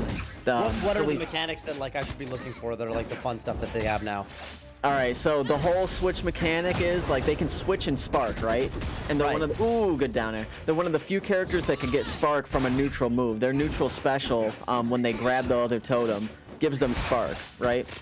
So they have the option out of everything, like after every hit, they have the option of either down specialing to switch or to spark. And then they got steam, and those little puff clouds, those little marshmallows, those little smokes that are under them. If you switch while sparking and then get steam, it creates a puff. All right, and then it allows you to to down B more in neutral, to create a more expansive neutral game. And it used to be on a cooldown. It used to be called Bloom, and I think this is such a much better, like a tremendous improvement as to what Bloom was, because it led to a campy playstyle, because you're always looking at the meter to go up. So now you can just do it whenever you want. Yeah, now you can do it, except for when you get hit. When you get hit, there's a red X, and you can't Oh, okay. Yeah, there was a misconception and propaganda spread throughout the Rush Rough community that they could just switch out of combos. That has never been the case. There has always been stuff implemented to make sure that doesn't happen. If you're getting comboed, you gotta hold it. Yeah, you have to. It used to be you have to grab ledge. That was not good enough. Like if you grab ledge, you still don't have the X back. You have to actually physically touch a platform or a stage to be able to do the down special after getting hit. Right. And that being said, Rusted takes the first game. Yeah. Point out to me the puff thing you mentioned if that comes up. All I'm right. trying to look for that. And tell me a little about Rusted too. Rusted was not a player that I got to really commentate last week. What's Rusted's real name? I don't even know who this is. It's Who changed the name to Mvlibuu. Rusted? Have I not This is said that? Mvlibuu. Malibu's a homie from Hawaii, dude, and he. Oh, cool. Mvlibuu goes absolutely crazy. Like a very like I've been saying this a lot, but very momentum heavy based player. Mvlibuu more so than others, and came into the scene with a vengeance. And I don't know. There's not really much more to say. Mvlibuu just does tremendous work really efficiently, and a great personality too. I'm a big fan of Mvlibuu. Sure.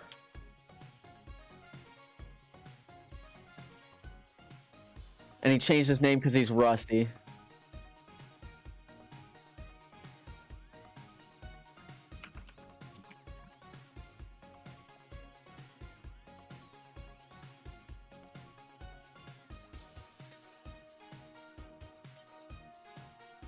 Mvlibuu, you need to start the game.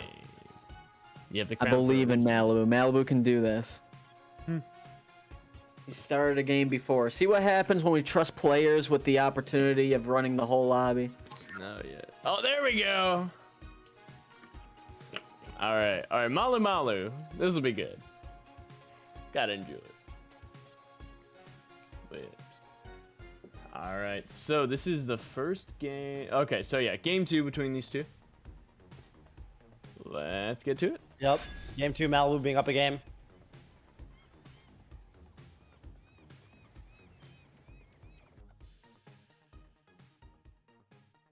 Yep.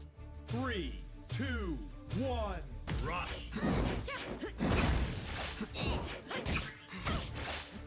All right. Rusted here. Yeah, Mvlibuu Character switching to the switch. Zhurong. Is Mvlibuu more known for the Raymer or the Zhurong? Mvlibuu actually had he's been all around the cast, honestly. I saw, really? yeah, I saw a Kid, I saw a Zhurong, there's a little bit of Raymer, you know, and apparently right now he's rusted out, so we'll see. It could be anything. That was a good switch. Yeah, that was a good what you call it? That was a good burst out of Mvlibuu because he knew Vawnage had that up special that he's really been working on the confirm for. Oh, tremendous switch.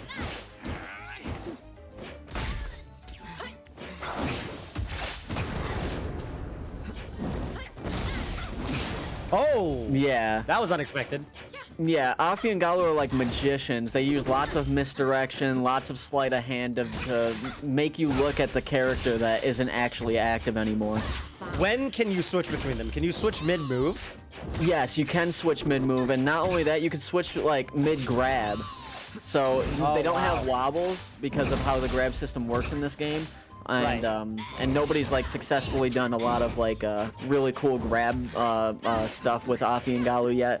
But they have a lot of good 1-2 combos. I assume that you have the statue has to be right there to get a grab follow-up. Yeah, depending on if you have Spark or not. Oh, sure. Like if you use a pip to switch. Keep it going. Okay. Oh, that's another thing that just happened. So there's X amount of frames of invulnerability. I don't know anymore because it's switched so many times. But before a switch, there's a little like soul orb that goes through, and then there's a little pop-up, obviously, right? So like you see, like anytime they switch, a little soul orb moves, and if you get hit in between that soul orb going from Afi to Galu or vice versa, it cancels you out of the switch. Oh. Yeah, so it sucks you right back, and then the opponent can continue the combo. Can follow up. Which is why you can't just switch out of a combo. Yes, that's another implementation put in place. Although the switch does happen pretty fast. Yeah, it's something like 12 or 15 frames that you have to hit them. Sure, yeah. But they're also like, they could also act like 5 frames out of the switch happening. So a lot of the times you'll see like a move come out and then they switch back, you know? And it's also tied to what move they're using. There's so many mechanics tied into this character. Like the switch also ties into what move you're moving. So if you're doing a desync off of like an up special, the up special has like 60 frames that you can charge it or some shit like that, you know? And then like 40 frames of like the up special movement into actually moving. So if you get hit out of any point in that time and you tried to switch, it's over. Vawnage taking a very quick game off of Mvlibuu there. Yeah. And 1-1 now. It's funny, yeah, last week, you know, I was trying to pay attention to like kind of the differences between these two or the two totems as well. Like Afi, I think, is supposed to be faster. Oh yeah, Afi's much faster.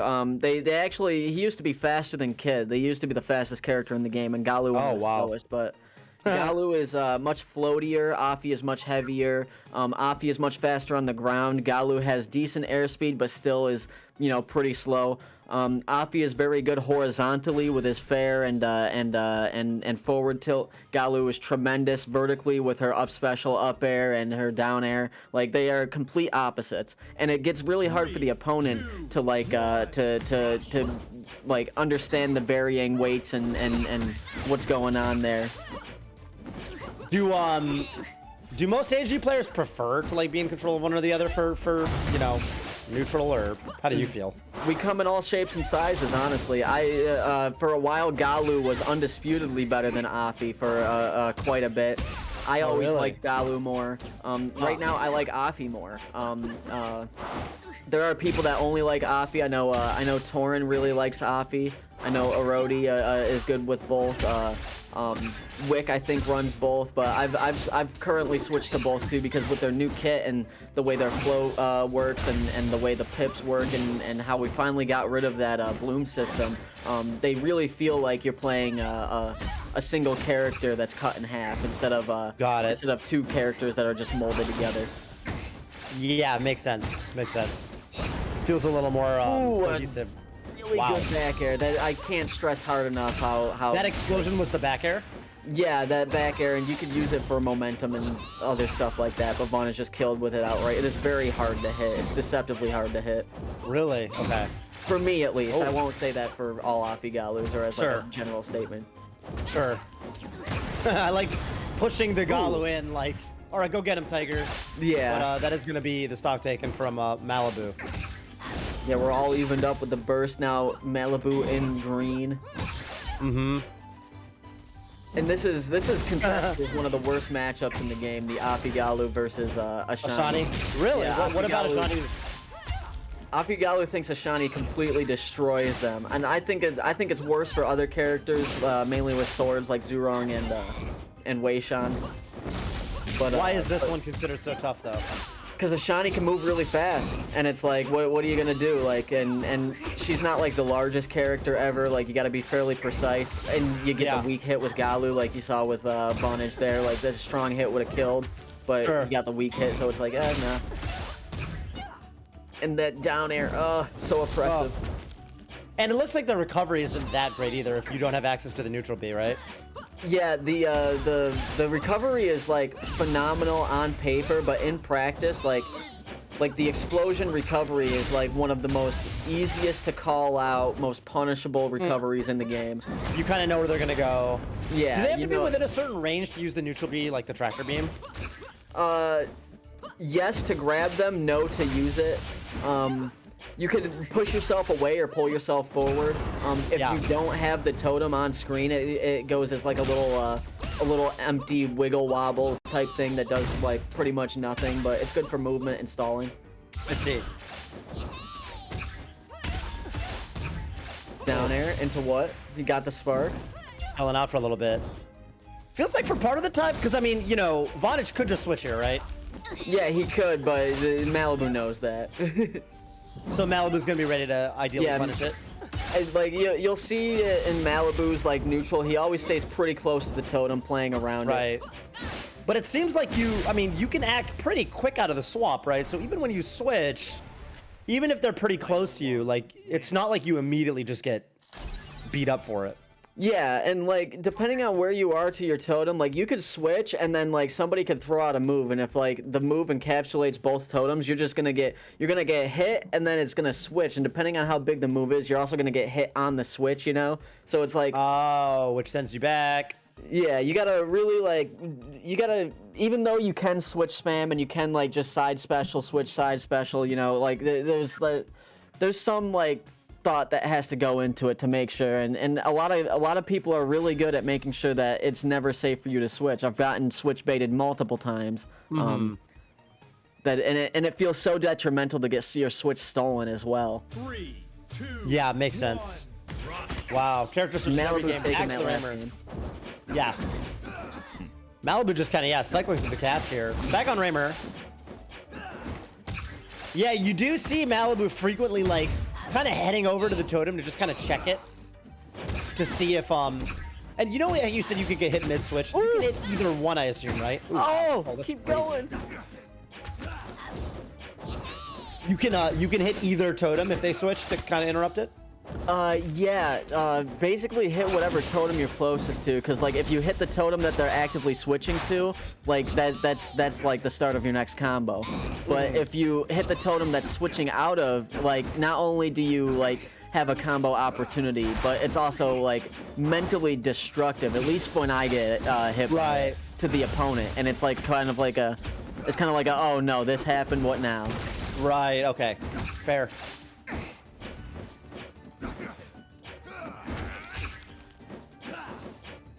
When you throw the totem down like that, does it have a hitbox? Yes. Sick.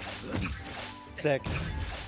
Yeah, completely disjointed, nothing you can do about it, like throw hitbox. And that used to be like the main part of their playstyle, because the side B now is like a rolling ball, kind of like a Totsugeki. We call it a Totem Geki, which I'm sure lots of people are so happy that Mei's Totsugeki is in the game on a character that somehow. Yeah, especially on a character that a lot of people don't like playing to begin with. So A&G. Yeah. Very different character than Mei overall, though. Oh yeah, definitely. But as you see there, a nice little switch. Didn't have quite the lift you needed on the Totem Geki, but gets the up special. Oh my god. Yeah, their up specials also act differently too. Galu's doesn't have nearly as much horizontal momentum that Afi can get on their up special. It looks kind of Diddy Kong-esque. Yes, kind of exactly that. Kind of like when Diddy Kong does their recovery and gets their little jetpack going. Yeah. Although if there were little rockets that shot out that I could hit people with it, that'd be so mad. That'd be amazing. Yeah, right. Here's Rusted. Oh, and then gets the up special. Okay, you had to burst there. Yeah, that would have been a back throw into like a downer or something, right? That's exactly what would have happened. Woo! Wow. That was that was crazy. Yeah. Mvlibuu flinging himself off stage.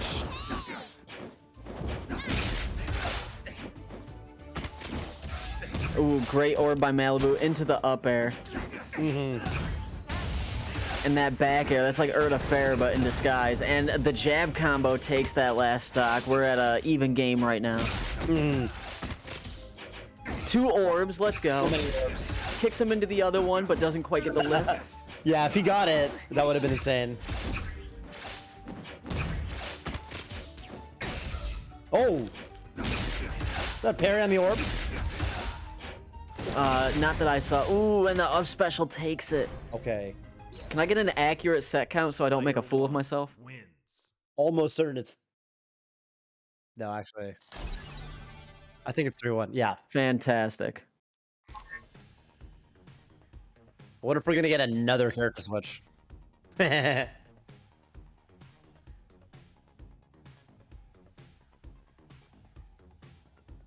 But yeah, again, Mvlibuu, very adept at multiple characters. Vawnage really staying A&G and has been, faithful to A&G throughout their entire experience playing this game. A&G seems like the kind of character that tends to attract character specialists. Yeah, Yeah. definitely. Just having such a unique mechanic, obviously. I originally started playing A&G as a joke, but then I fell in love with them because like not many people were playing them at the time, and honestly, the only reason I picked up A&G like I'd say about a year ago before the great times was because they messed up with the camera, and it made A&G was also like half the size they are now. So I'm like, if I can mess with the camera and I'm this small and I can use small character. Yeah. Hey, speaking of small characters, yeah, here's Ezzie. I haven't seen any Ezzie gameplay. This is actually the first match I've seen with any Ezzie whatsoever. Really? She is. Yeah. She's a zoner that's tremendous up close. Like just she has a shine. It's not like really a shine, but like she has a down special that just chomps on people. What you saw right there. And I'm a huge fan of Ezzie because I think she has some of the best movement in the entire game. Oh, really? It's not always used. Great down air. Oh, she's got that like. Yeah, she's kind of floaty, but in like a. I don't know how to describe it, but I see what She's you mean. floaty heavy. She's extremely heavy, Right. like a very dense heavy. It's actually tremendous how heavy Really? she is, even You though would she never has the guess float. that. Yeah. Cause she used to be floaty and like mid-weight, but like now she's like she drops like a rock. It's Really? crazy, deceptively so. She's made out of like titanium and lead. But yeah, no, she has a really like really streamlined neutral with her side special, but if you forego her side special kind of like Selman Belmont boomerang type thing, her Link boomerang type thing, and really delve deep into her movement, you get a crazy fast agile character.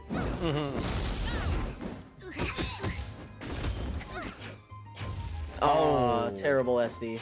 Yeah. Feels bad. That's unfortunate.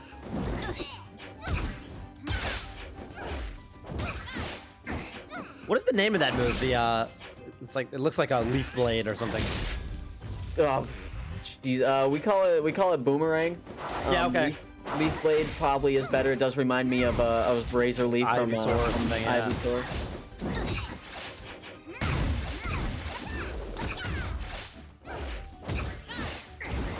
Where it actually comes back. Yeah. I thought it would for the longest time. There was a long period of time where I'd play against Ivysaur, and I was like, okay, gotta watch out, because I think this Razor is supposed to come back, and then it just wouldn't. Yeah, no, I was a PT mate. Oh my god, Vawnage, you're insane. I was a PT mate, Wow, and I what a honestly was like, yeah, where's my boomerang? Where's my boomerang? Come on. Yeah, it starts slowing down, you know, it looks like it'll pull back, but yeah, Ezzie does what Ivysaur don't, I guess. And and Ezzie does have she comes from she's like a plant-based character. She uses like plants and shit, and she comes from a forest. So like I wouldn't be opposed to giving Ezzie some type of vine and just like going full with like the Ivysaur like thing. Comparison. Yeah.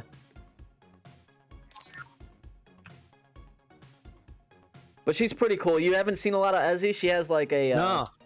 She has a giant projectile called a Braxis that's really slow moving and hits really hard. She has a mine and a back air that goes like that it messes with like characters' gravity. She has the boomerang, as you obviously saw. But the first few hits of her mine, she has a little orb that she could throw out. And the first few hits, the first few frames have a hitbox on it.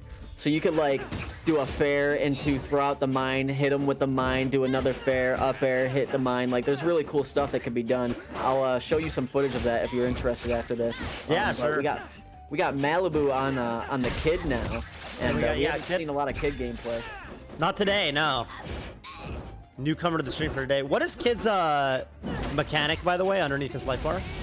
That is his, that's tied to his float. He uses that for his float, which he could fast fall out of. Shout out to Rawin for thinking that's worse than Ezzie's. So we got the float mechanic, right? And it goes to the jetpack. And, it's based on hits, kind of like Seth and Ashani's, right? To charge it, yeah.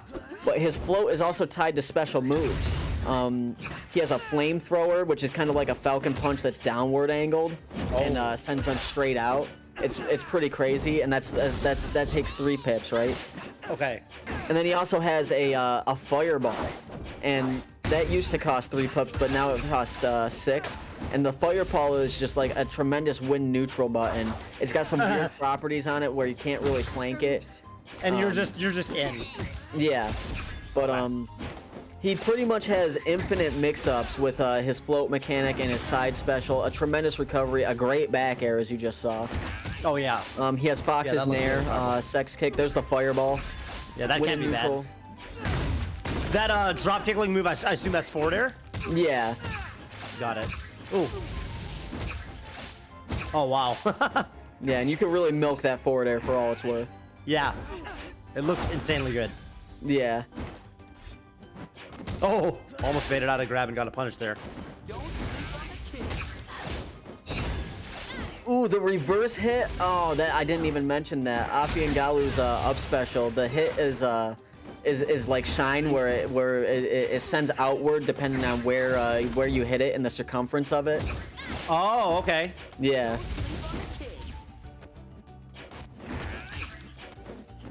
Playing some spacing here. Mm-hmm. Jeez, that looked so tricky to deal with. Just the way Vawnage's Galu kind of worked around the platform. Yeah, Malibu's always acting up to just check the totem, which I really like. Yeah. Malibu's actually playing this fairly smart, being really conservative with their neutral attacks, because like Kid does have very fast attacks, very strong attacks, but he's stubby. He's really stubby, and you have to make sure that you know you're hitting it. But once you get the hit, you're good. Ooh, good side special. Yeah, Vawnage sneaking into the lead here. Oh, the jabs came out the wrong way.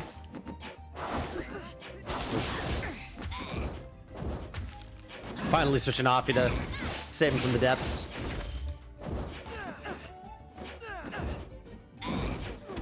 And tilt, that giant fire pillar? Yeah, that is their up tilt, and all I asked for was an up tilt that could reach top platform. I mean, that could reach platform, right? That thing hits the feet of the top platform of Cryo Station, which is our battlefield stage. So it's ridiculous. That's tall. Yeah. It's way taller than I thought it would be, and it looks kind of goofy, but boy, is it great for edge guarding. Is Galu's like that too? No, Galu's has a regular up tilt. Got it. Hers is like a little splash above her. Love that chase down to the platform.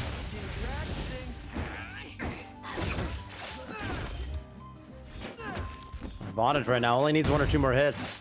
Even the set count up. Oh, ooh, coming in with that back air. There's the launcher and boom. Vawnage tying it up 3-3 against Mvlibuu here. It looks like a character with pretty good mobility too, huh? It seems like the characters that do well against Afi and Galu, they can reposition really easily. Yeah, the smaller and more mobile Like you are, Ashani, the better you are against Afi Galu. I mean, that's like a general rule of thumb in this game to begin with. But some big characters are just unstoppable. Like you catch an Urdah on a good day, unstoppable. You catch a Weishan on a good day, unstoppable. Like as much as I have my reservations on where characters stand in certain matchups, like the game is fairly balanced. Right. Because like we do have one player that's like undisputedly the best, has won 30 tournaments in a row, X and yada yada yada. But like everyone under there, there's Who is like this? Is this Yogurrt? the Pugsy. Pugsy's like Pugsy. Pugsy can't really be touched, and it's to the point where even he is sick of the way that he dominates on the game. It really tilts a lot of Pugsy people. Playing? Pugsy plays Ashani. Pugsy also plays he'll play Kid if he wants. He can play whoever he wants. He used to play Urdah for a little bit. Like the only character I haven't seen him win a tournament with is Weishan. He's the one with Afi Galu? He has one. He might have won one with Afi Galu. I know that he made it to grand finals when Afi Galu came back out of their little timeout gulag state. Yeah, they're being worked on. And here's the Urdah, by the way. Yeah. How's Urdah versus Angie? I can see Urdah being a character that could actually struggle a little bit. It is my favorite matchup in the entire game. I love playing Urdah's while I'm ANG. You think Angie wins? ANG wins hands down 100%. But it really depends on how the Urdah plays. because as an A and G player, I want to do cool and flashy and fun stuff and get these nasty combos. But Urdah has like a forget about your combo button, a reversal, you know, with her down special. She could fair you out of some combos. Like there's some, but she's so big and so large and floaty and fat. It's just like num num combo food. Right. Yeah. Just that property alone will kind of do it sometimes. But Urdah can catch anyone lacking, like 100%. Yeah. Goes for the back air to attempt to get the second part of up special, but gets bursted out of it.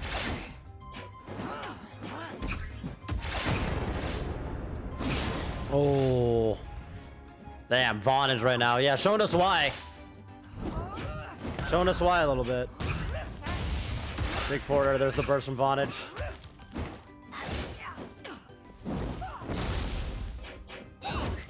Both players giving each other some space. Yeah. Looks like Mvlibuu could tend to just kind of wail on the statue. Yep, and that one fair, yeah, no, that's a... Wow. It used to be better to hit the statue down, and now it's way better to hit the statue to the side because of the float. They could just fall like slowly forever, but if you hit them to the side, they're out of here. Oh, sure, yeah, makes sense. Yeah, there's no saving that. You can't hit him up, huh? You can hit him up, but it's not recommended. Sure. Oh. Damn, that's a lot of damage.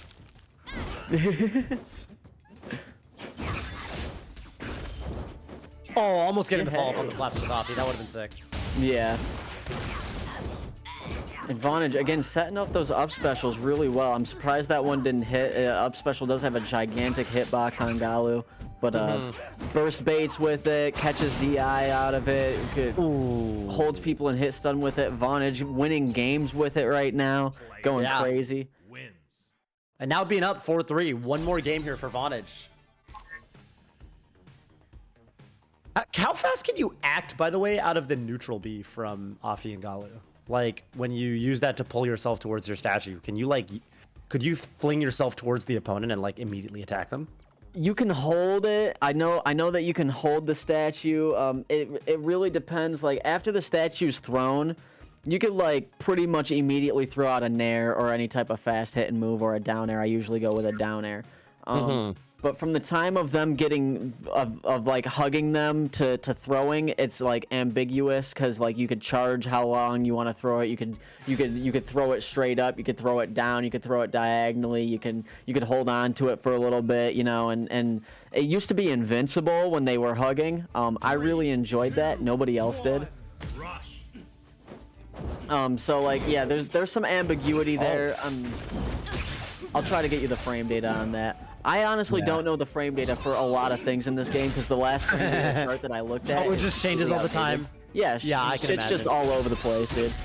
How's this matchup? I mean, I have to assume that, like, you know, if you've got Urdah, you know, is one of your favorite matchups, this seems like it could be pretty tough for Weishan too. Yeah, I like playing against Weishans with Offie and Galu. That being said, I don't think it's a really it's favorable in either because like it's a real pop off stage for both characters to be in because like Offie and Galu could switch up their neutral like an infinite amount of times, you know, with what they could do. But Weishan has these large moves, and if Weishan puts you with one of them, he just outranges you. Yeah, and he goes ham. Yeah, and with Weishan's good horizontal moves and good coverage, like he could stuff out a lot of Offie Galu's positions with their totem. Yeah, makes sense. Great at hitting people out of switch. Tremendous at catching that. Tremendous at covering both totems at the same time. So it's like, it's probably like a 60-40 in Weishan's favor, maybe, if I was being generous. But it could go the other way too. Like. Right. Offie and Galu could definitely combo the mess out of him. Ooh, spacing outside the back air. That's back air, right? Where Galu descends with that splash of water? Yes. And it's slightly disjointed. It's got multi-hits. It's a great move. I love it. Ooh, gets the B reverse side B. That was crazy. Oh. I will say this: the hit stun for side special on Afi and Galu is absolutely nutty because it's made. It's a move that's made for you to like combo off like that. But if you stay and you spark out of it, it's free. Like there's so much stuff you could do out of it.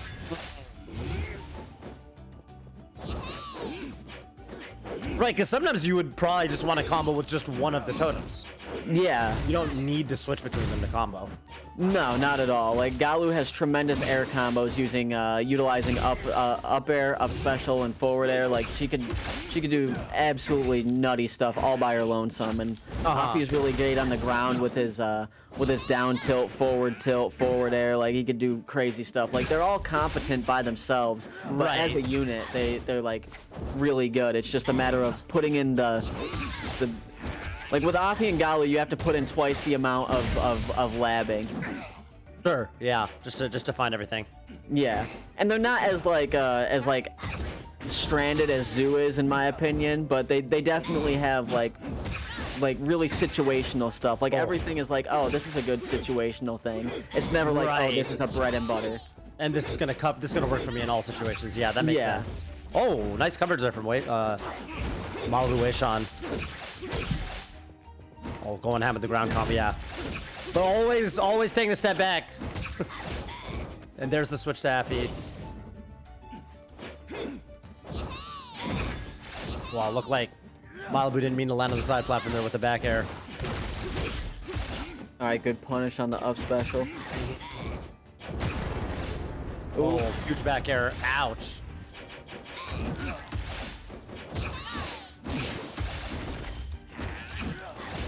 Oh, knocks the totem right out, but gets punished anyway. Keeps going. Keep going, Vawnage. Oh, where's your switch?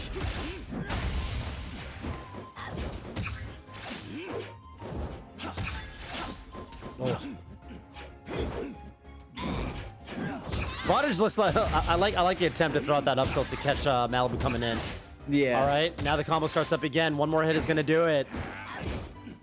Ah, there it is. Chasing him down in the air. Vawnage, well played.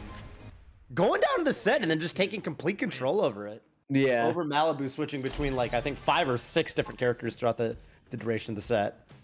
But Vawnage showing mastery. Oh man, we got an interview going. I hope so too. I'm very excited. For one of the first times ever, Boomstix has finally seen ANG win something, anything. It warms my heart. It's like Christmas morning by the fire. I'm happy for you. I'm happy for you.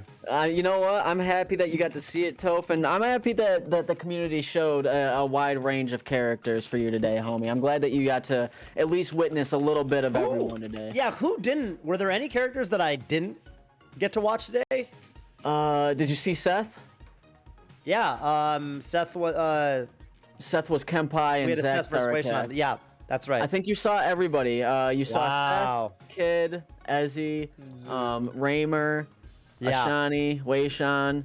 In the nick of time, we had the and the Afi Galu. Yeah. Wow. A little bit of everybody. All right, I'm trying to get him in for an interview. I'm gonna give out them Vawnage points. That is tons of money for Ketzulo. That was a 1-to-4 ratio. Jeez. Wow. On the channel points? Yeah. Okay, he's in Gen now. Sweet. Yeah, get in here. All right, Vawnage. How you doing? Vawnage. Well done. The moment I never thought I would have the luxury of having. It's been Boomstix is so happy that he finally got to witness. Words can't fully express how I can't even say it, dude. Proud's not the right word. Bewildered at your improvement, dude. Wow. Fantastic. I will say props to Mvlibuu for going around the world and showcasing every character I couldn't. That was a lot of characters. Yeah, that was like 5 or 6. How many characters are in this game? 8 right now. 9 at the moment. 9, right? Okay. With another one on the way, 2 more on the way, so we will eventually be at 11. Next character is Valora. Yeah, and that is next month. How do I spell that? Velora, I think. Yep. It I think it pulls from the Italian word fast, and then I forget what the second portion is, but it does have something to do with being fast and elegant, I'm pretty sure. Cool. Yeah. Cool. That sounds hype.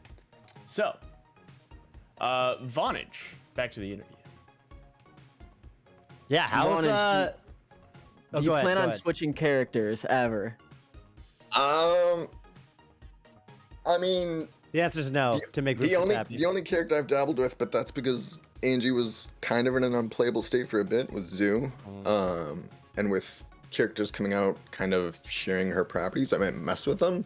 Just like obviously Velora and Reyna look cool, but I mean, there's not much ANG representation, and it's just nice to kind of, you know, Let's go. represent.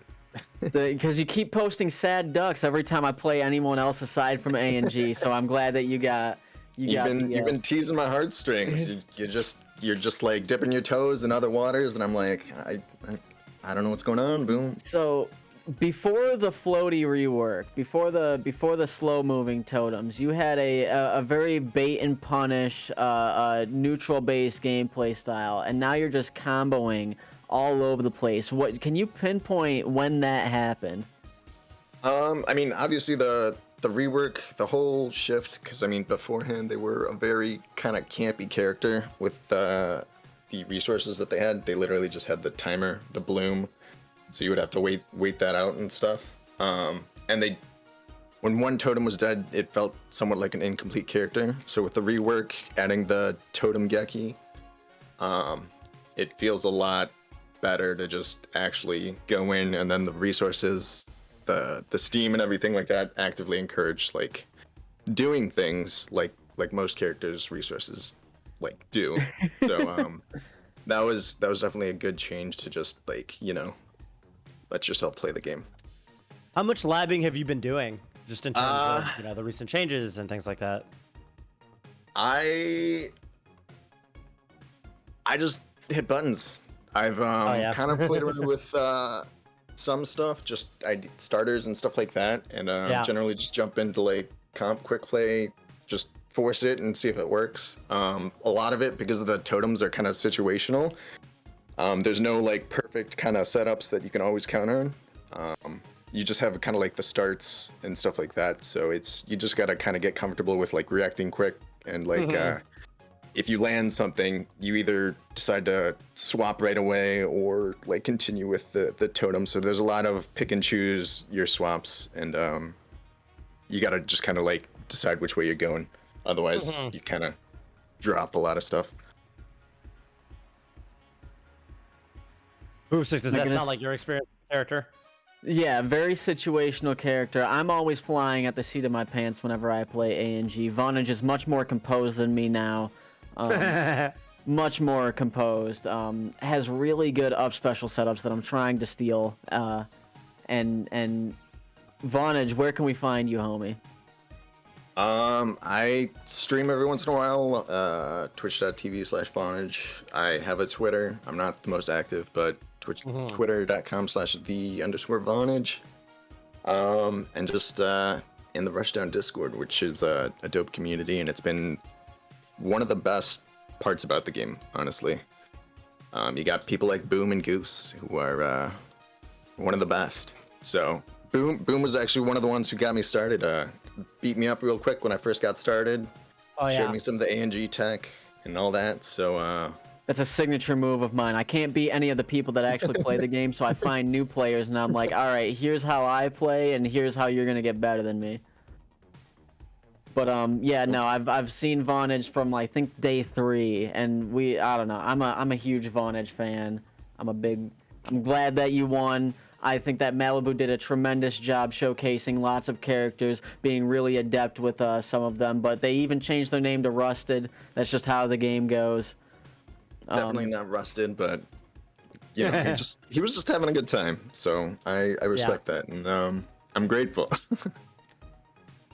I'm grateful Toph is here. Toph took hours and hours out of his day to be here, Toph. So thank you for being here, man. I really had a great time commentating with you, man. I'm glad I got to watch such yeah, I mean really awesome play from everybody. Yeah, I mean that you know, every set was pretty awesome. So, yeah, congratulations to you, Vawnage, and yeah, it was awesome to be here, Goose and Boom. Awesome. Well, man, where can we find Goose? Good question. You can find me either here at the Rushdown Revolt channel, where I do the vast majority of the NA streams during EST daylight times.